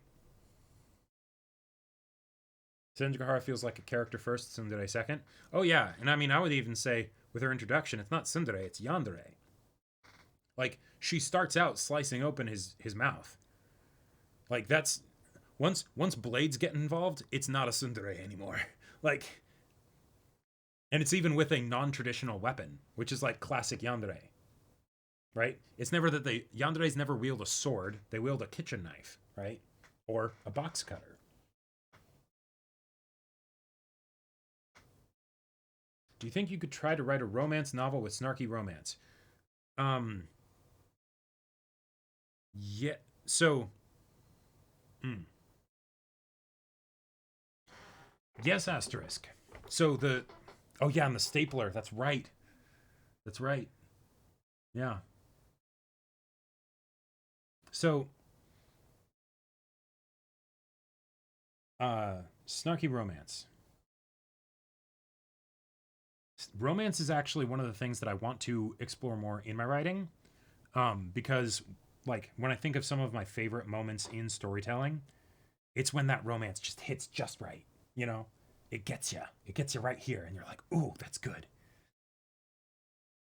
So, but I haven't actually done romance in a finished book yet. There may or may not be a romance subplot in the book that I'm writing right now. We'll see how that, you know, takes shape and everything, because it is, you know, going to be part of a series, right? Yeah, Sypha and Trevor is a great example of the snarky romance. And the thing is, I would say in some cases it gets to be too much or like too one-sided, right? Where Sypha's like, you know, Sypha's being all like snarky and stuff, and then Trevor like does something kind of snarky back, and Sypha becomes like surprised Pikachu face, you know, like, well, fuck, I can't believe you've done this, right?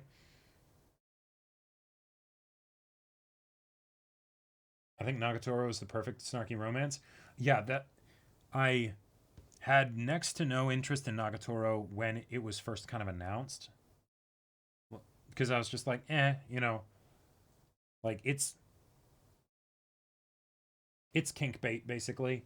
But someone in my writing group mentioned that they watched it and they were very impressed with the nuances of the character growth and change in the dynamic with like the teasing, but then also like the vulnerability and the layers of like, you know, the characters coming together in very different ways, and the trust and stuff that's built amidst all the, you know, torment basically.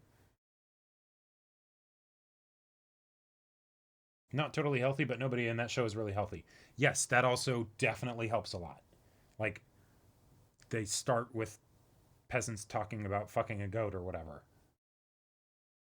Sure, Lisa and Dracula are probably the only healthy relationship on there.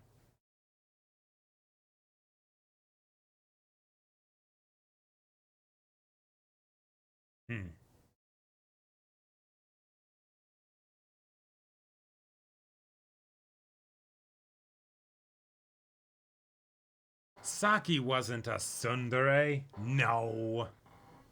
Like, no, see, I feel like Saki being a tsundere is like it's even worse than saying that Maka from Soul Eater is a tsundere. It's like, yes, does Maka sometimes smack the other kids in the group or whatever? But it's not because she likes them. It's because they're being dumbasses, and like real dumbasses. So it's usually like the book chop, you know, or something like that, right?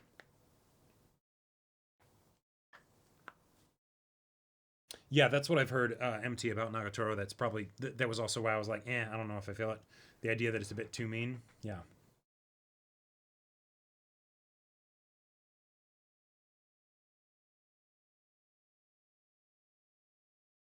Ooh, how about characters like Death from Castlevania? I did not expect him to be snarky like that. I was put on this green earth at the dawn of life to smite every one of you fuckers. Oh yeah, that was great. That felt to me like the Castlevania writers had read Pratchett, because, you know, if you're a writer and you haven't read Pratchett, it's like, come on, what are you doing? And they were like, okay, we can't do Pratchett's flavor of death. But what's another flavor that we could give to something like death? You know? And they went with that, and it worked great.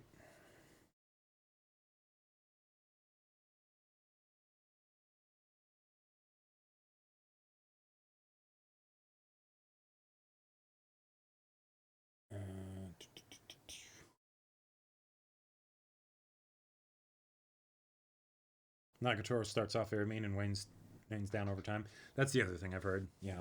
I mean, you'd have to, otherwise it would get old. Like, even for the people that are like, you know, like into that, they'd be like, okay, come on. Death sounds like a Walmart employee that worked a few years way too long. Oh man. Oh yeah.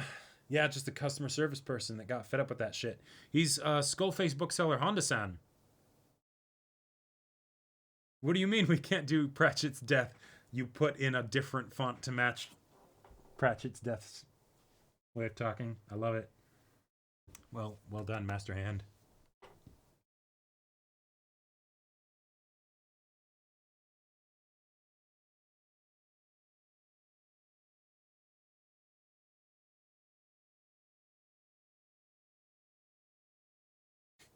Why is it that only a manager can validate these purchases? Isn't that weirdly fucked up? Yeah, that's kind of what he said. Yeah. Yeah. Basically.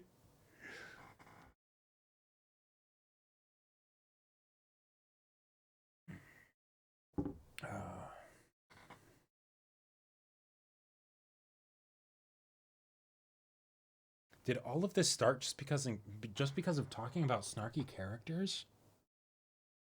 How did we even get on this topic? Or no, we were talking about magic systems before.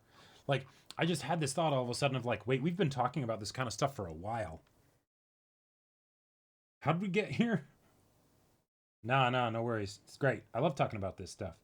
Like, I love talking about this stuff, and yet I don't often, because I'm never sure if you guys are interested in it, you know? Oh yeah, character discussion is super fun. Makes me miss the old writing trope podcasts. Well, I think this is the good different way of doing it. Because the podcast that we used to do, it was more of like me and Caleb sort of giving a presentation, which I don't really like, because for a few reasons.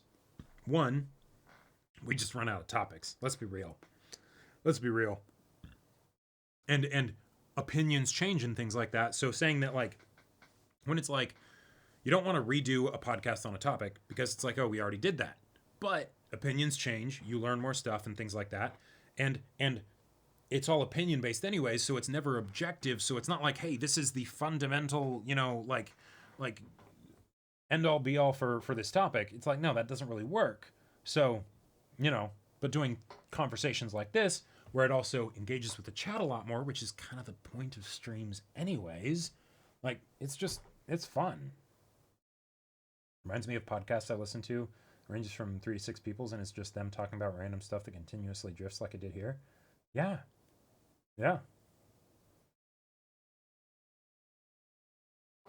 Also, you kind of know what each other will say before doing it. That's true. So yeah, that's the other thing that's tough, is if it's me and Caleb talking about something, we have spent so much time together that like all the jokes about us kind of fusing into one being and everything is not that far off. You'll see it in reactions sometimes, where we will see something in a show that both makes us think of the same unrelated thing at the same time, right? And then one of us will say it, and the other person will be like, yes, I was thinking the exact same thing. And it's not just that. The other person will know that the other person was thinking the exact same thing, and so they'll say it first. They'll say it. They'll make sure to say it so that they beat the other person to the punch, right? Like, and so with things like that, synchronized brainwaves, it is crazy shit. Like, there's sibling energy, there's twin energy, which is different than what we got. But then there's the fact that we're like basically married to each other with work and stuff, right? Like we spend so much time together that the sibling energy is like amped up to crazy levels, right? You really are semblance of sanity. Yeah, exactly. Like, so when it comes to podcasts, where's the discussion, right? Like, we mostly agree on a lot of the things, right? So, it's just us talking, and then it's echo chamber. It's not conversation, and yeah, literally sharing the same brain cell. Yep. It's a personal relationship, but it's also your brand at this point. Yeah, and that's a whole other fun conversation. Yeah. Like, it's weird too, because when we think about like a lot of YouTubers at different points will like either bring other people onto the crew or like do collaborations and things like that. And even though I've been doing YouTube for 7 years, I could count on one hand the number of collaborations I've been in. Like 3 or 4, right? Because, well, how do we do them, right? Like, I guess we both go and do something, but like in our regular stuff, it's not like there's room for it really,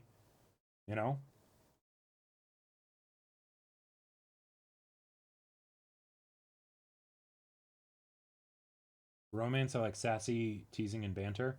Yeah, that definitely helps a lot, because it's a lot of fun, because in romance romance is such a fascinating genre with what it does to story structure, or dramas in general. Like, you can have the romance beats in other things too, right? Like buddy cop stories are a romance that's platonic. Like, that's just what it is. It's the same kind of story. But like, the plot is fundamentally intrinsically based on the characters. Like, that's all it is. So if that's where the conflict is, how do you keep it engaging, right? And that's where a lot of those stories can fall flat for me if they don't do that. But at the same time, if it ends up being a good one, that means it's probably going to be one of your favorite character stories out there, because that's all there is to it.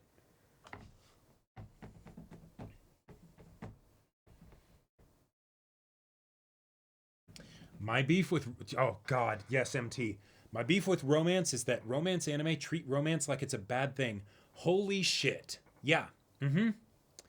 It's so frustrating. And I don't know whether this is just an anime trope that started and now it continues, or whether this is like a cultural thing in Japan a lot more than it is in the US or something. Because like, there's parts of it where the nervousness is absolutely relatable, right? When you haven't been in a relationship with somebody, that's nerve-wracking. And because like, and there's a reason why most anime and a lot of stories and stuff are in that young adult phase, because that's when you're experiencing a lot of this stuff for the first time, so you have the strongest response to it.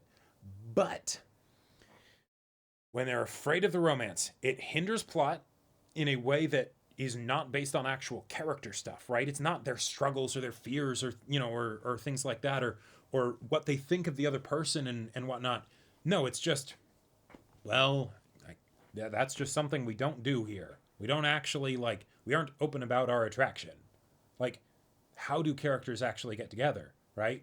Like, in situations like that, you either need the characters that are the glaring exception and are actually open and forward with it, right? And then that's such a rare quality that when it happens, it's like, oh my God, yes, have this happen, please.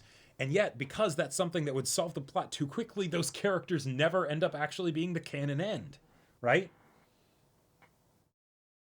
What do you think about Kaguya-sama then? Kaguya-sama is an exception to the exception because it's so meta in how it addresses the topic of romance fiction, right? That's baked into the concept of it, right? And because that becomes part of the comedy, then it's not a bad thing, right? And then it's just, yeah, let's go on this fun ride, and yet along the way, we're gonna give you all those little teases and twists and developments and things where you can see these characters grow in very concrete ways where there's actually surprisingly little backpedaling. Like, this is the thing that I think people don't, well, maybe people know and appreciate this enough about Kaguya, but even though Kaguya is based around the idea that there is no progress, right? These characters are too stubborn and all that. Because of that, well, oh no, I will not presume. Whether it's because of that or just because the writer knows better, there is like no backpedaling. There will be situations where they don't end up realizing what it's about, but you know that that's going to happen because that's the premise of the show. And yet, you will see the ways in which the characters deal with their shit basically and grow as people and grow closer to each other, and that does not backtrack. That never backtracks. It's never threatened even. Like when it is, it's a joke, you know, like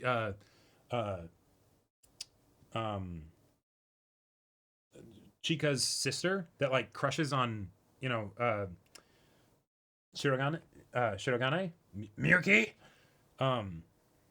It's a joke, right? Like, you know, nothing's going to happen there. It's not actually going to be conflict, right? Kaguya-sama is all about breaking down walls and teetering on a healthy versus toxic expressions of love. Yeah, exactly, because the characters are disasters, and that's the premise and draw of the show. Like, but back to the whole thing of the characters in anime being scared of romance. The tough part is that a lot of this ends up getting roped up in the attraction, in the sexual attraction to the other character, right? Because yeah, there's ways in which the expression of that is not helpful, right? Not helpful, not decent, not polite, etc. All those things, right?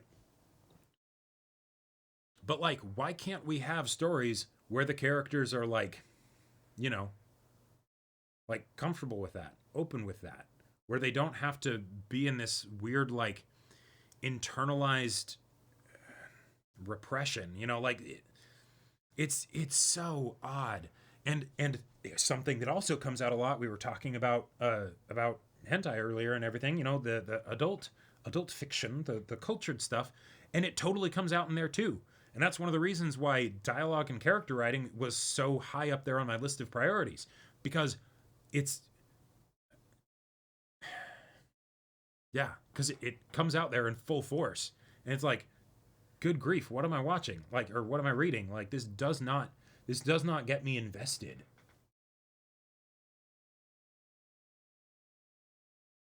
The biggest flaw holding anime back, I feel, is that too many MC and characters are teenagers. If we could just for once get more mature characters, we might be able to evolve the anime scene. Every time there's adults, they either make them cold-hearted or cutify them. There's rarely a normal mature adult.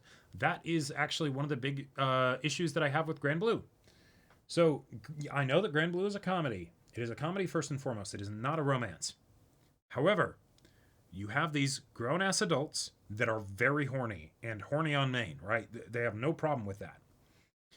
And yet it still ends up using, for different reasons. It's not for the same, ooh, blush dere, you know, character reasons, right? That you usually get in high school romances. But it's like plot, gag, hand of the author, hand of God type stuff, where it's we can't have that happen because that'll break up the status quo and it will turn it into not a dedicated comedy, which that's fair. That's fair. Like, I understand that. The comedy in Grand Blue is very good. You don't want to disrupt that.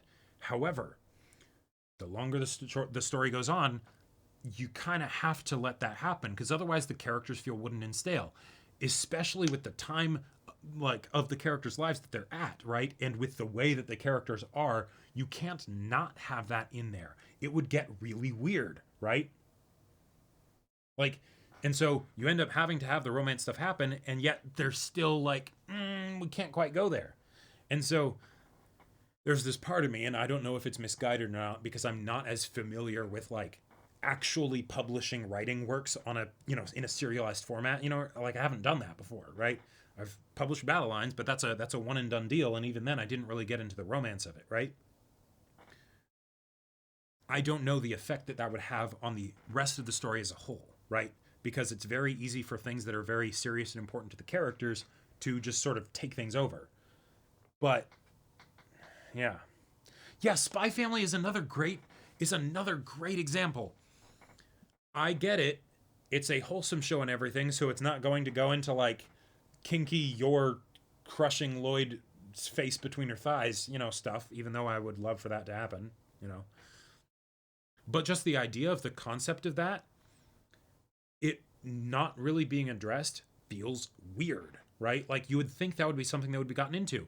And the fact that even though she's 27 years old, is still blush dare when it comes to that kind of stuff, it actually bothers me. Like, that is probably the biggest issue that I have with Spy Family as a show. I know, crazy, but... And there's an explanation for it. Yeah, she's been a hired assassin and everything, so she doesn't pick up on social cues and all of that stuff. But, like, why? Why? Like, you could have just as easily had it been something where she doesn't pick up on social cues, so it actually goes the different direction, right? And it makes interesting things happen. As opposed to the, no, we can't actually go into that topic, right? Totally nice. Yeah. When you have less of something, then that less supply equals more demand, you know, or less supply means that when you get that supply, it's, you know, yeah. But like, why couldn't that at least be something that they talk about? I get that, you know, Lloyd is like Lloyd is very sort of like dutiful, and it's like, yeah, we're doing this fake thing, right? So it's, you know, we've got our separate rooms and all that stuff. But when there was the whole situation where her brother brought up that, like, you guys don't actually seem very comfortable around each other. Are you actually married? Like, you got nervous when you were in each other's space. No one that's actually had sex will be like that, you know? Well, unless there's a whole other story there, right? But, like, have you actually been intimate? And it's like, no, they clearly didn't. There could have been a conversation there that wouldn't have to go anywhere super steamy. But there could have totally been a conversation there. It would make sense for there to be a conversation there where Lloyd is like, oh, shoot, that's something that I hadn't really thought about. I didn't want to, like, scare you off or whatever with talking about it. But it's the, hey, we don't want, like, even if he doesn't tell her the stakes for him, just the stakes of, like, yeah. Well, I guess he doesn't know why she is super wanting to pretend to be his wife. But if it's the, like, all right, we need to at least get more comfortable around each other. It doesn't even have to lead to, like, kissing or anything. It could just be them doing little things like holding hands or, like, you know, touches on the shoulder or whatever, right? That a married couple would actually do, and then that can be a way to show their genuine feelings towards each other developing in this fake situation.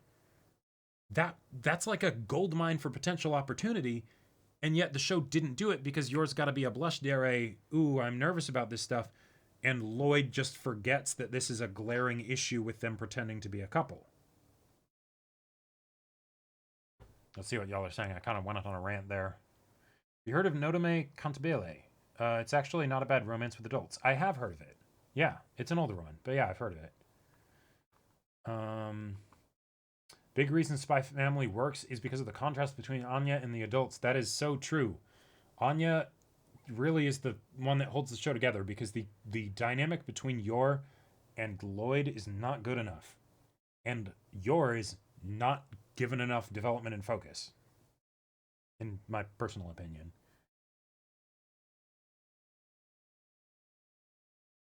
The animation of her moving her hair back when her brother visits lives in my head rent-free. I mean, that's fair. Yeah.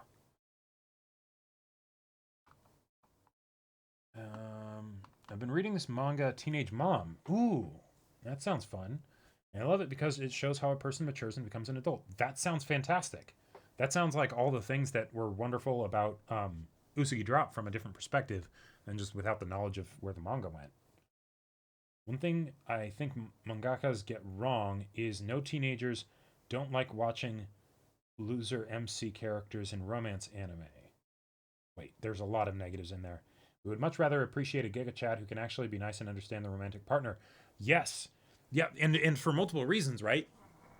Yes, can you get some relatability with your protagonist because, oh, they're nervous in a love situation, especially if it's their first love, which, you know, again, we talked about that. That brings extra emotional stakes into the situation because then the character is feeling the most that they possibly can because they haven't done this before. However, it is something that inherently gets in the way of progress.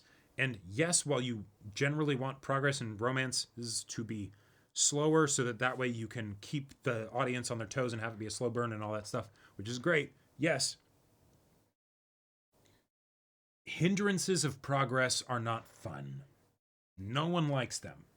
No one. We might put up with them because the promise of the eventual delivery is something that we believe in, right? And so to the amount that you have belief you have belief in the creator and the creator has your goodwill, the more that they can get away with doing that stuff and you'll still trust them, right? But it's spending that resource. The stuff with Yor and Lloyd when her brother, came along and all that stuff, and they did 3 different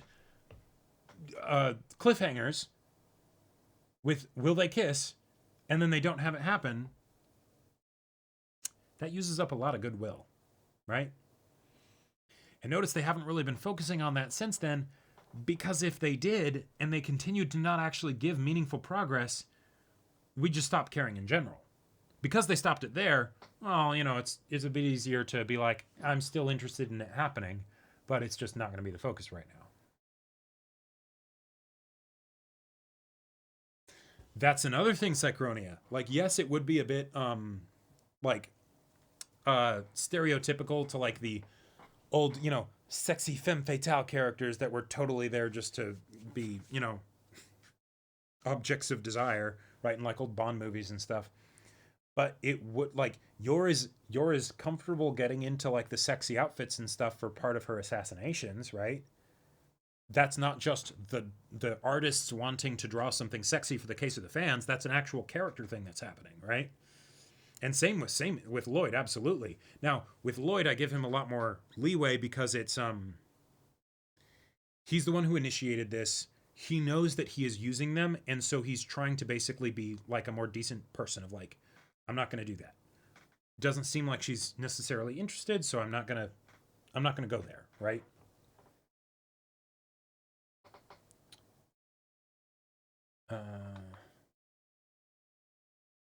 I mean, let's not mince words. Yor is hot. Yes, there's that too. Tadano. Yeah, Tadano is a great example. He is totally a Giga Chad, even though he's not like traditional Giga Chad, right? He's an emotional Giga Chad. Yep. Chadano, yeah. And it's wonderful. People love him as a main character. He helps progress the story. Like, it's fantastic.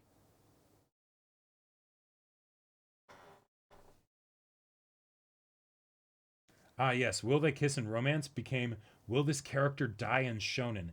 Too much makes viewers immune from caring about it. Yeah. And you never want that to happen. That's the worst thing that could possibly happen because the conflict of your story depends on it. You have to keep your audience invested in that happening. And if they think they're just being played with and it's never going to happen, then they tune out. I'd say it would even be subversive to the stereotype. They're great if it's just sleeping with each other. That's easy. Any sort of actual intimacy, though, they're both stunted. Oh.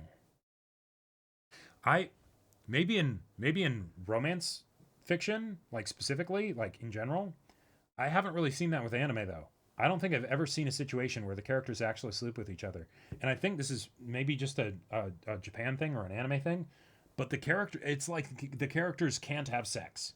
Like, if this character has sex, it's a bad thing. Like, and Iori is probably my biggest example of it, where frick, I'm forgetting her name. Best girl from Grand Blue. But she actually is like, hey, do you want to just have sex? Like, no, this is not something I'm saying casually.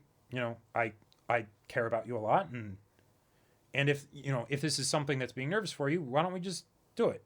You know? Like, it doesn't have to be that big a deal.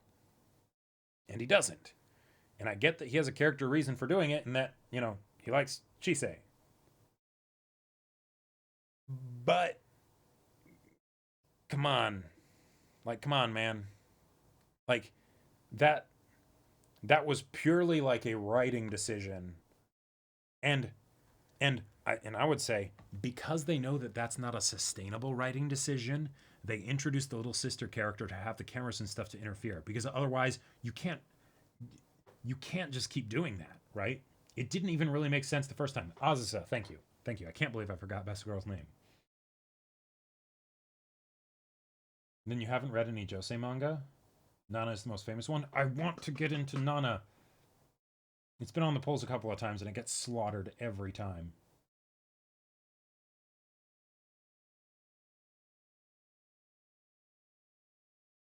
Also, when it comes to romance, White Album 2.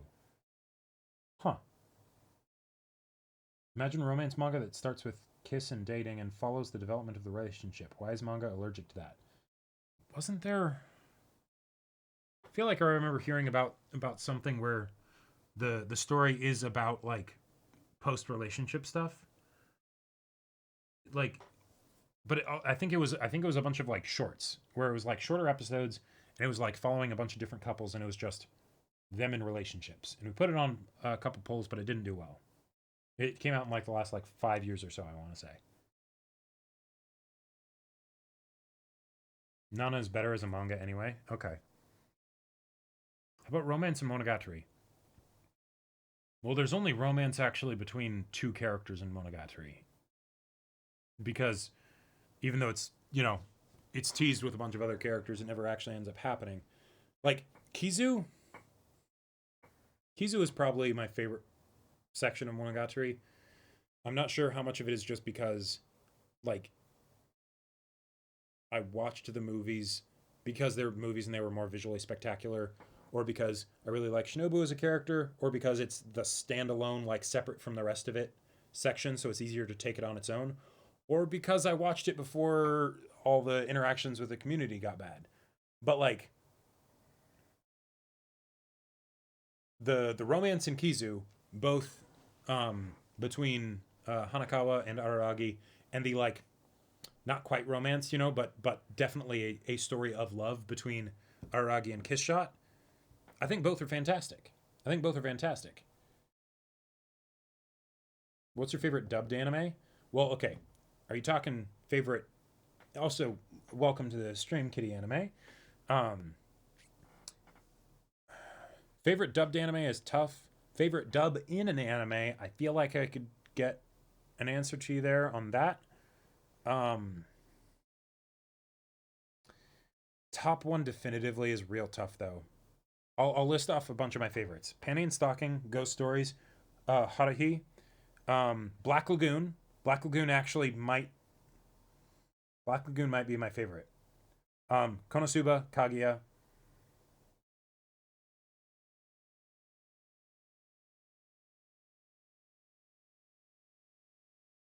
Oh, Baccano. Baccano's fantastic. Yeah.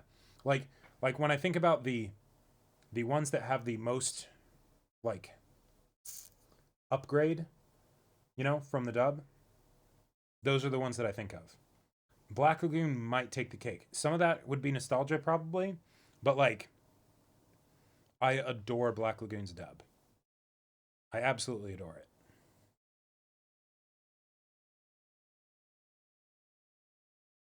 Full Metal Alchemist dub is another great one.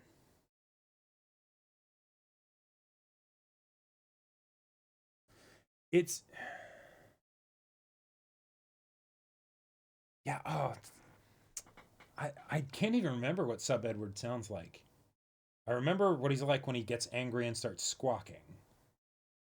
Full Metal Panic Fumofu. Fumofu also has a pretty great dub. Like, I don't know. There's just, but the sub for Fumofu is already so good though. I feel like it's not as big of a difference. Golden Boy is definitely a fun dub. Toradora is also a great dub. I'm a big fan of I believe Cassandra Lee Morris is her name, voice actress for Taiga.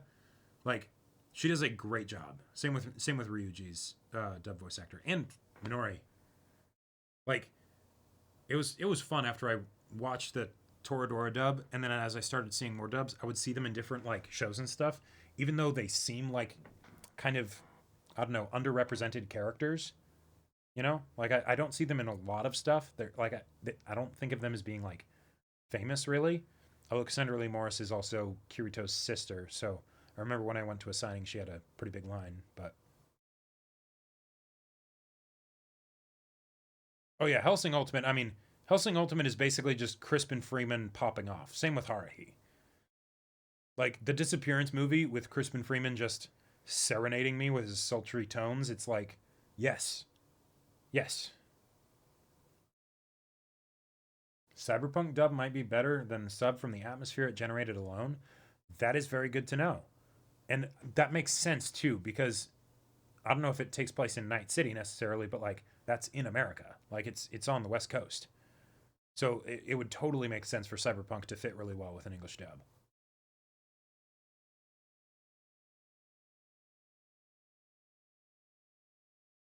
Yeah. Oh man. Now that we're talking about dubs and stuff, I'm just remembering all the times like, because I used to be hardcore like sub only, right? Ever since like watching Bleach and Naruto, because I would hear the dub and it was awful, right? It was awful. Oh man. Like there was yeah, dub can't scream. Yeah, they can't scream as well. So there was actually no, I'm gonna pull it up. I'm gonna pull it up. Okay.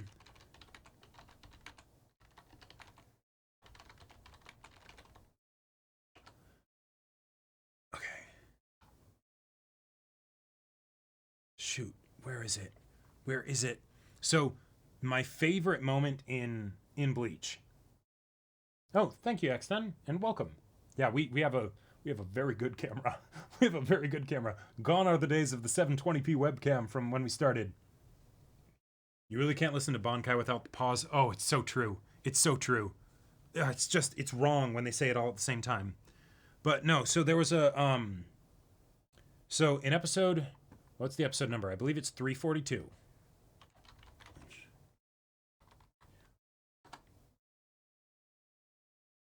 Yes. Yes. Yep. Right. I still remember the name of the episode because I love this episode so much. This episode has kept me up at night. It's the one where Ichigo is like gonna lose his powers and everything, and it's like a lot of it might be filler. I can't remember, but it's Ichigo needing to come to terms with the fact that his friends will all go on without him, right? He feels useless, right? He's always been the one, you know, being the shonen protagonist and saving people, and it's like, no, you have to go back to a normal life. What are you going to do? And Rukia sees this, and, you know, if you've seen the episode, you know what I'm talking about. It's fantastic, right? Like, I will actually rewatch that episode of Bleach every now and again, because I still think it holds up. It's great. And there's a scene that is, like, one of my favorite scenes in Bleach where she calls him out on it, right? Where he's basically been putting his life in danger trying to fight Hollows when he doesn't have the power anymore. Like a regular Hollow is going to kill him. And he's convinced I have to do this myself. And oh, it's so good. And she basically I almost have it memorized even though I haven't seen the episode that many times, but she's like, "No, come on, what are you talking about? You're not a burden. If you're weak, I'll support you. If you stumbled, I'll help pick you back up. we're friends, right? And it's like, come on, what do you... Is everything that we've been through together, does that mean nothing, right? And then he's like, okay, will you help me, right? And then she freezes the Hollow's feet, and he does one last Getsuga Tensho that's barely a Getsuga Tensho, and it's enough to kill the Hollow. And it's beautiful. And there was a point where I was just looking around and like watching stuff or whatever, and then I saw a clip. Is it this one? I feel like, no, that's not it.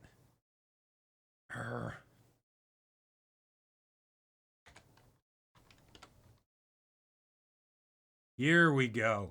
You are. Ugh.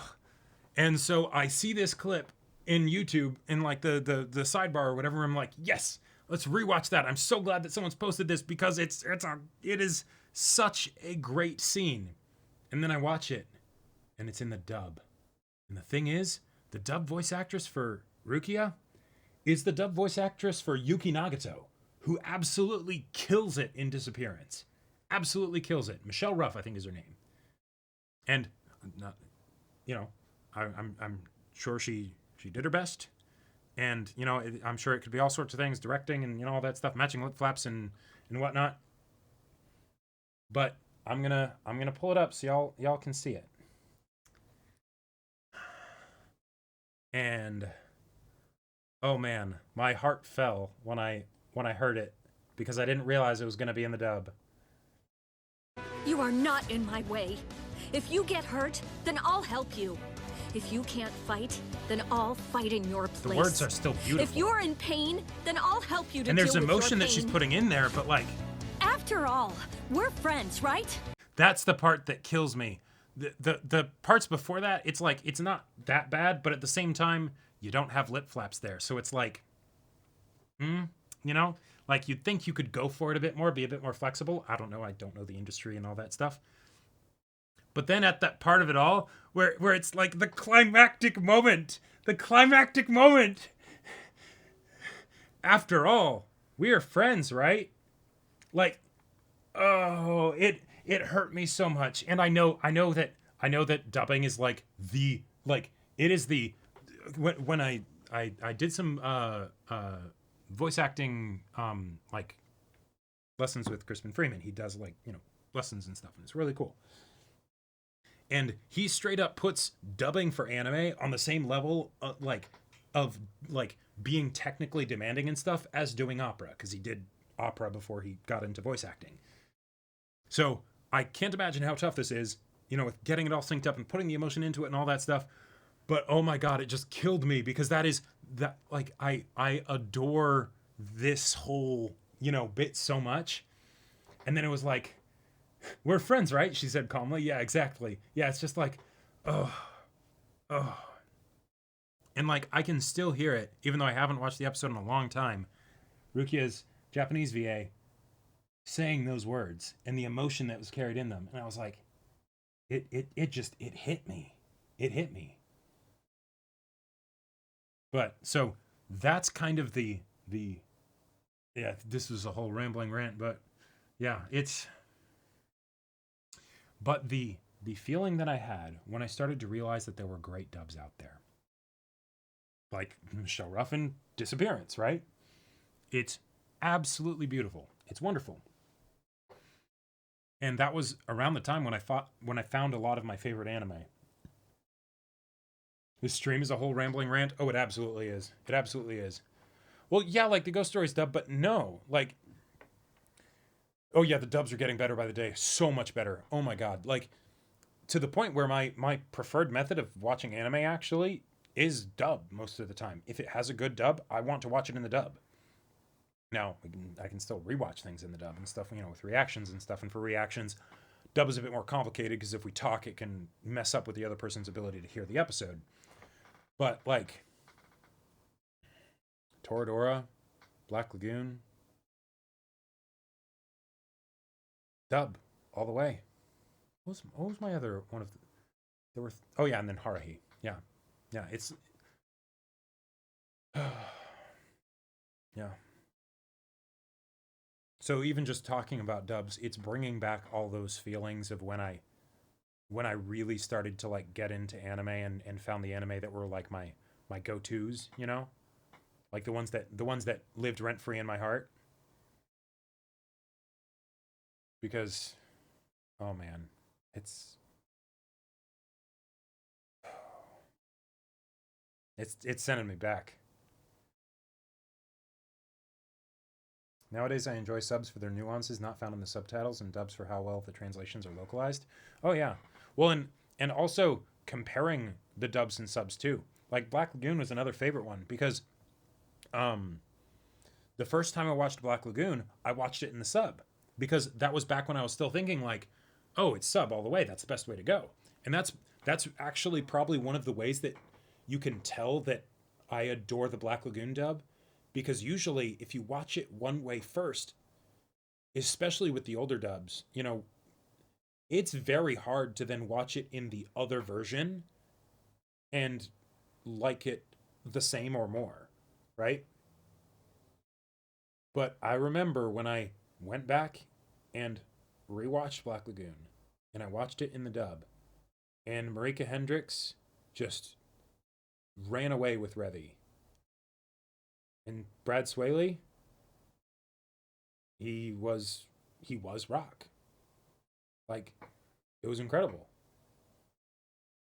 Like those of you who watched I think it was the Halloween stream that one time, where I did like a 12-minute or 7-minute rant of the second half of Black Lagoon episode 7.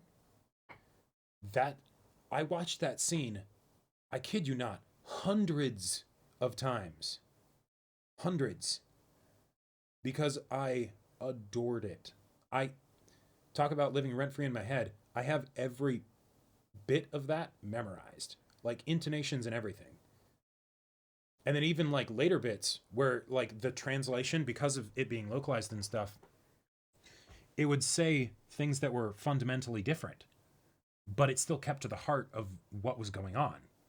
So like there's a part where a character has a, trigger warnings, has a sword and they're about to kill themselves. They have the point up against their throat. And in the sub, Revy says, "Don't look, Rock, you'll be scarred." Great line. Great line. And the delivery of it is fantastic, right? In the dub, Revy kind of barks out, "Don't look at her, Rock, look at me." Communicates more or less the same thing, but is totally different. And those kinds of differences, I love it, because you can see the reasoning of why they do it, right? It's not just as some casual thing. Like there was thought put behind it. A lot of dubs are becoming better at adjusting humor for English-speaking audiences. Yes, that is one of the ways in which I think dubs are generally just better, especially is comedy. Because, you know, it's better to hear the jokes with all the timing and stuff in your native language.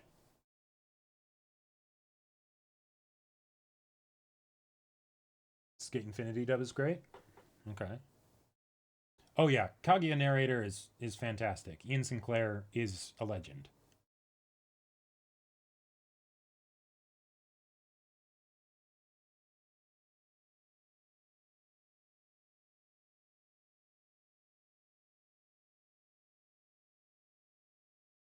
Yeah, comedies and anime are one of those ones where I really can't experience it both ways. And it feels like, a lot of times it feels like two different shows. Kaguya is a fantastic example of that because of the narrator being so different. Ian Sinclair does not try to capture the same energy as the Japanese narrator. No, because why would he, right? Like that, you don't want to do that.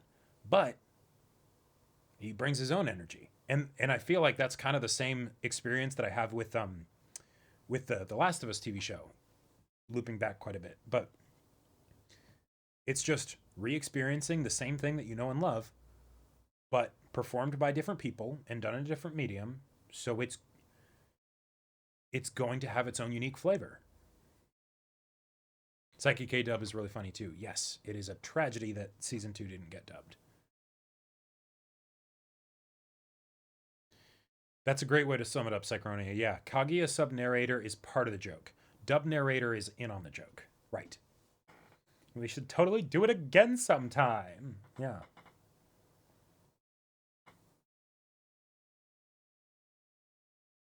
I guess it helps that anime fans are cluing into Japanese cultural stuff and the dub people know it. Yeah, I can imagine that probably helps. Yeah. Oh, man. Anime's great. It's weird. Not to get, like, melancholic here. Yeah, it's happening. Everybody, it's happening. Oh, come on. But, like,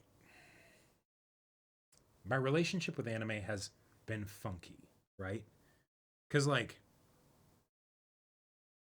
I don't know if you guys have experienced anything similar to this. Let me know if you do. You know, I want to know how it resonates with you.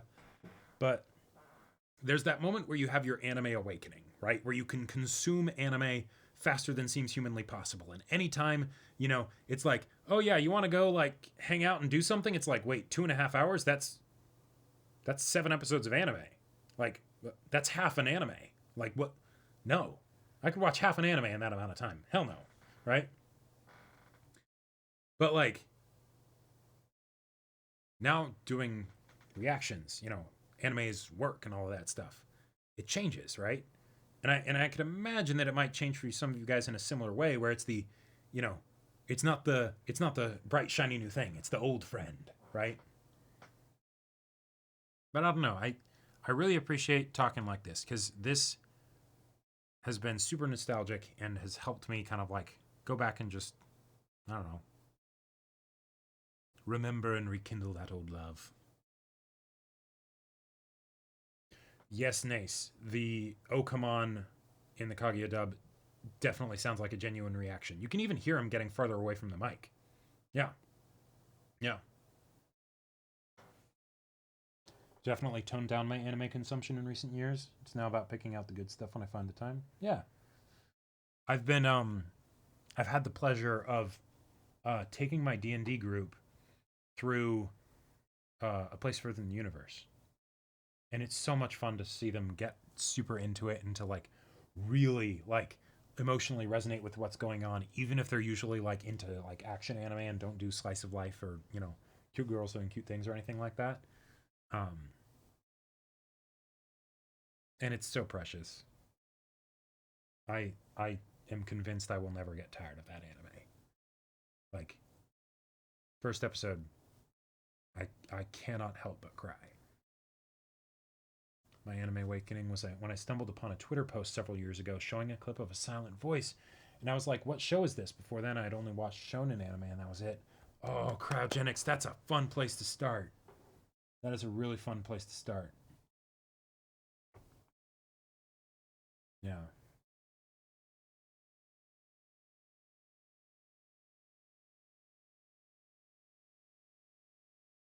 Went through the burnout a few years ago. I was in the community, but I barely watched anything. Now I'm back. I don't binge many shows anymore, but the love is back for me. That's awesome. Why does Automod keep... No, just allow it, but...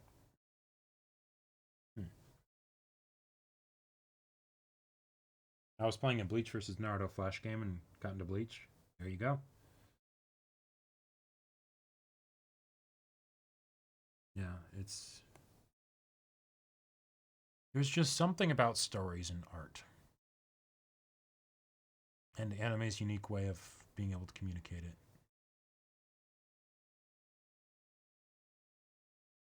Because, like, for me, my obsession with stories started back with Lord of the Rings. Because it was like, that's what everyone was into. And mine and Caleb's dad did that whole thing of like, well, you got to read the books before watching the movies. I read the books and... Like, in a lot of ways, Tolkien was a bad place to start. Like, it spoiled me so bad.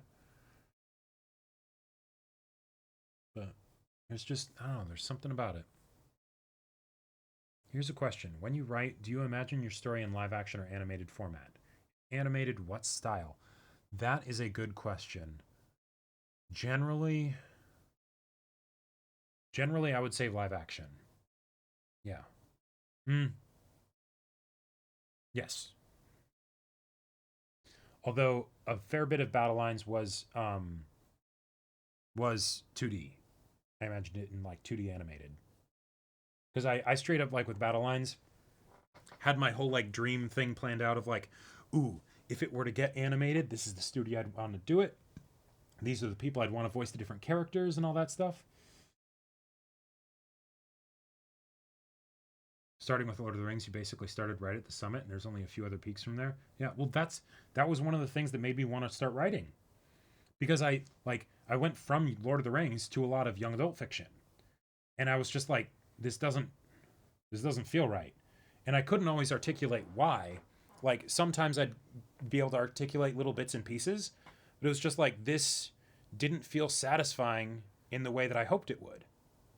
And so then I was looking, I was comparing everything to Tolkien basically.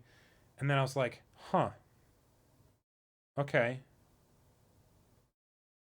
And then it was like, what if I wrote something myself? Well, I mean, that'd be fun. Yeah. Write little fan fiction-y bits there, Try to fix the Star Wars prequels. And then I read Aragon, and I was like, wait, Christopher Paolini was 14 when he started this? Or 15? Yeah, 15 when he started this, and he published it when he was 19, and it got a movie? Oh shit. Maybe I can actually do this. Yeah, exactly. I need to scratch that itch. Where is it? Fucking fine, I'll do it myself. Yeah. Yeah. Oh, Hodrax. That absolutely gives me all sorts of existential crises so often. Like thinking about the fact that like Lord of the Rings is Tolkien's life's work. He spent his life dedicating himself to that world, that mythos, the languages and all that stuff, right? Because he was a total nerd for it. And that doesn't work for everybody. And that can be a real scary, disheartening thing when you think about it, because it's I want to create something beautiful, right? Like that's what I want. That is like if I were to sum up what I want most out of my life in general, it would be to make beautiful things. And yet if I want to make multiple beautiful things, if I want to not put all my eggs in one basket, well, can't really do the Lord of the Rings thing. Because with Lord of the Rings, what happens if the thing that you're making just isn't necessarily very good? Because your ideas aren't very good. Like, even if you get to the point where you can edit it and refine it and have it be told very well, what happens if the original story idea is sort of just okay? Like, I don't know, of course, but a lot of times I feel like that might be the situation with Patrick Rothfuss. I know if I was Patrick Rothfuss, I would absolutely be feeling that. Where Name of the Wind, Wise Man's Fear, both fantastic, beautiful books, and I have never had so much fun just reading prose. Like there was another book that was close, The Golem and the Genie. Urban kind of fantasy, but like not quite modern in time, like kind of old timey. Very fun love story. I'll actually post. It's a good book. I think more people need to check it out.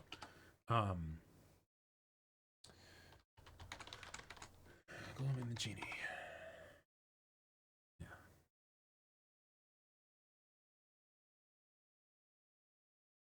Posting the link in chat. I highly recommend you check it out if you're interested in, romance fiction with that dash of fantasy.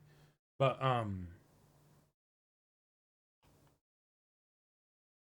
oh yeah, and George Lucas with Star Wars. Yeah, that was his life's work too. Yeah. I have the complete works of like, Lovecraft and Shakespeare and stuff in like these big like book collections, and to think that it's like in my hand I'm holding someone's life right now, effectively, right? And these are from the greats. Like that's terrifying. That's terrifying. And back to the whole thing with Rothfuss, because I totally got sidetracked to the prose bit. As beautifully written as those books are, as wonderful as the magic system is, as immersive as it is, what you have is effectively just, you know, basic young boy, parents slaughtered, revenge sort of thing that goes to a magic school and will become the best like no one ever was. That's not a problem necessarily. That can be totally fine. You can have a great story with that. But when I think about how much unbelievably beautiful polish Rothfuss puts into those books, I can't imagine the pressure to conclude it with the third one, with how big they get and how unwieldy it is and all the stuff that he's set up. And then also think about how fairly basic, mundane the premise of it is, right? Like the amount of effort that he must have to put in order that he will have to put in if he does finish the book to actually take all of that stuff from deep within his soul and put it to paper and be able to, you know, put a cover on it and have it be up to the same standard of his previous books and publish it. That has got to be so crippling. And I don't follow him very closely online, but I know he's dealt with a lot of like mental health issues and stuff. And I would not be surprised at all if that kind of went part and parcel with it, right? With that writer's block and everything, because it's been 9 or 10 years or whatever it's been since Wise Man's Fear. Maybe 12 by now, because I want to say it might have been 2011. I don't want to talk about that too much because, you know, that could get into all sorts of weird territory of speculation about someone's mental state. But it's like, yeah, and there's still the disconnect between past and present growth. Yeah. Mm-hmm. It's going to be real hard to do that in a single book. Like, how do you, right? And like, a lot of the times I don't feel like people understand the amount of someone's soul that can go into a book. And I don't use that word lightly. Like, not just the fact that like, oh, you have to be inspired to do it and all that stuff, but you are digging deep into who you are as a person and your feelings and emotions and all of that stuff to tap into your own little insanity to create these characters, make them fleshed out in this world and everything, and have it have structure so that it can be satisfying and engaging and conclude, which is a whole other thing. And then have it also be this monster of a work and whatnot. That has to take a lot out of you. I could tell you how much and in what ways Battle Lines took things out of me. Things that I don't know if I will like get back, you know? It's like this is it's like the accumulated damage that MHA characters will get, right? Deku still has the scars on his hands, right? I know where the scars are of Battle Lines, right? That I took. I can't imagine what it would be like to be like, okay, let's do that again when it's already something that's on a magnitude far above what, you know, I did with Battle Lines. When it might not even necessarily be something that he is still inspired by, right? Because it's been so long since he, like, when did the first Rothfuss book come out? Name of the Wind. Name of the Wind. Name of the Wind was published in 2007, and he has gone on record to say that he has done, I want to say it was 800 written drafts for Name of the Wind.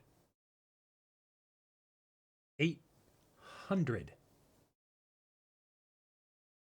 Like, this is probably the story that I would imagine, correct me if I'm wrong, I don't want to spread misinformation or anything, but this gives me the vibe of the story that he's been writing since, like, potentially a very young age, right?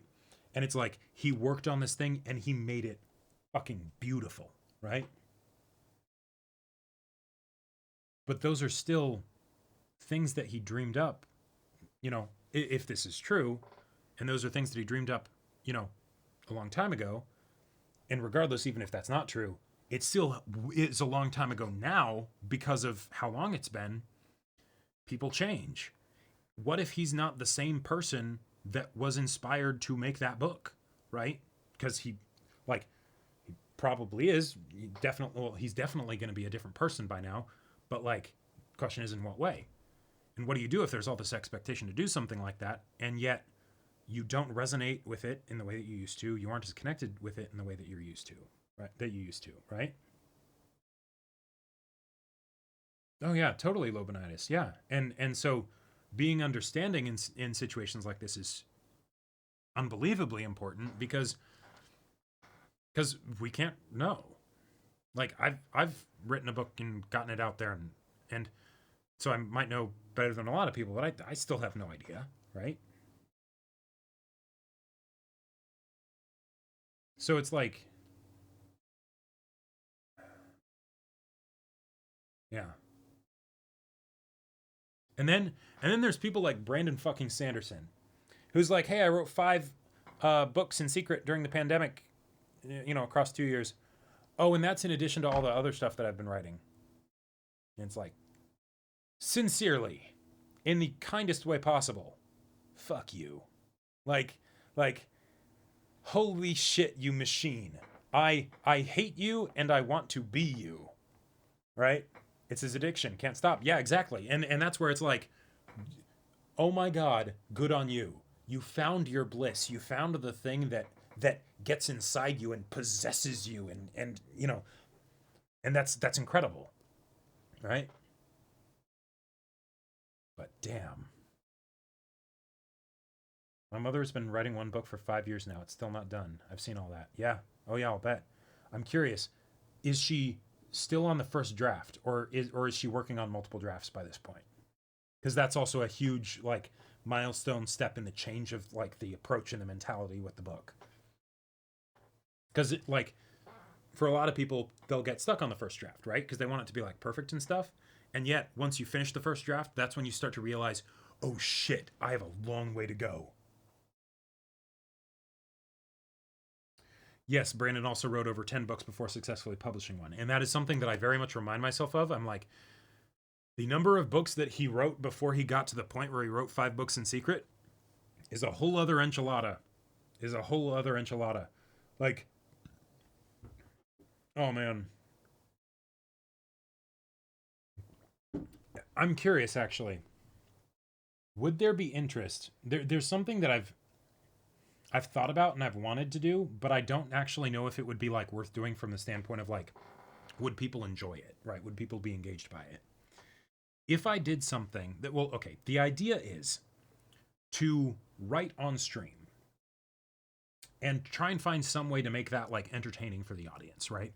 Have some background music, turn it into like an ASMR thing where it's like hearing the clacking of the keyboard and some background music, and then maybe I talk occasionally, in between stuff when I'm taking a break or whatever. And it's sort of like a, let's all just be chill and productive or whatever. But then the idea would be to write an entire book where every step of the process is recorded. And so that theoretically, if you wanted to, even though it would be a ridiculous amount of time, you could actually go and see, here, this is measured, this is the process. And then make a super cut highlight reel, where it's here's the time in the corner.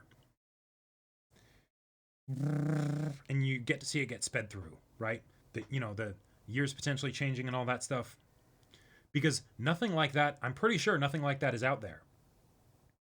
And oh my God, for all the other writers out there, like that is the kind of thing that I would so want to see. Yeah, time-lapse video, but with writing. Yeah, exactly.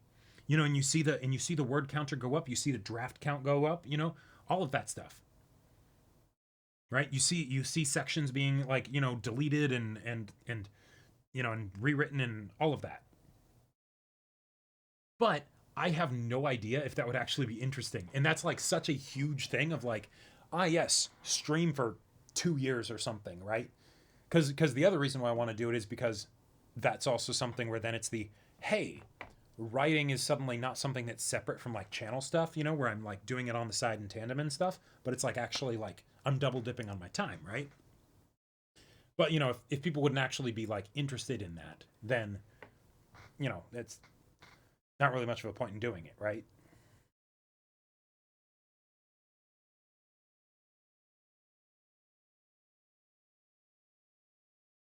Yeah, exactly. Most of that wouldn't actually involve engaging with chat, right? Because I know for a fact I would not be able to effectively write while also keeping focused on what chat's saying, you know?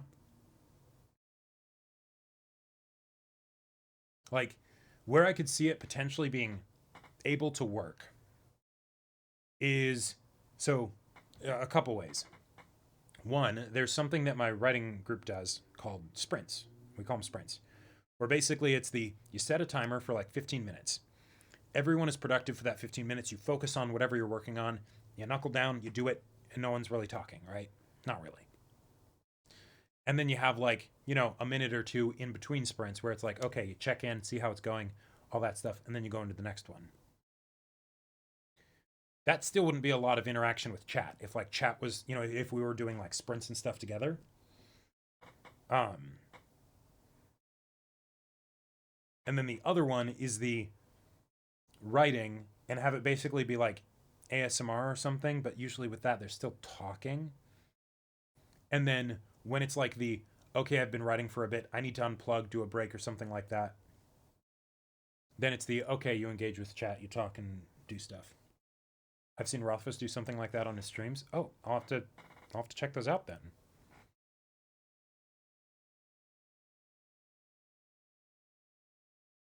It'd probably be a bit distracting, but maybe it could work with some refinement. Yeah, that's what I was thinking. But yeah, and I have no idea whether something like that would work. And I want to, you know, I don't want to just be like, oh yeah, we have fans, so therefore people will watch it because they should, right? Because whatever we do, they'll be interested in, because that's a bad mindset. But if you do editing on stream, it might be less distracting. Sure. Yeah, I could see that. I could see that. Oh no, totally. Especially with writing. Like I need like the times when I'm most productive, it's weird because it'll wildly fluctuate.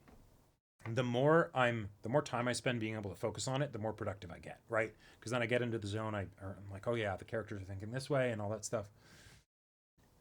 But yeah.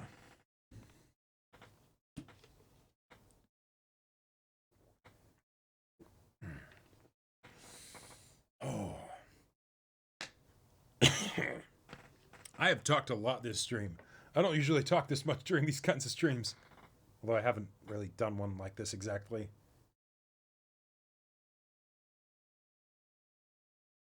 I imagine there just being a big blank space if you want to film the whole process.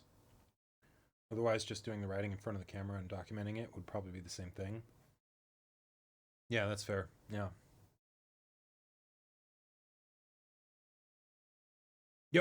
Yep, exactly. Yeah. Brando Sando also takes like 45 minutes to get into it. Yep. Yeah. Because it's weird. Like, there's a lot of shit that you basically just keep in your head. Like, even if you have notes to help you, like, the amount of, like, context and, like, different beats that I'm wanting to hit and stuff that lives up here for, like, the story I'm working on right now it's pretty crazy.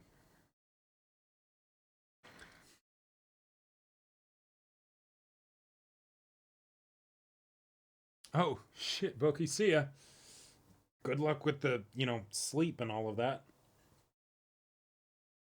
Could also be a different sort of deal where you're mostly setting the background and chat is most in here interacting with each other. It would be more of a leave the camera on thing with a regularly scheduled gathering time for any fans. Yeah, that's the kind of thing that I would kind of hope it would be. Because then it's not just me working on a thing, it's hey, we're all gathering and working on that, that project that we have, that hobby, that whatever. Yeah. And or just hanging out and vibing with, some fun music and stuff. And the clack clack clack clack clack.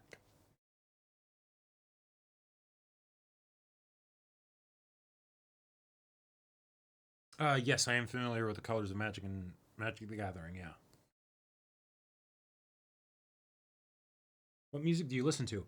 A lot of it's soundtracks, but really recently it has turned into a lot of that ASMR stuff. I actually tuned into a VTuber's ASMR stream to check out like how they did it, because I've always wanted to do ASMR stuff. And they used like the exact same, like, you know, rainy atmosphere with like piano music, like videos. Like I recognized the video that they were using for the background music, and I was like, yeah, nice. Ooh, you can sync Spotify music through Discord, probably other methods as well. Ooh, yeah. That'd also be a good way to promote the Discord. Huh. Yeah, that's, ooh, I like it. Right, because they changed the bots. I was just dealing with this with my D&D group, or TTRPG group now because of stuff. But where it was like, oh yeah, we got to put on some music.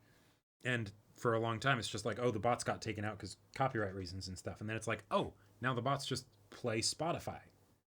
There you go. Is ever interested in World of Darkness TTRPG, like Vampire the Masquerade? Yes, I definitely would like to play Vampire the Masquerade at some point. Yeah. Yeah. I straight up use green noise 10 hours video on YouTube to focus. All right, let's see this.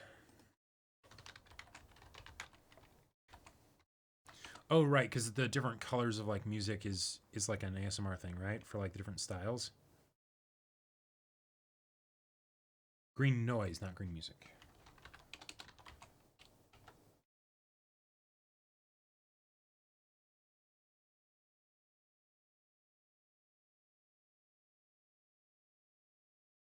Is it the relaxing white noise one or the ambient relaxation one?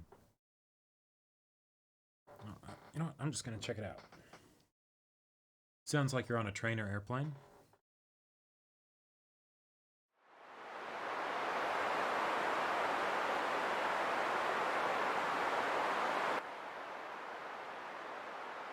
Okay, yeah.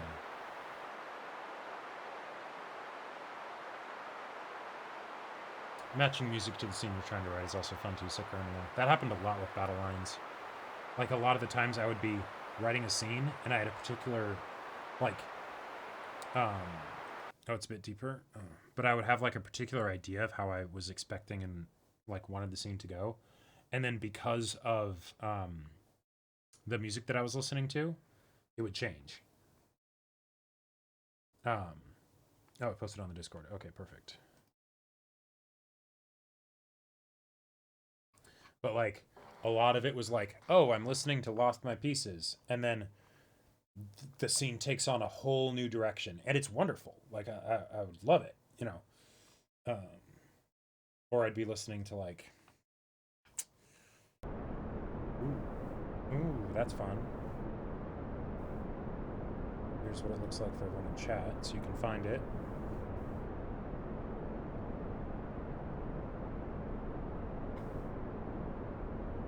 Oh yeah, that's, yeah. I like it. I like it. I'll put mine there as well. Ooh. Oh yes. Let's see this one.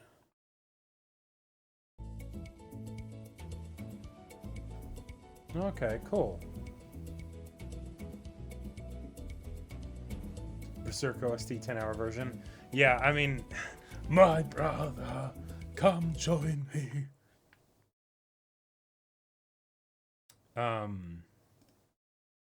The ones that I would usually, what was it? What were the big ones for battle lines? Like post the Spotify links or something. Is Spotify even on this computer? Nope, it isn't. Yeah, it's got an online thing. But oh, there's a Guts theme with 10-hour rain loop. Yes, that one is fantastic. I don't want to pull that one up because I feel like that could be a copyright problem, but yes.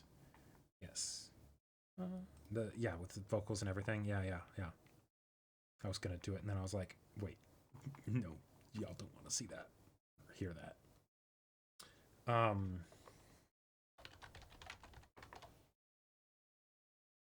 So this is see, share, copy song link. This was one that I listened to a ton for battle lines with the angels and everything.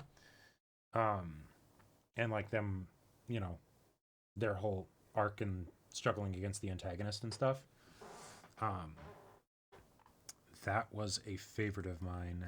And then what were the other ones?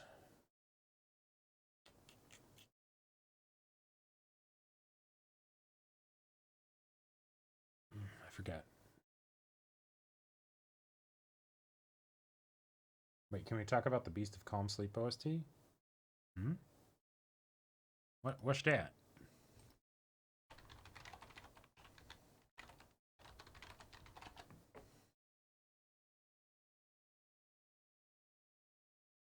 Can you link it in the Discord? Not entirely sure. I tried searching it up, but didn't get anything definitive.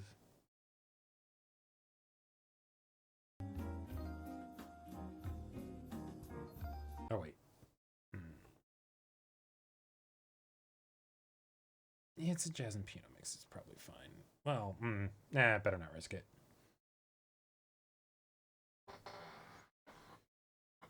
Yeah, Within Temptation's fun. I haven't listened to too much of their stuff, but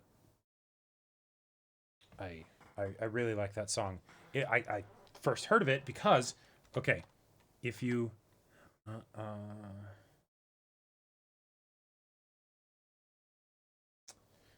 just gonna turn off desktop audio for a little bit.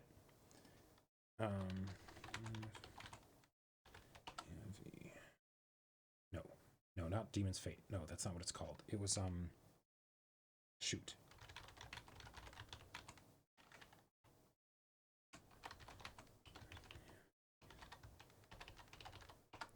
Best AMVs of all time. Don't fail me now. All right. Devil's Game. That's what it was. So, this AMV for Madoka Magica is ridiculously, really fucking good. I can't remember the original editor for it because I found it on like one of those like compilation things. Chica Boom. That's right, Chica Boom. Because if you know anime music videos, Chica Boom was like they just do great work. But that one is just an absolute favorite of mine. Devil's Game for Madoka Magica. It's a 6-minute AMV because the song is legendary. And it is just a wonderful summary of the story of Madoka Magica with some bits from the movie for, you know, just for some extra fun. But yeah.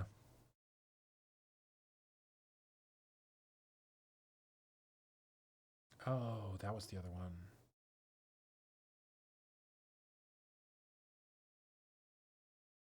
Oh, Made in Abyss OST is also really good. Yes. I mean, come on, yeah. Who hasn't listened to what's the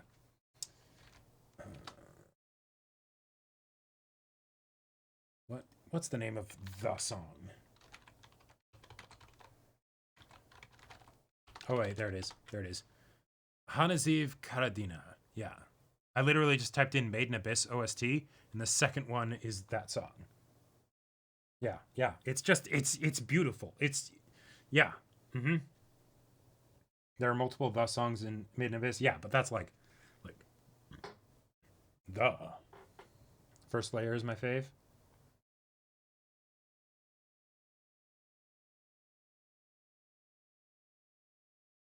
Season 2 OST is even better. It has been enchanting me so far.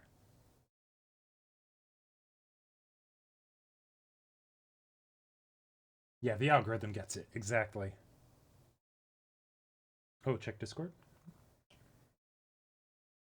Ooh. Let's turn off desktop audio real quick.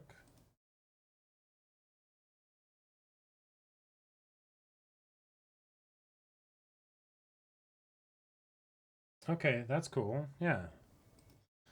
Ah, I remembered what it was. So I was spacing. I was like, what is the song that was the other one that I love to write to that really changed scenes as I was writing them? Because this is my favorite song in the world. Like, and I do not say that lightly. Okay, I've got desktop audio off. But here we go. Crone by Hiroyuki Sawano. I have not even seen Guilty Crown. This song has made me want to watch Guilty Crown. Oh my god, it is so fucking good. Like, it's...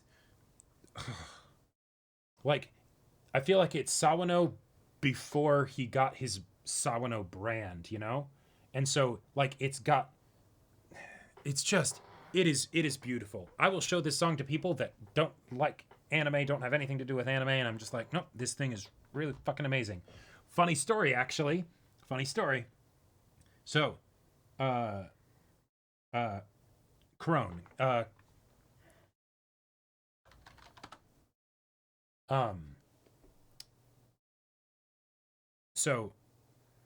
dad used to work at Microsoft, right?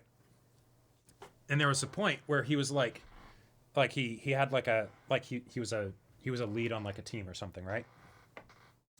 And there was a point where he was like, Jacob, what are some of your favorite like motivational, like it's time to start working, you know, songs?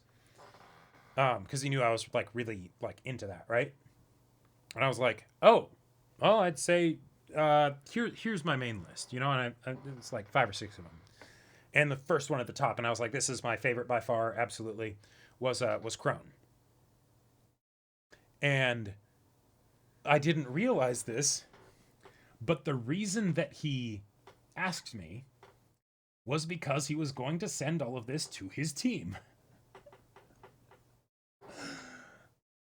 So, inadvertently, I ended up basically shilling to a bunch of like Microsoft people who, let's be real, they're probably nerds. Maybe they are into anime too. A bunch of anime music. And specifically like this video with like anime girl on the front with like the you know, the cut in her dress down the front and everything. But I swear this song is just, it's magic. It's magic. Like there's progression to it. There's soft moments, there's epic moments, and it all just swirls together and builds and falls, and so writing battle lines, this was one of my absolute go-tos. Like you're talking, you have an epic fight that you also want to have like a bunch of strong emotion to it. This is it. Like the like I'm actually curious, not to put you guys on the spot or anything or whatever, but who knows, maybe not many of you guys have, but how many of you guys in chat have read, and have any of you actually read any of Battle Lines? I'm curious. I know I released it a long time ago, and marketing for Battle Lines, it's like, what's that? I wouldn't be surprised if none of you have. But oh, Never Meant to Belong from Bleach, that's another great one. Well, hey, if you haven't, and you're curious, go check it out. Like, it's, you know, it's first book stuff and self-published, so, you know, like, I definitely wish I had better editors.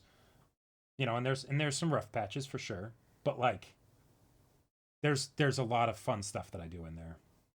I haven't, but I do remember the era of Battle Lines promotion. Yeah. Summary didn't grip me too hard, and I'm more into fantasy these days. Totally makes sense. But there's a point where in one of the final battles that I feel like I did a pretty great job of making like the battles like personal, because it's at its core, when you strip away all like the sci-fi, like, you know, stuff and whatnot, it's basically family drama, but with sci-fi end of the world stakes, you know? And there's one of the fights that ends up having a twist that it went in a direction that I'm very proud of, right? Where I'm like, oh, yes. Like, it was one of those moments of like, oh, yeah, that was great. And it was absolutely because of this song. If you have read the book, or if you read the book at some point, it's Jupiter's final battle that's by himself, where he's by himself fighting other people. And the way that fight ends, I did not plan it at all, and I thought of while listening to this song on repeat. And it's just, yeah. Interestingly enough, that kind of, this won't make any sense to you right now, but if you've watched 86, 86 also does something very similar, almost identical, but not quite because the circumstances are a little different. But yeah. Oh no, I totally get that back. See, reading takes so much time. I want to show you a track from FF14, but I can't find a version that doesn't spoil the fight during which it plays in either the title or the video. Oh yeah, I mean, well, hey, I will play FF14. I will play FF14, and soon, asterisk and all that. But like, the plan is set, and you know the plan is in motion. So, that is coming. Oh yeah, Caleb has showed me the memes of the OST and some of the tracks, the ones he could that wouldn't be spoilery. But yeah, if you haven't checked out the song Crone by Hiroyuki Sawano, you don't have to check out Guilty Crown, but check out this song, please.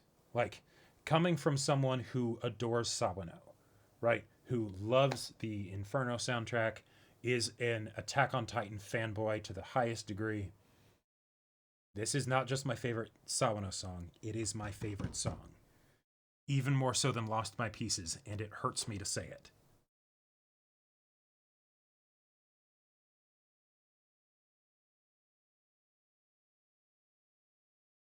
OST from Eternal Sunshine of Spotless Minds are really good. Ooh, that's the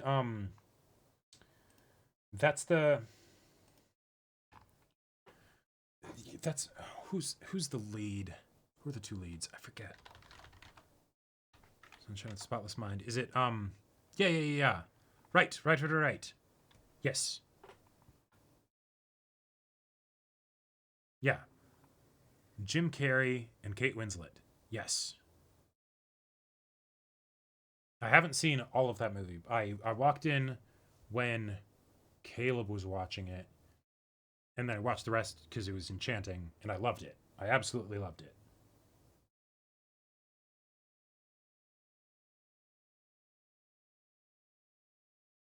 Yeah, Shinsekai Yori ended up winning, so, or no, Caleb chose it. That's right. But you never know. And this is not the like, we generally try to keep streams not the like recommendation place and all that stuff, but yeah, go for it. This is already kind of a different stream than usual. I found one, but you need to pause at 00 and put the video off screen before resuming. Sure. Why don't you tell me what the name is? Well, I could watch it. I could listen to it on stream. Although, like, I'd be muting. Like, it'd need to be muted. So. Oh, hey, Gooey.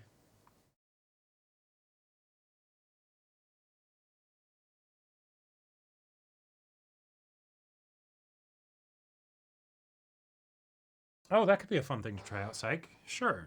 Yeah. Sure, that'd be great, Master Hand. Yeah.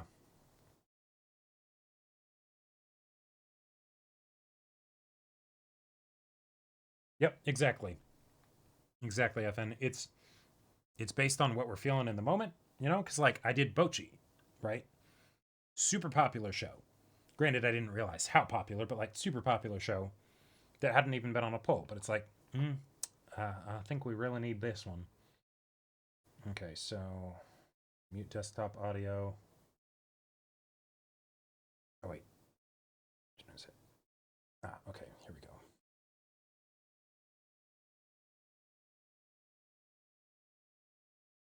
Or tell you when I'm pressing play. 3, 2, 1, now.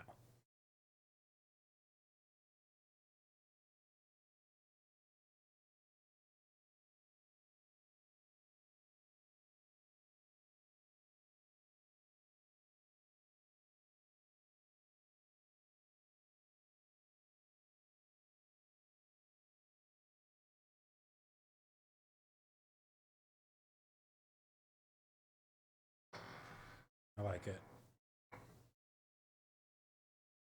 I wasn't sure if it was going to have lyrics or not.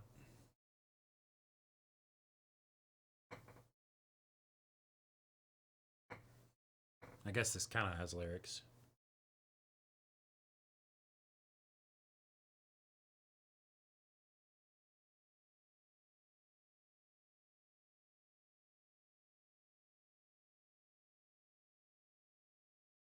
This feels like epic battle music, but not like anime fight stuff, like armies. Probably the snares.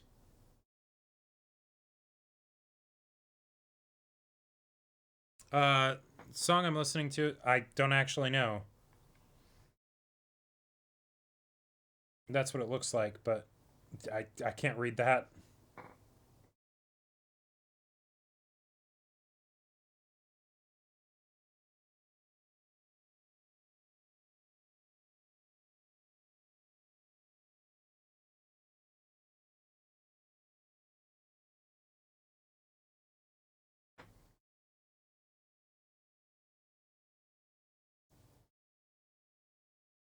I like this part. Like it's a different kind of epic, right? Like the chanting's great, but you can't have that through the whole song.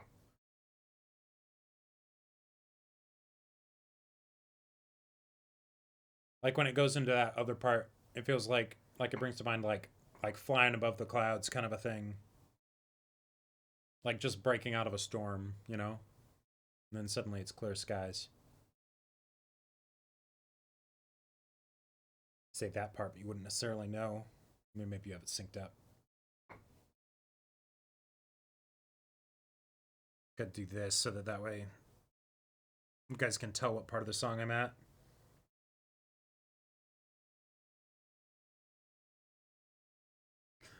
That's something that Master Hand asked. I could probably do that, Gooey. Although I'll still see the thumbnail when it's posted.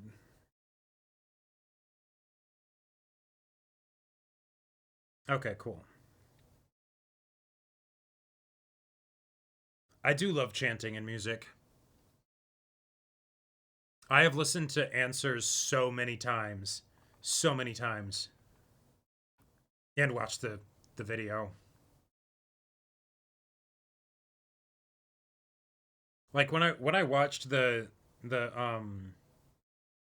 what is it? The not Words of Hope or whatever, the one that doesn't have the extra bit with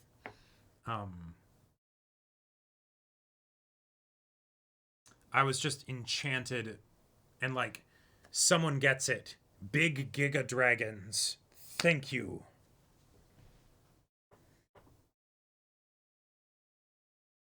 Huh. Yeah, it's a good point, Master Hand. Yeah. Huh. Sent via DM so everyone was left in suspense. Perfect. Perfect. Yes, like this part. This part right here, 403. Like it's triumphant. Like pushing through all the struggle.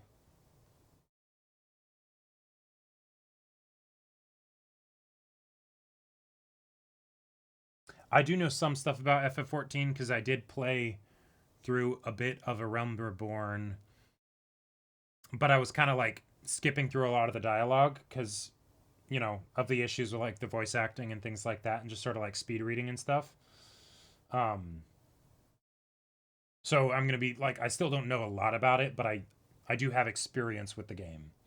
But I'm gonna be like going back from the beginning to go through it thoroughly and give it the time it's due.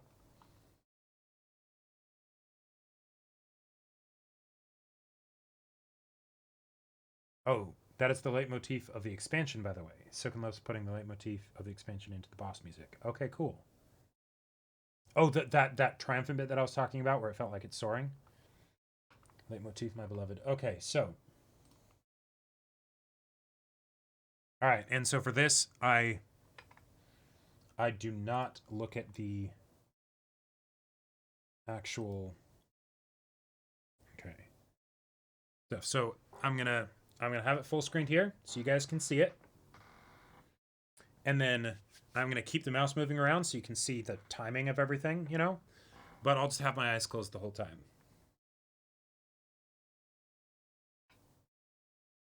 Oh, that one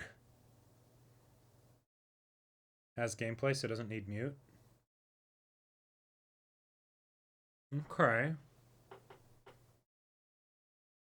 Yes, I guess I could scroll down from a full screen. That's true. Although, theoretically, there could be spoilers in the comments. Is it? Yeah, I guess if it has gameplay, huh? I mean, hey, worst comes to worst, it gets muted in the VOD, so.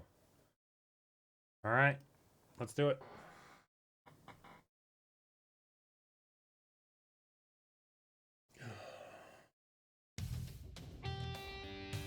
Oh. All right. Oh wait, here's my water. Okay.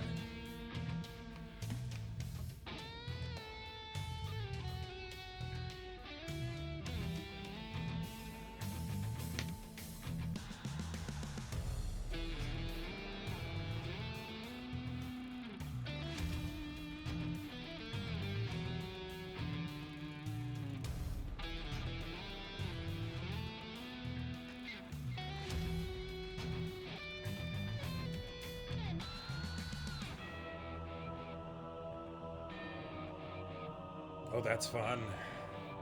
Well, if this has gameplay, then I can imagine what this section of the song must be going along with.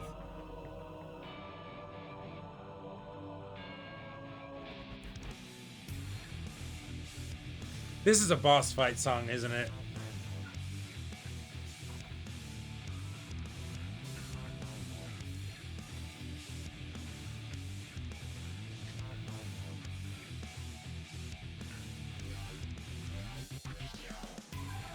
I love how varied the music is. Like, how different this song is from the previous one.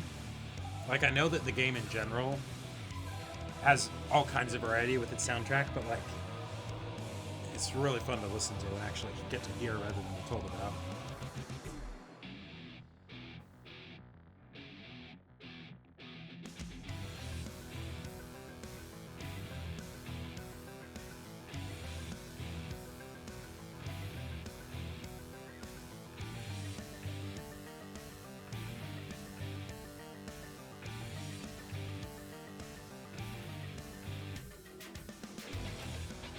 I was wondering when a drop is going to hit.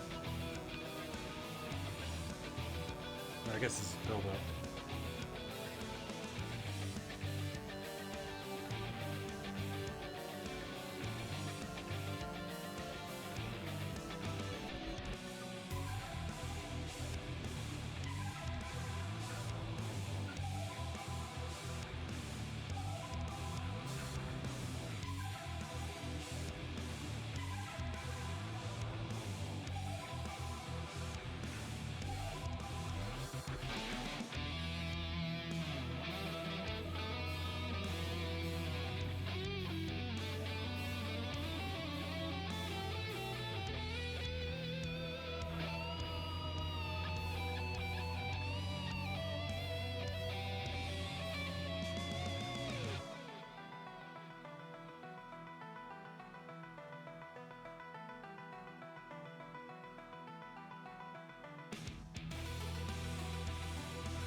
Is this when the boss enrages, basically?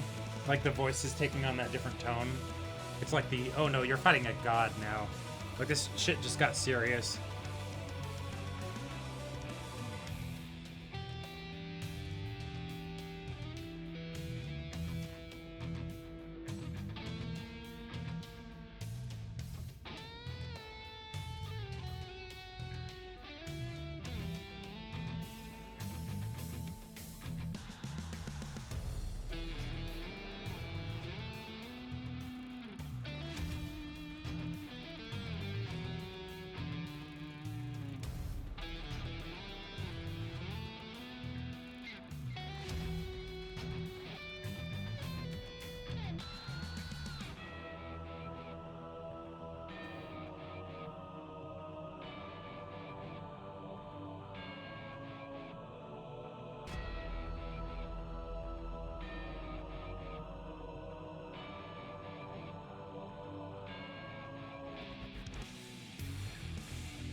It's easy to lose yourself in this music.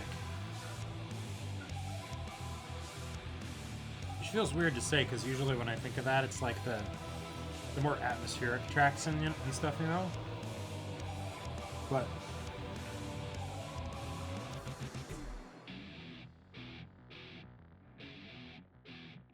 everything just kind of melts away when I'm listening to it. Okay, let's make sure there's no... Alright, I don't know what that is. I'm not looking at it. Closed. Alright, there we go. I know the Lahi song. Yeah, Caleb's shown me that one.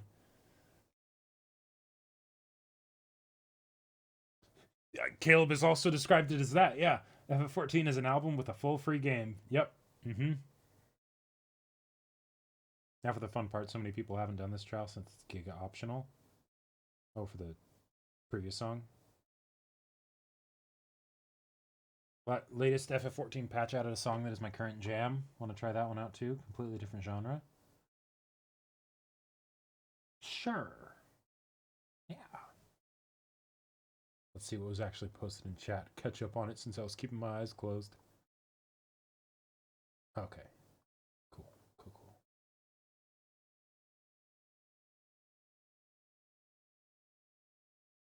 Ah, see, Gooey, the thing is, I was keeping my eyes closed, so I couldn't see the part where you told me that the song looped.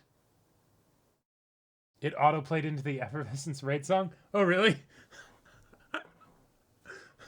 Oh, wait. Was it something that didn't have gameplay? Wait, then suddenly that could be a problem.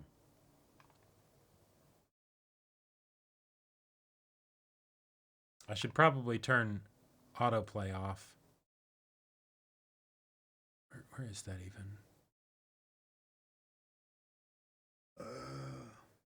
Autoplay's on, autoplay's off. There we go.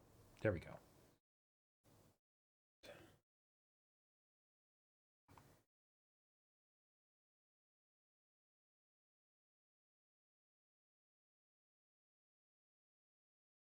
Ooh, I see that, cryogenics. We can do that one next.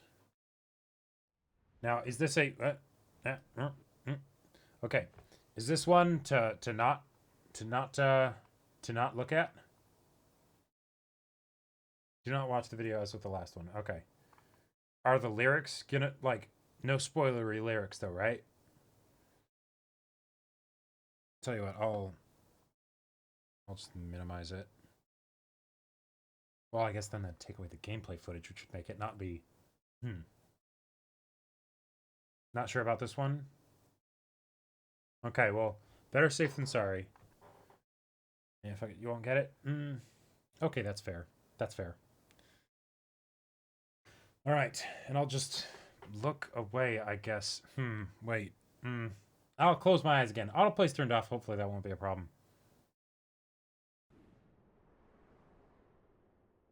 Like the wind in there at the beginning. I am a sucker for wind noises. Ooh, this is groovy.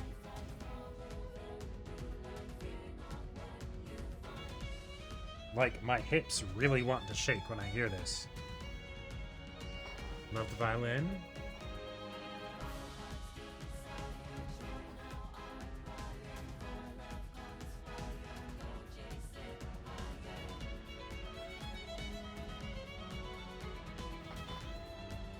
That ones really are beautiful instruments.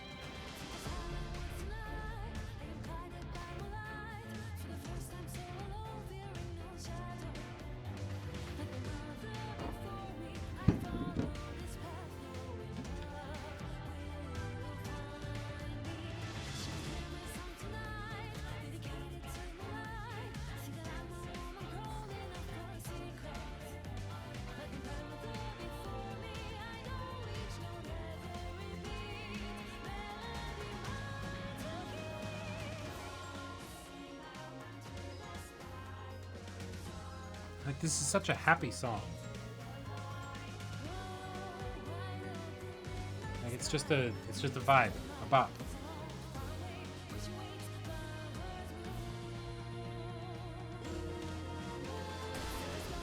I like the backing vocals too.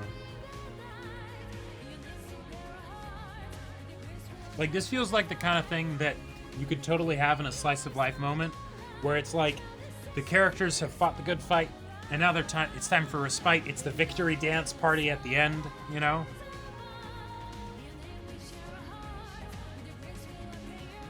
That, or if you had a character that was like fighting with music, you know? It's like with the power of being an idol, I will defeat you, evil, you know, beast or fiend or whatever. And they're doing like a dance number while they sing, you know?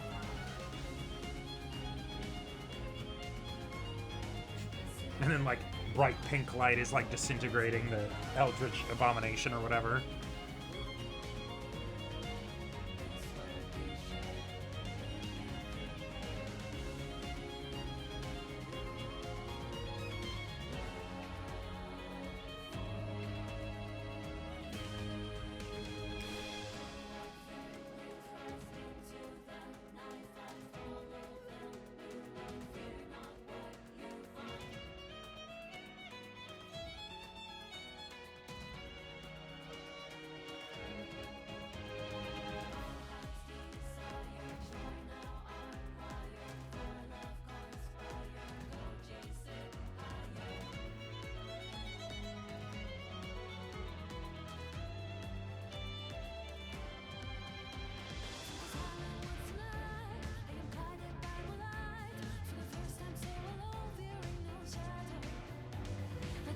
I'm very curious what the context of this song is, because this really doesn't feel like raid music or anything.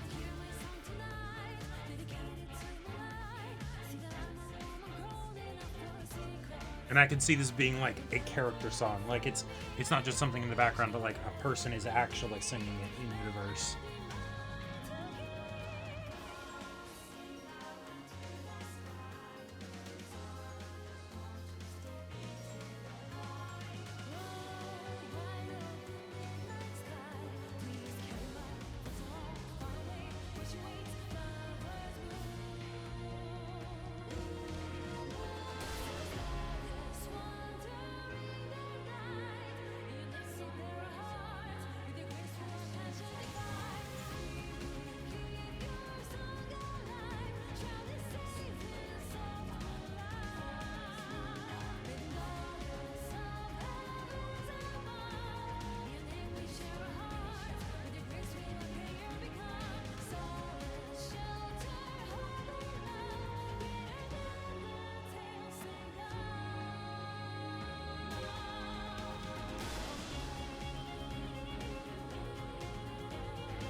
Yeah, this song feels like a party.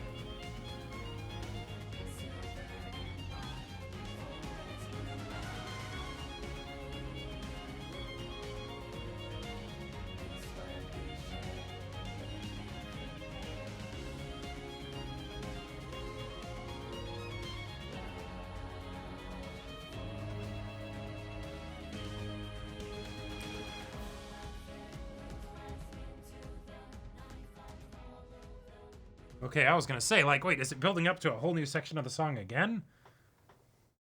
Wow, 5.5 minutes. I don't think I've ever seen such a happy song be 5.5 minutes before. Remove the embed on the next one.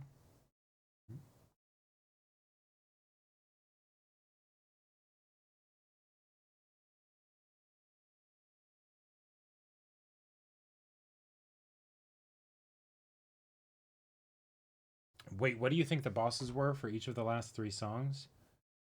Just guesses based on the music alone, and all 3 of those were boss tracks, the last one too? Wait, what? What?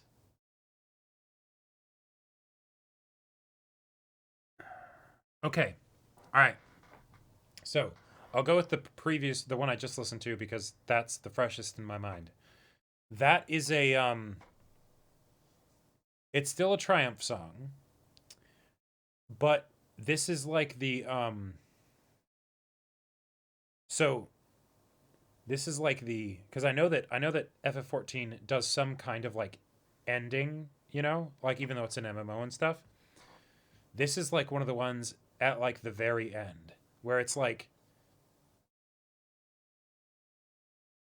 yes, it's a fight that needs to happen, but it brings to mind the idea that it's like, we've already won. Like, now we just need to actually go through the motions of this fight.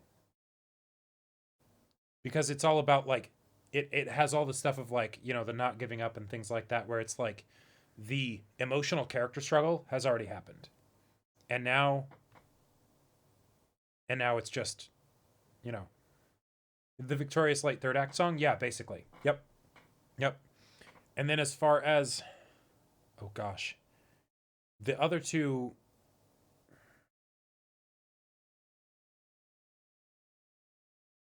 like, a lot of the vibes that I got from them was that they were villain songs, but like if they're boss music, then it's like, by its very nature. Although I suppose you could have like boss fights where it's not like a villain, you know, and then that's part of the emotional tear about it.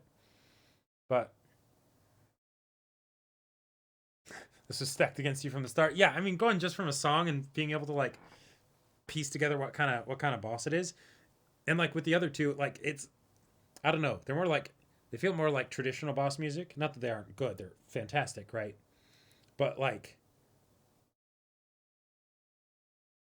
yeah, I don't know if I could get super detailed into the kinds of bosses that they are.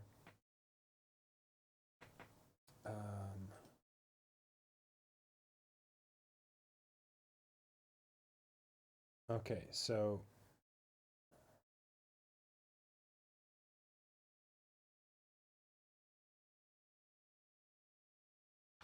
let's see here. Yeah. Okay. All right, so this is just the song, so I'm going to, and it looks like it is just an image here. So, but you need some music theory knowledge at that point. Exactly, and I do not have that. I haven't played Vampire Masquerade Bloodlines on PC. I have gotten it on Steam because my cousin recommended it to me, but I have not actually played it. Or it might not have been Bloodlines. It might have been a different one. Can't remember.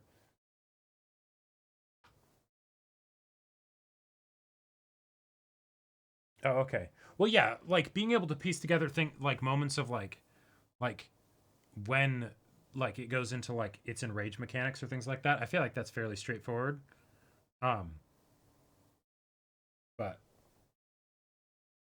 as far as like what kind of boss it is, I don't know.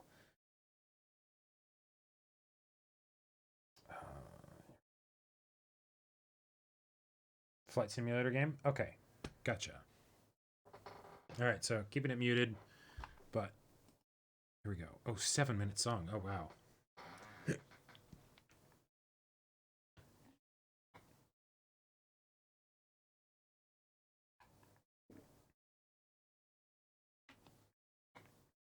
Yeah, sure. Acoustic storytelling. Yeah.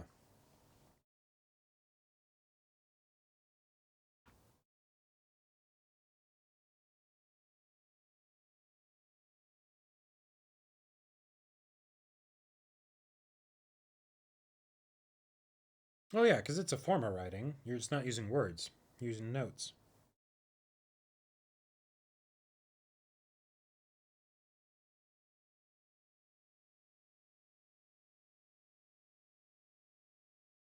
Is this like the actual full song, like no loop or anything? It's like the full thing is 7.5 minutes? If so, damn.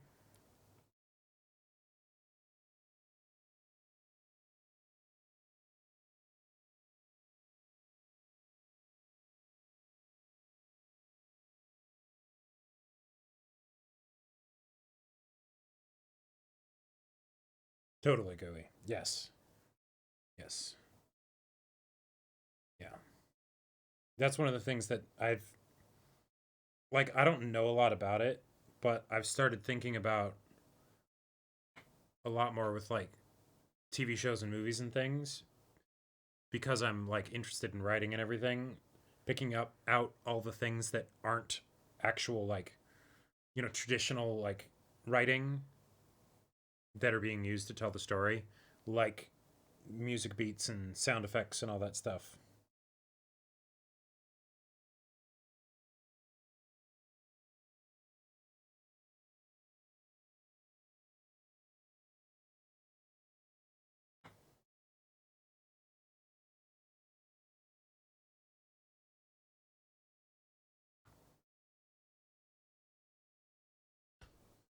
I'm curious, what was this song like? What's the gameplay that usually goes with this song? Because especially for a flight simulator, like that makes me really curious.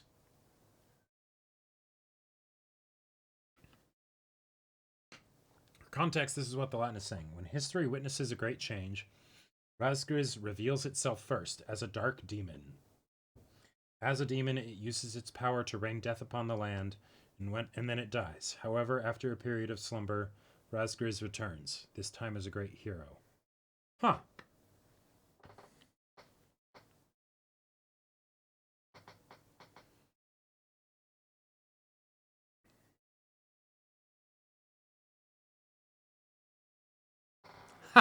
Yes.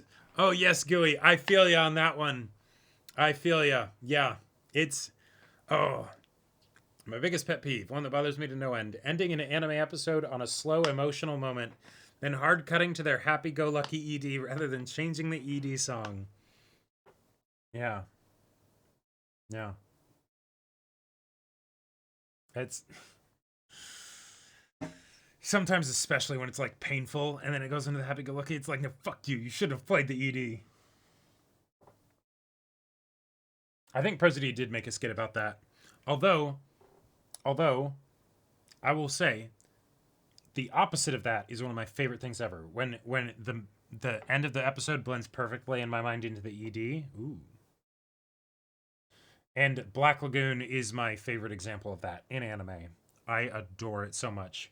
The ED and how they would even bring it in the episodes pretty regularly to tie into the just the calming down energy of it.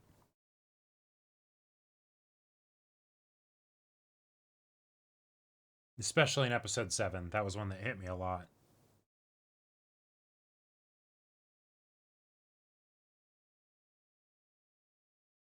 Oh, wow. Oh, this is beautiful. Oh, yeah. Like, I totally feel Flight Simulator with this. Like, that's like space conquering the stars, triumph of mankind type stuff there. Oh, no, I saw that one, Master Hand, yeah. I'll probably wait on that one. Like, yeah.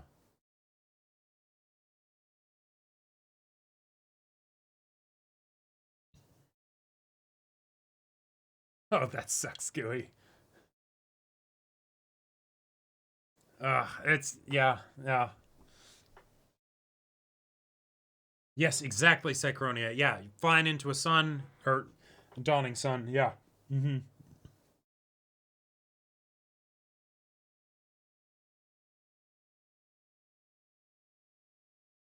Like, this is the kind of thing I'd want to listen to while playing Elite Dangerous. Just have it in the background, just going.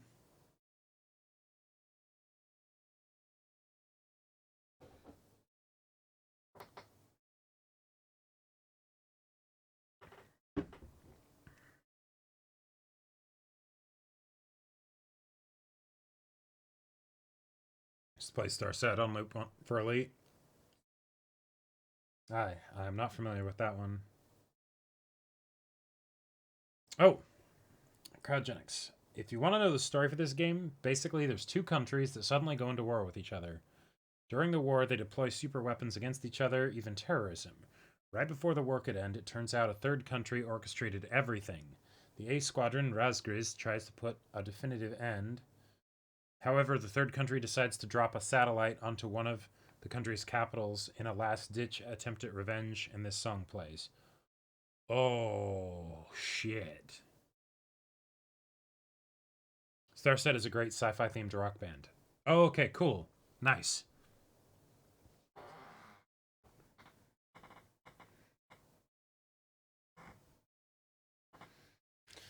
Yeah, and this is probably when the satellite is falling. And it's like, no, can we maybe stop it? And nope. No chance. And then explosion. And everyone just watches in despair and horror.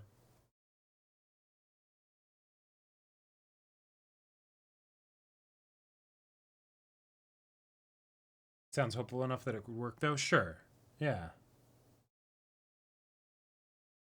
I could also see it being something where like one of the people in the squadron just collides with the satellite to try and like knock it off course or break it up so that way it doesn't actually destroy the capital. And so it has that like that I don't know, the bittersweet emotions to it. Ace Combat apparently has some deep lore. I did not know that.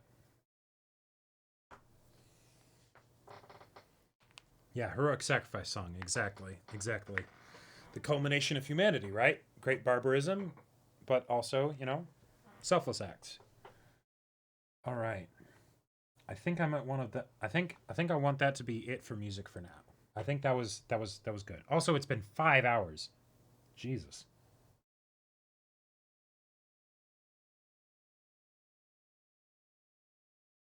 Fourth album of Starset, easily my favorite. Okay.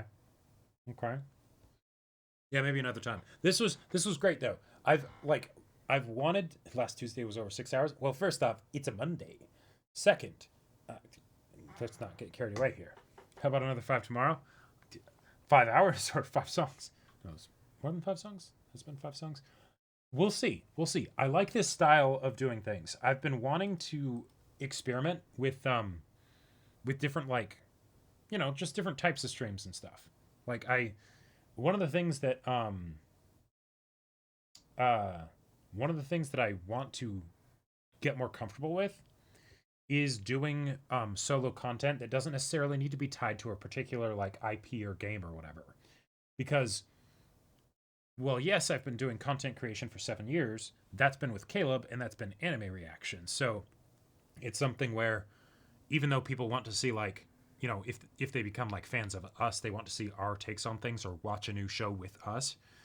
It's still something where we are doing things based around the content itself. And so we're responding to that. It, you know, is able to generate that discussion and everything. But then we're also playing off of each other as well as playing off of the content itself. So if it's something that's more like this where, like, yes, there are individuals within chat that are like, I'm really invested in this content, right? Overall, when you zoom out, it's just like the general, like, hanging out, enjoying stuff together, and me riffing on you guys and interacting with you and stuff to take the stream in a more dynamic direction, you know? Because sometimes, and with previous streams, I would get kind of nervous because it'd be like, oh, this is a Dark Souls 3 stream. This is a, you know, whatever stream, right? Where it's like, that is the thing that's basically bringing people here. So then what is the space within that where I basically add my own spin to the mix, right? Oh, another random pull for OSTs that I've surprisingly gotten into is Brandon Yates, the guy who writes stuff for Death Battle. Oh, okay. He has to blend the music of 2 different series together, so the songs that hit really feel amazing.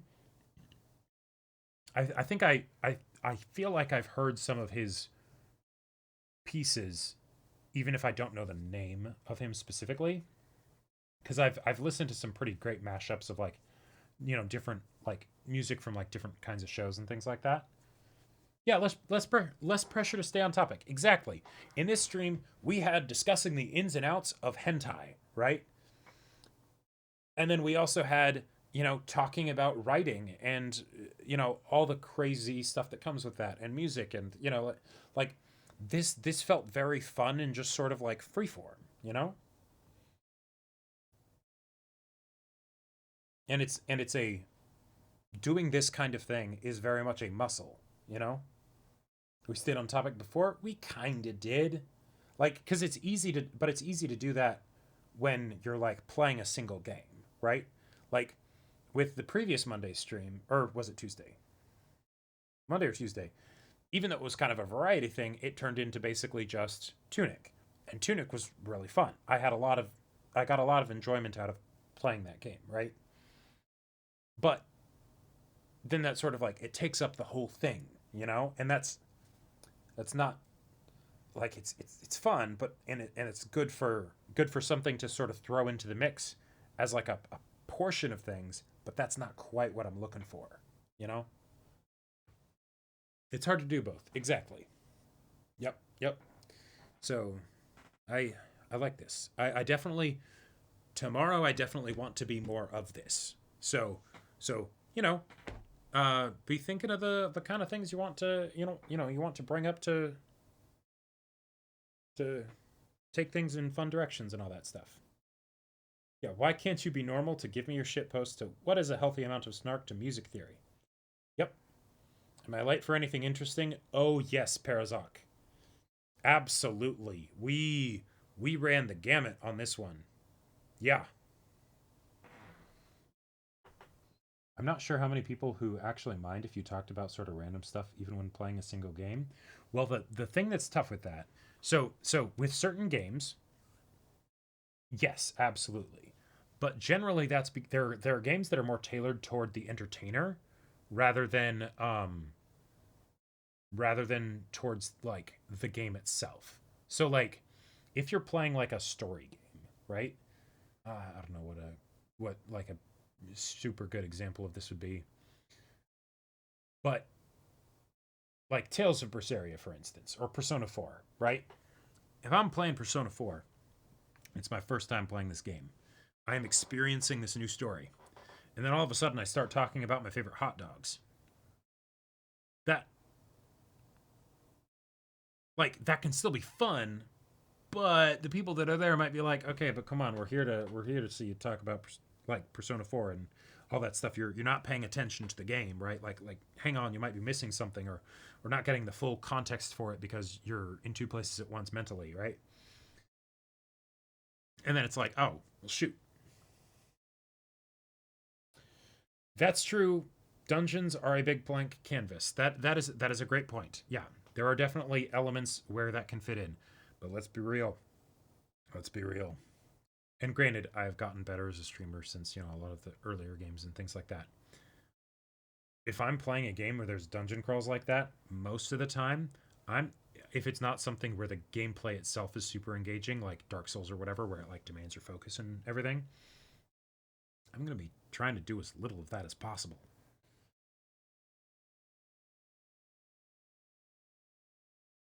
I don't know who Rich is. I feel like that name sounds familiar, but no. What about doing some games that the chat can join? I am definitely open to that. I like the idea of that. The main thing is like what kind of games work well for it, because like I feel like for that sort of stuff you generally don't want like one-on-one or even like 4 people in a game. You want it to be like a lot. If you played the game Catherine, it's a cool puzzler with a Q&A aspect. Nope. Wait. 6-hour rant between one Yakuza RC car race. Really? Really? Oh, Fall Guys would, that would work pretty great. Final Fantasy is a very social game. Oh, no, straight up. Yeah, and I'm like absolutely would want to be like, like doing dungeons with chat or things like that. Yeah, like that definitely sounds like a lot of fun and would boost the quality of life of the game as well if I don't need to worry, like, because I am going to be maining a Lalafell Black Mage. That is set in stone. God himself could not change that. But I wouldn't want to have to wait like 8 minutes for a queue, Elden Ring Arena 3v3 could work too. Yeah, that's a good point. Yeah, that could be something we could throw in there tomorrow. Yeah.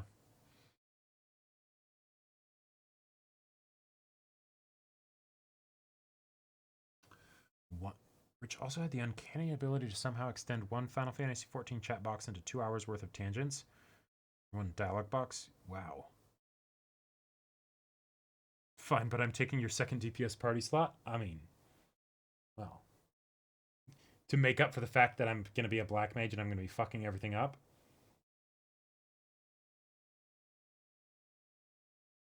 But one of the other things that I've been curious about is actually, don't laugh, RP servers for FF14. Because one of the things that I always hear about is how, not RP specifically, but how easy it is, how welcoming it is in Final Fantasy XIV to get invested in like your character in the world and like getting a house and things like that. And that just always sounds fun. And I love like doing character stuff and goofing off with that and whatnot. So yeah. You don't want that, I think. I remember Caleb going to an RP cafe in the game. Did he enjoy it? Did he do it again?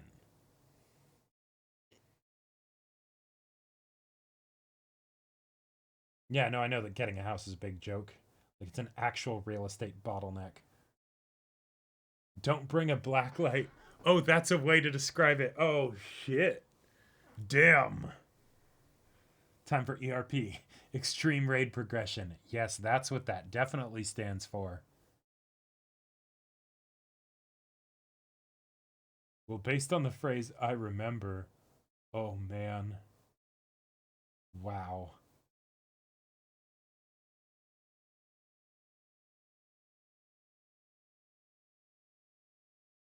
Yeah, that's, oh boy. Whatever you do, do not play on Crystal, and especially not Balmung. Okay. I see. I see. What? I have to ask. I have to ask, because I need to push the button. Why shouldn't I play on Crystal, and especially not Balmung?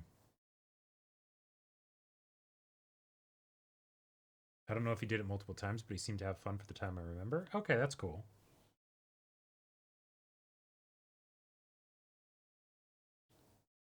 Balmung is ERP ground zero. Oh shit. Is that actually like allowed in the game? Like, or is it just they can't like keep up with it? Like they can't actually manage it?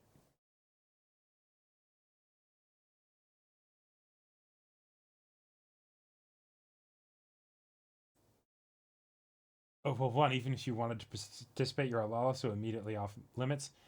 That is a great point. That, yes. That's a, yeah. Mm-hmm. If you keep it private, they can't really stop whatever goes on in your basement. Oh, boy. Oh, shit.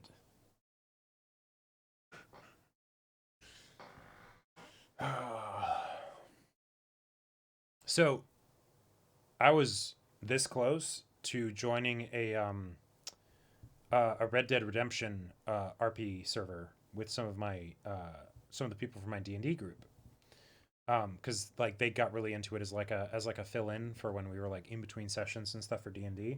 And this is like the my ride or die D&D crew, where they're like super into like drama and all that stuff. So the role play when we play D&D is great, like to the point where like the other players are not opposed to like doing potentially romance arcs with the other players, right? Like it's, you know, the quicksands in Balmung. You will never find a more wretched hive of scum and villainy. Oh boy. Oh boy. Pray you do not return to the waking sands. Pray do not return to the waking sands. Okay. Okay. But yeah, I almost got into an RP server that seemed like not an ERP at all, but like, you know, like very serious, where it's like you always talk in character. And that always seemed kind of fun. Like you get into the atmosphere of it, and then it's like you're the character. There you go. They live their life and, you know, have their adventures and you know, drama and struggles and growth and all that stuff. Yeah. There's actually a skit video of people who play D&D like Red Dead 2. I haven't actually ever played Red Dead 2. I just like saw examples of the roleplay and I was like, "Oh, that looks awesome." What about that shadowy place? That's where the ERP is. We don't go there, Simba. RP servers are typically really silly but fun RP. Gotcha.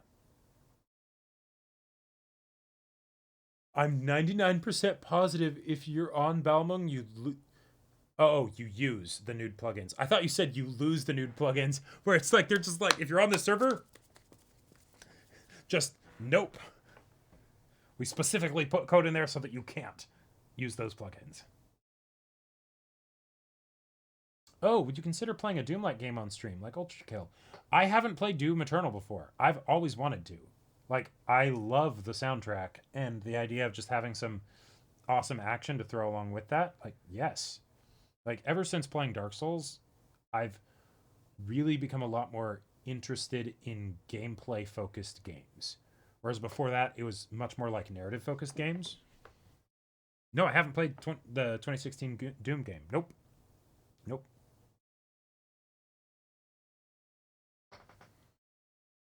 Where did I put the water? Here we go. Most serious roleplay I've seen is in VR chat. People with VR headset and full body kits with world designers making worlds specifically for RP. And that does sound pretty great. Hollow Knight. You'll use every opportunity, won't you? I'm not opposed to Hollow Knight. Like, well, okay, not entirely. Like, I started playing Hollow Knight a little bit, chat. So, don't freak out. It was off stream. But I was like, I was just in a bit of an emotional, like, blech, you know? And I was like, I need to pick me up. I'll play some Hollow Knight. The thing is, I really don't like platformers.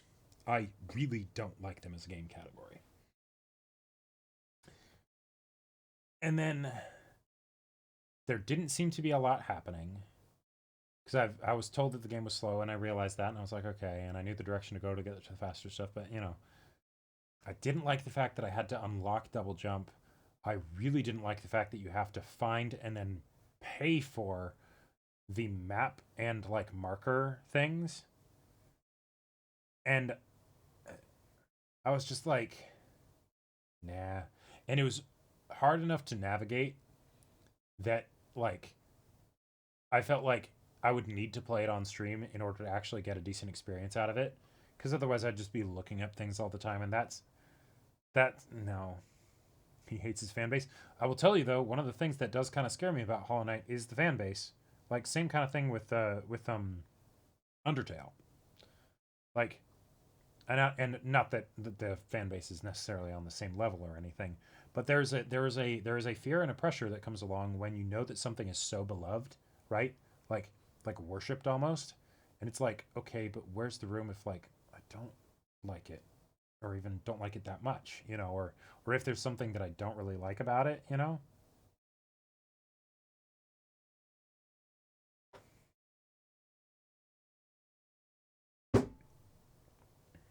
Yeah, good games have scary fandoms because the games are really good.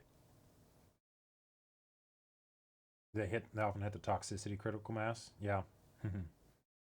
Oh, totally. Well, and that's one of the other benefits of, like, when we're reacting to anime, of not being engaged with the community as much. Because, like, yes, it helps with no spoilers, but also it helps where if there's some, you know, toxic fans, we don't have to hear about it, and that doesn't have to have any chance of affecting our enjoyment of the series because we don't know about it. And that can cause some problems sometimes when it's like, no, there's actually, like, you know, you're off in the weeds, and so, you know, for your own benefit of, like, enjoying the series and stuff, you need to know about this thing or whatever, right? I dislike Shinsekai Yori. Fight me, world. Heck, your dumb ending. I mean, let's not talk about, you know, details even vaguely of shows, you know, is no even mild potential spoilers. No, I know, but even talking about the fact that, like, you have a big problem with the ending, that's no good. Like, because then, you know, now I know that there's a possibility that the ending could be really bad. Like if One Piece finished, and then someone's like, "Oh, I don't like your ending. That ending. I don't care what they say." You know, then it's like, "Oh, wait, that changes then someone's approach to it." You know.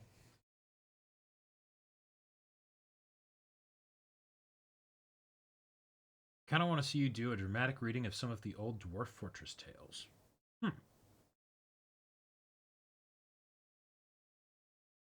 Play Rain World. It's a very fun platformer. No.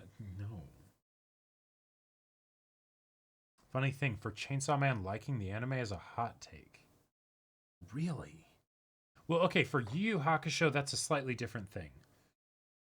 Because, yes, it does spoil some things, potentially, but it's also properly making us be aware of things that we would want to be aware of before going into the show. The fact that it didn't end, right? It just sort of stopped. That's something that we would want to know, especially because it's so long before we sign up to get invested into it, right? So that way we can be like, okay, we're here for the ride, even though we know that it isn't necessarily going to end well. It'd be the same kind of thing, or a more extreme case of this would be if people were to start watching Promised Neverland now. And it's okay, don't watch season 2, watch season 1. So it doesn't really end because it's, you don't want to watch season 2 because that's real bad. But season 1 is fantastic and you should really give it a shot,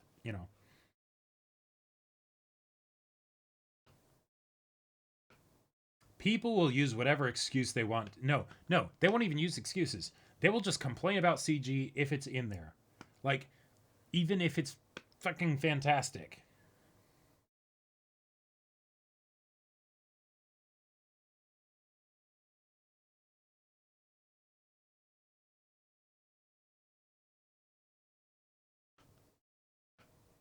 Oh, deleting manga stuff?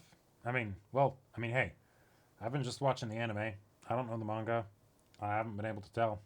Of course I wouldn't be able to tell, but like nothing feels missing, And even the stuff that they add feels good.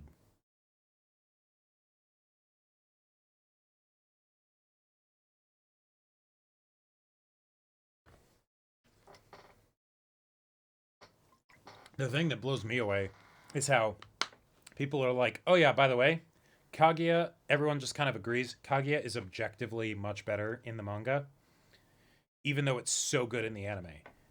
And it's just like, how? How is that possible? Like, I just don't understand. Yes, Cryogenics. 86 also has fantastic CG.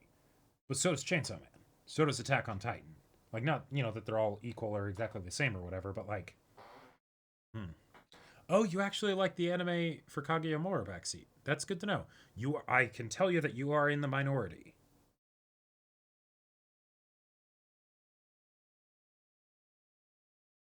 Although you probably know that, but...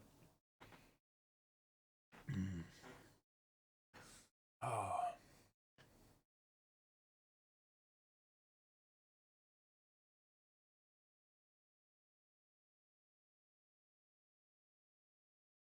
All right, well, let's not talk about stuff that Chainsaw Man does or doesn't have in the anime, because that's again, it's not spoiling what those things are, but like that can change the expectations that are set. That's what it really boils down to, right?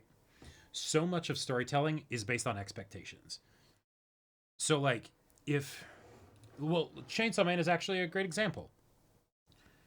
If your expectations are set for like it to be really brutal, then when the brutal stuff happens, it doesn't necessarily take you as much by surprise.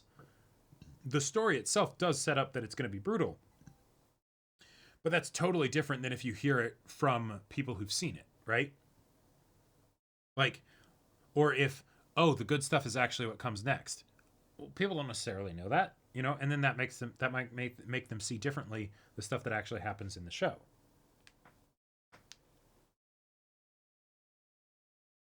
Exactly, Gooey. Yeah, adaptations are not supposed to be transliterations, right? Although that's technically for translating, not for adapting. But like, it's supposed to make it work with the medium that it's going to be going into.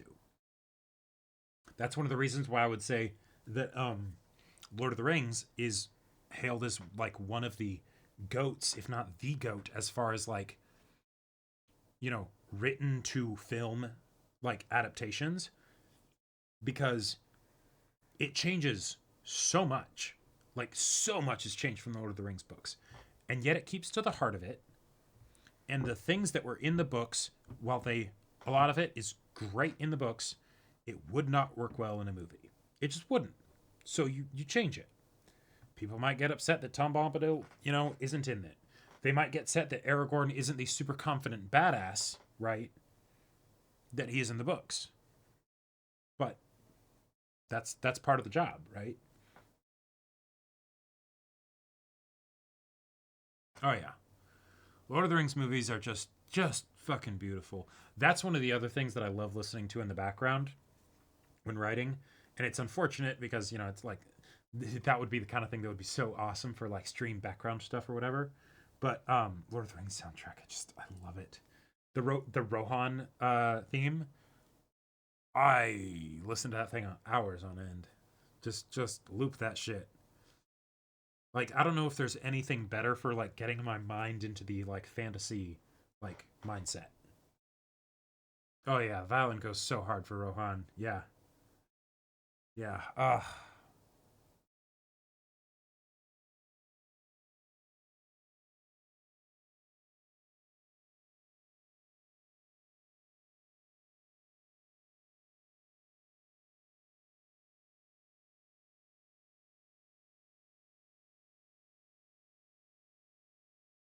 Well, and yeah, respecting the material is like crazy important because you're not respecting the material. What the fuck are you doing, right? And that's and the fact that something like the Last of Us adaptation, you know, can stand out so much just by respecting the source material is so sad. Yeah, looks at Witcher. Yeah, exactly. I mean, we were all thinking it. You just said it. Yep.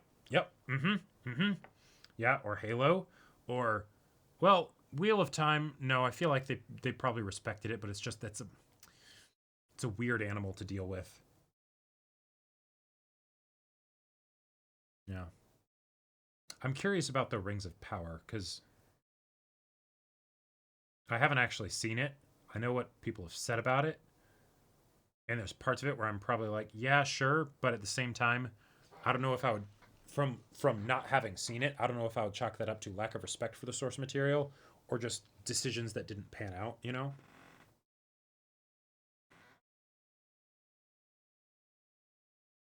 Okay, but then you have The Last of Us where everyone wants a really good season 1 adaptation and a terrible second one. Yeah, that's I'll tell you.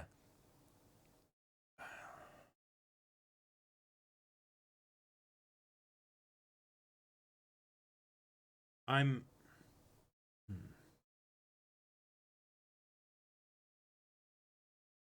I want to check out The Last of Us 2 cutscenes because I haven't actually played the first game anyways. I just watched the cutscenes all in one binge it from midnight 30 to 4 a.m.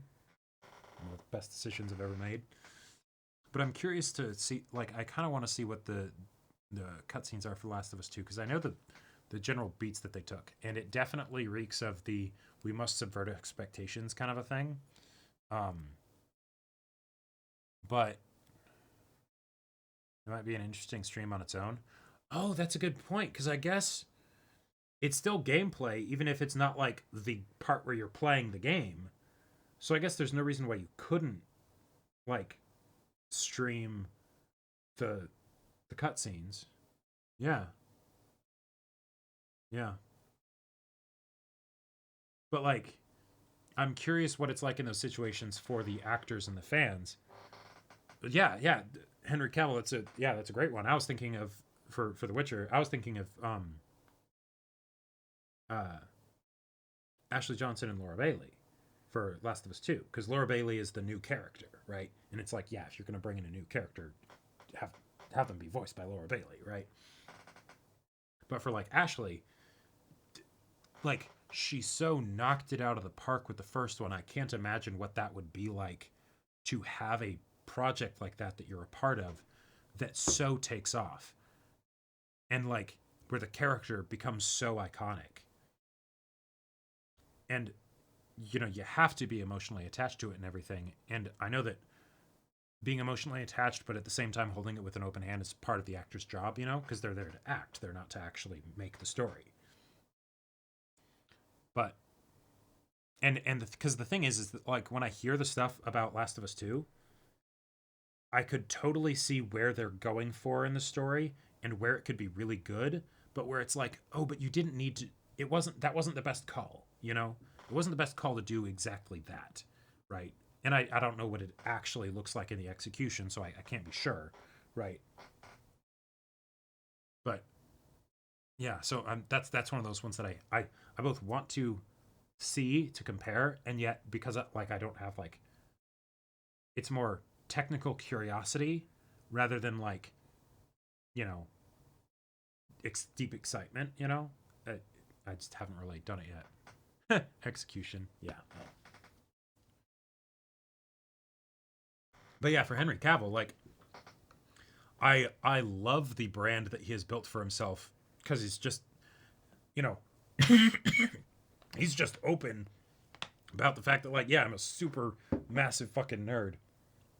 I love Warhammer.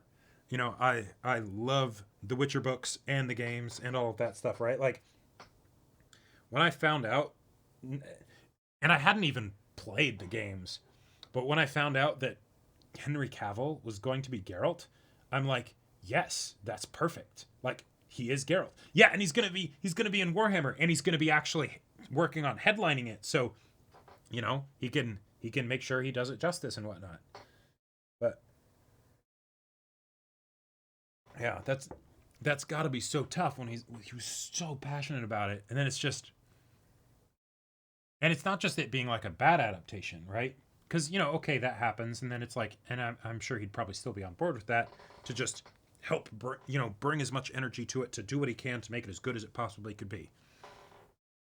But when, like, the writers actively are like, no, we think that the writer of this series just was terrible and had no idea what he was doing, and so now we're gonna fix it. It's like, oh boy. Oh boy. Oh yeah, we saw Gurren Lagann off YouTube. Oh yeah. Yes. Both of us got spoiled on episode 8 in different ways. Or at different times by different people, which was unfortunate, but yeah. Oh, he's totally going to be in Warhammer. Oh yeah. Yeah. Like, if nothing else, for the star power, right?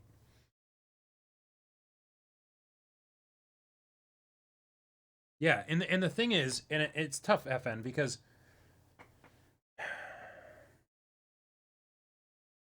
I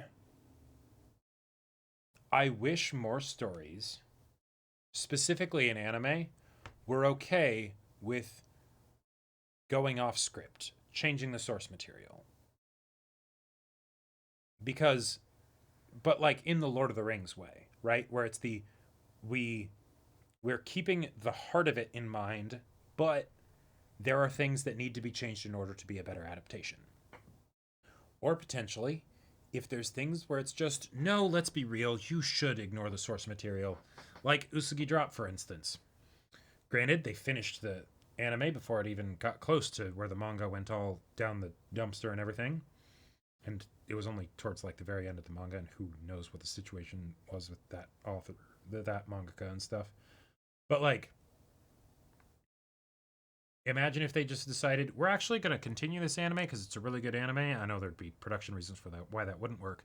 But since obviously we're not going to do that, we're just going to change it up into our own story. Do what the story probably was actually doing from the beginning before, you know, the mangaka went off the deep end.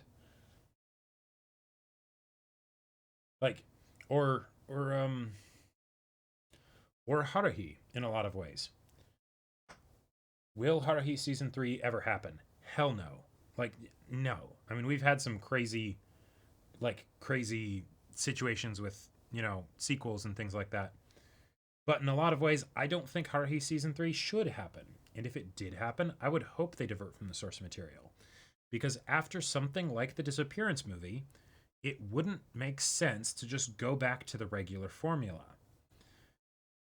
And like, I could imagine it being something where maybe when the author was writing the light novels and they did the Disappearance light novel,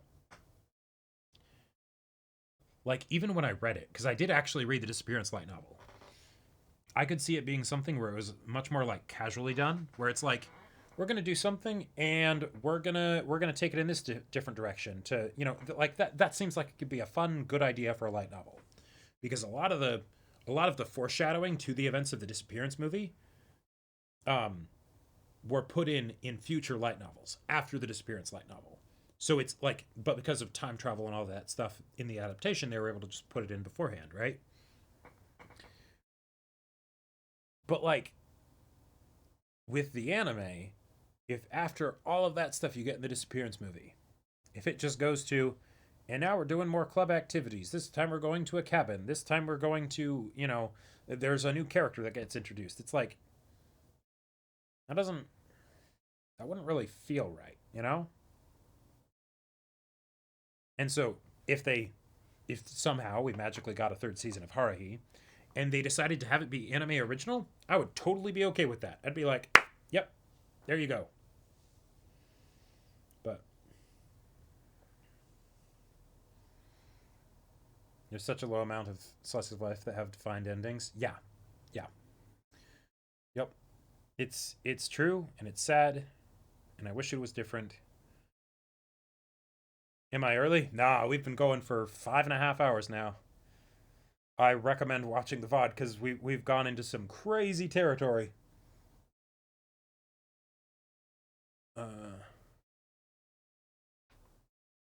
I've heard of Record of Ragnarok. Not its issues though. I might have at some point, but it was a long time ago. That show doesn't really keep a lot of space in my mind, you know? Most recent one I did watch was Wagnaria, though. You're talking slice of life that actually have defined endings. We did everything but break Twitch guidelines. Hey, you know, you gotta figure out that way. Will you check out any Castlevania games now that you're done with the show? Probably not. From what I've seen of the Castlevania games, they don't seem like the kind of games I'd be into. Yeah.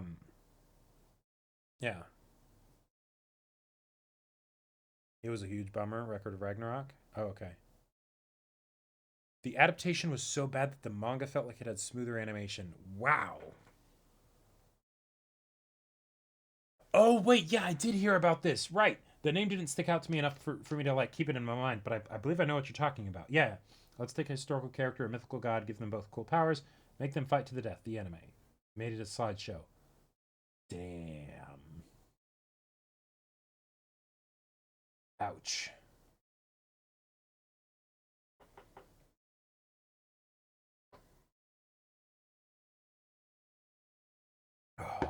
Okay. Well, I think I'm going to be wrapping it up about here, everybody. However, if you have any ideas of some fun final thing that we could do to end it with a bang, I am up for that. But if we don't, it's totally cool too. Are the English anime working? Unfortunately, show is in license hell right now. It got caught in the Crunchyroll Funimation transfer and is just in perma limbo. Okay, but that's a slice of life that has an actual like ending. That is very good to know.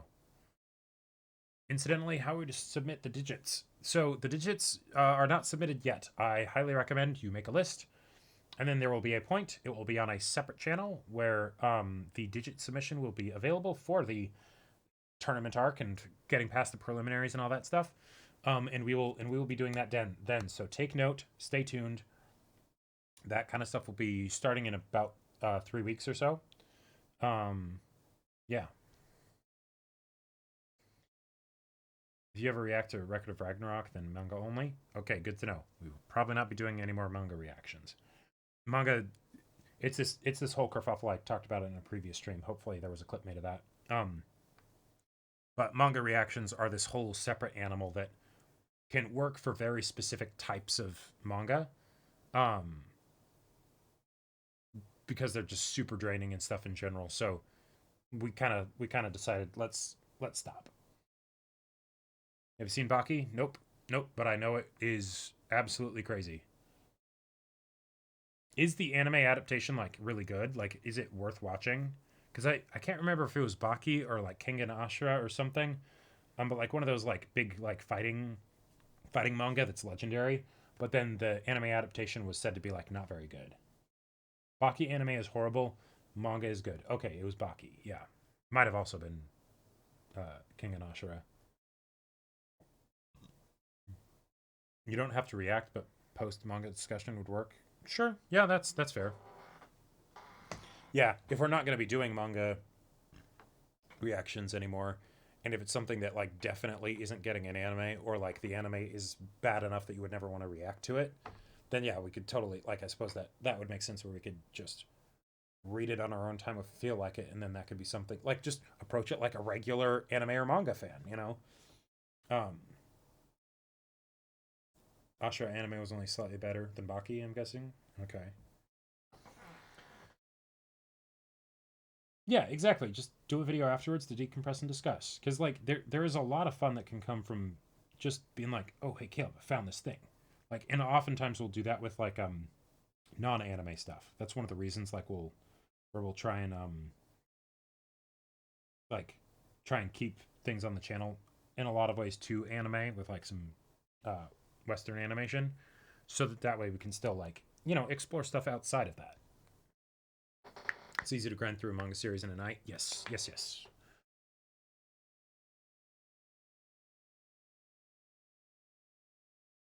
On a bang, pick a topic that'll cause that. Well, we already talked to Digits, so I feel like there's not too much that can like be a bang after that. Well,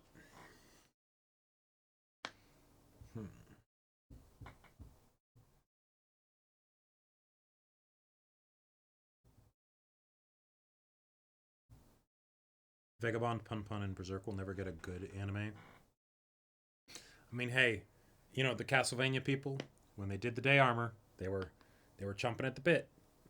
Oh yeah, plenty. All right, hey, Kiwi, throw a couple out there. You can see if they're worth latching on to. I'll just talk about a book club style. Sure. Yeah, I have wanted to do a book club. That's another thing that I've wanted to do. Yeah. It reminds me of some booktubers doing videos discussing each volume or two at a time. Yep. That does sound like a lot of fun. One of the things that I've also wanted to do is get better at doing things in streams that can then be edited down and used as a YouTube video, because that's kind of the meta for everyone, you know, like double dip on your time that you can do your streaming and then advertise for it on YouTube, you know? Because there are a lot of books that I do want to be able to talk about. Like I actually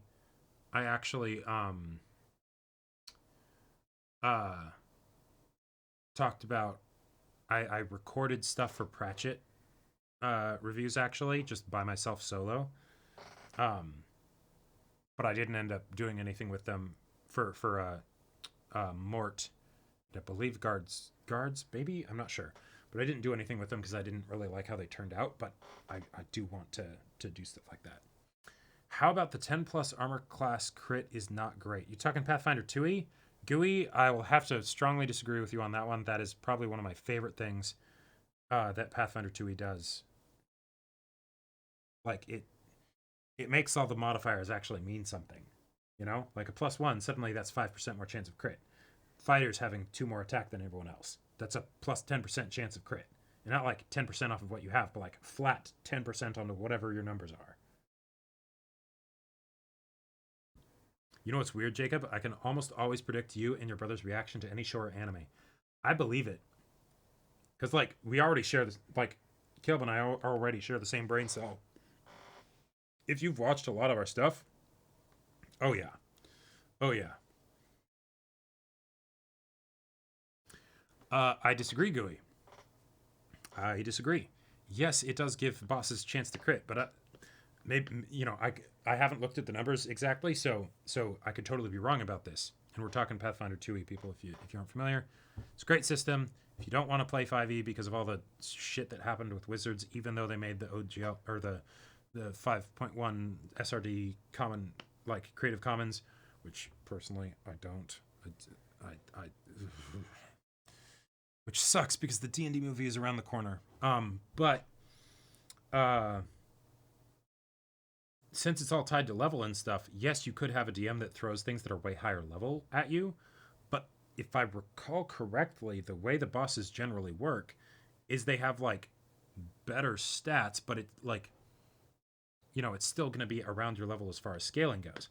And if it's something where they crit, that's still not necessarily terrible because, again, if I recall correctly, I don't think there's different crit ranges, like crit multipliers in Pathfinder 2e, because the crit threshold is all the same, right? It's written in the rules that bosses should always be 2 levels higher. Right, so they have essentially what the fighter has. So instead of it being like maybe a 10% chance of crit, they have a 25% or a 20% chance of crit. That's not too bad. Super Sparta, thank you for the Twitch Prime sub. Make sure you sync up your Twitch and Discord accounts if you want to get on the Discord. Here's a D&D movie. Yeah, it's I'm surprised you haven't heard of it. Like it's definitely made the rounds as far as like online marketing and stuff goes. It's like what's his face? Kirk from the Star Trek reboots. He's playing like a bard main character and all that stuff. It looks really good.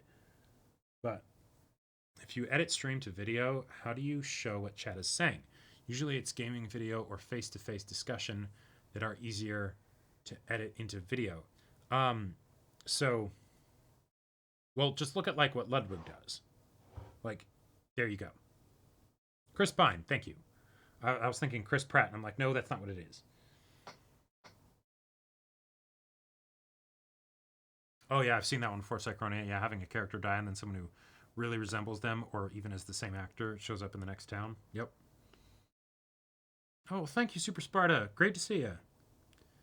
Patreon since the JoJo Part 3 days. That's a long time ago. JoJo's has been a trip. Thank you. Glad you're here.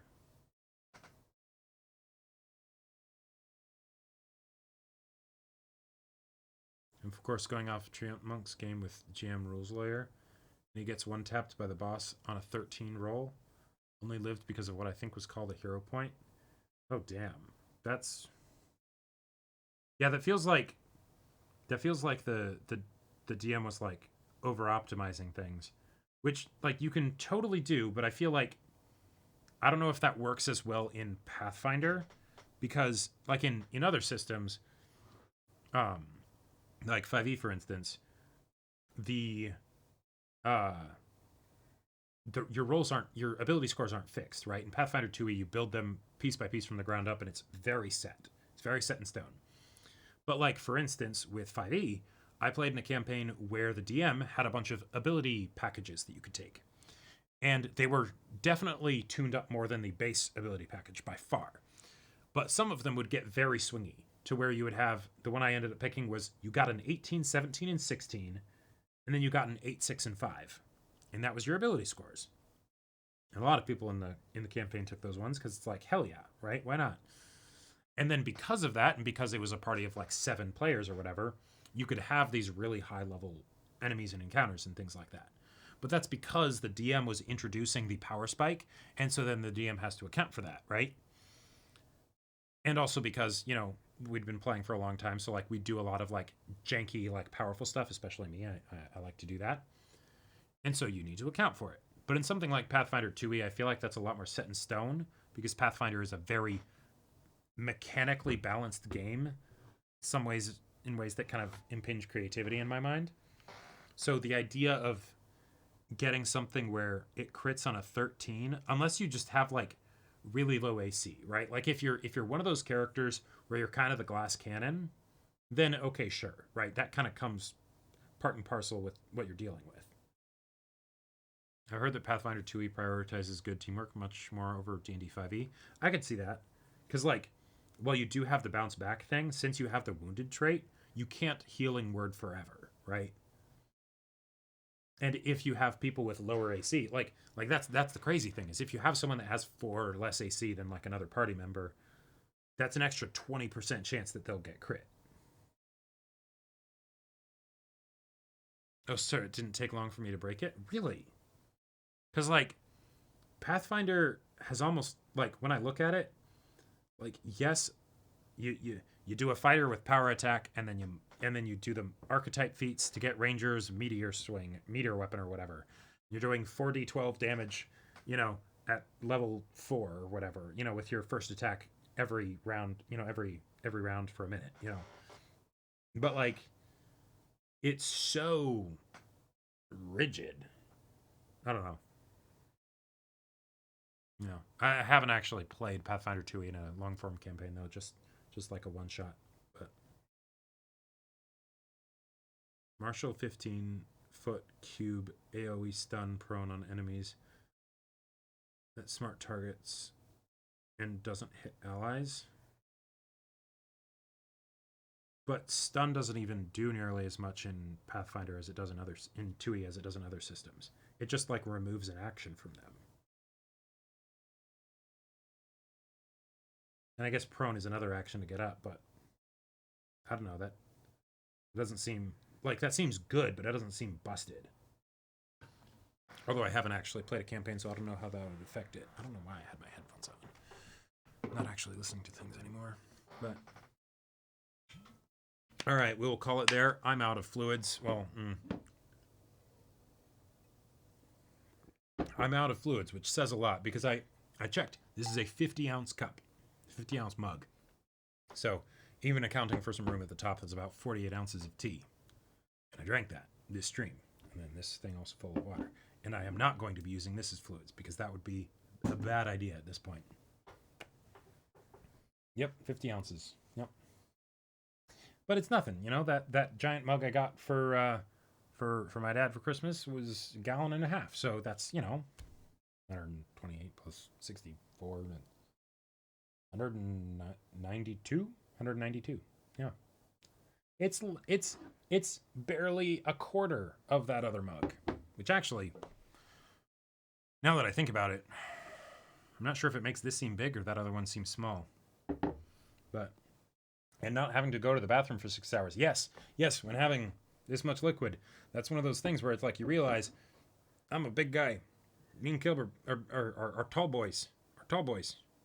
So like something like this, it probably doesn't look like 50 ounces, you know, on camera, right? With me to scale and everything. It's like, oh, it's much smaller than my face. But yeah. Flick Mace's demo. Okay, I'll look into that. But all right. Yeah, this was a lot of fun. Thanks for hanging out. Really, this was great. Like, whether it was discussing digits or talking favorite dubs and nostalgia with anime and, like, writing and all that stuff. It was, and listening to music. It was awesome. So, take care. I'll see you next time.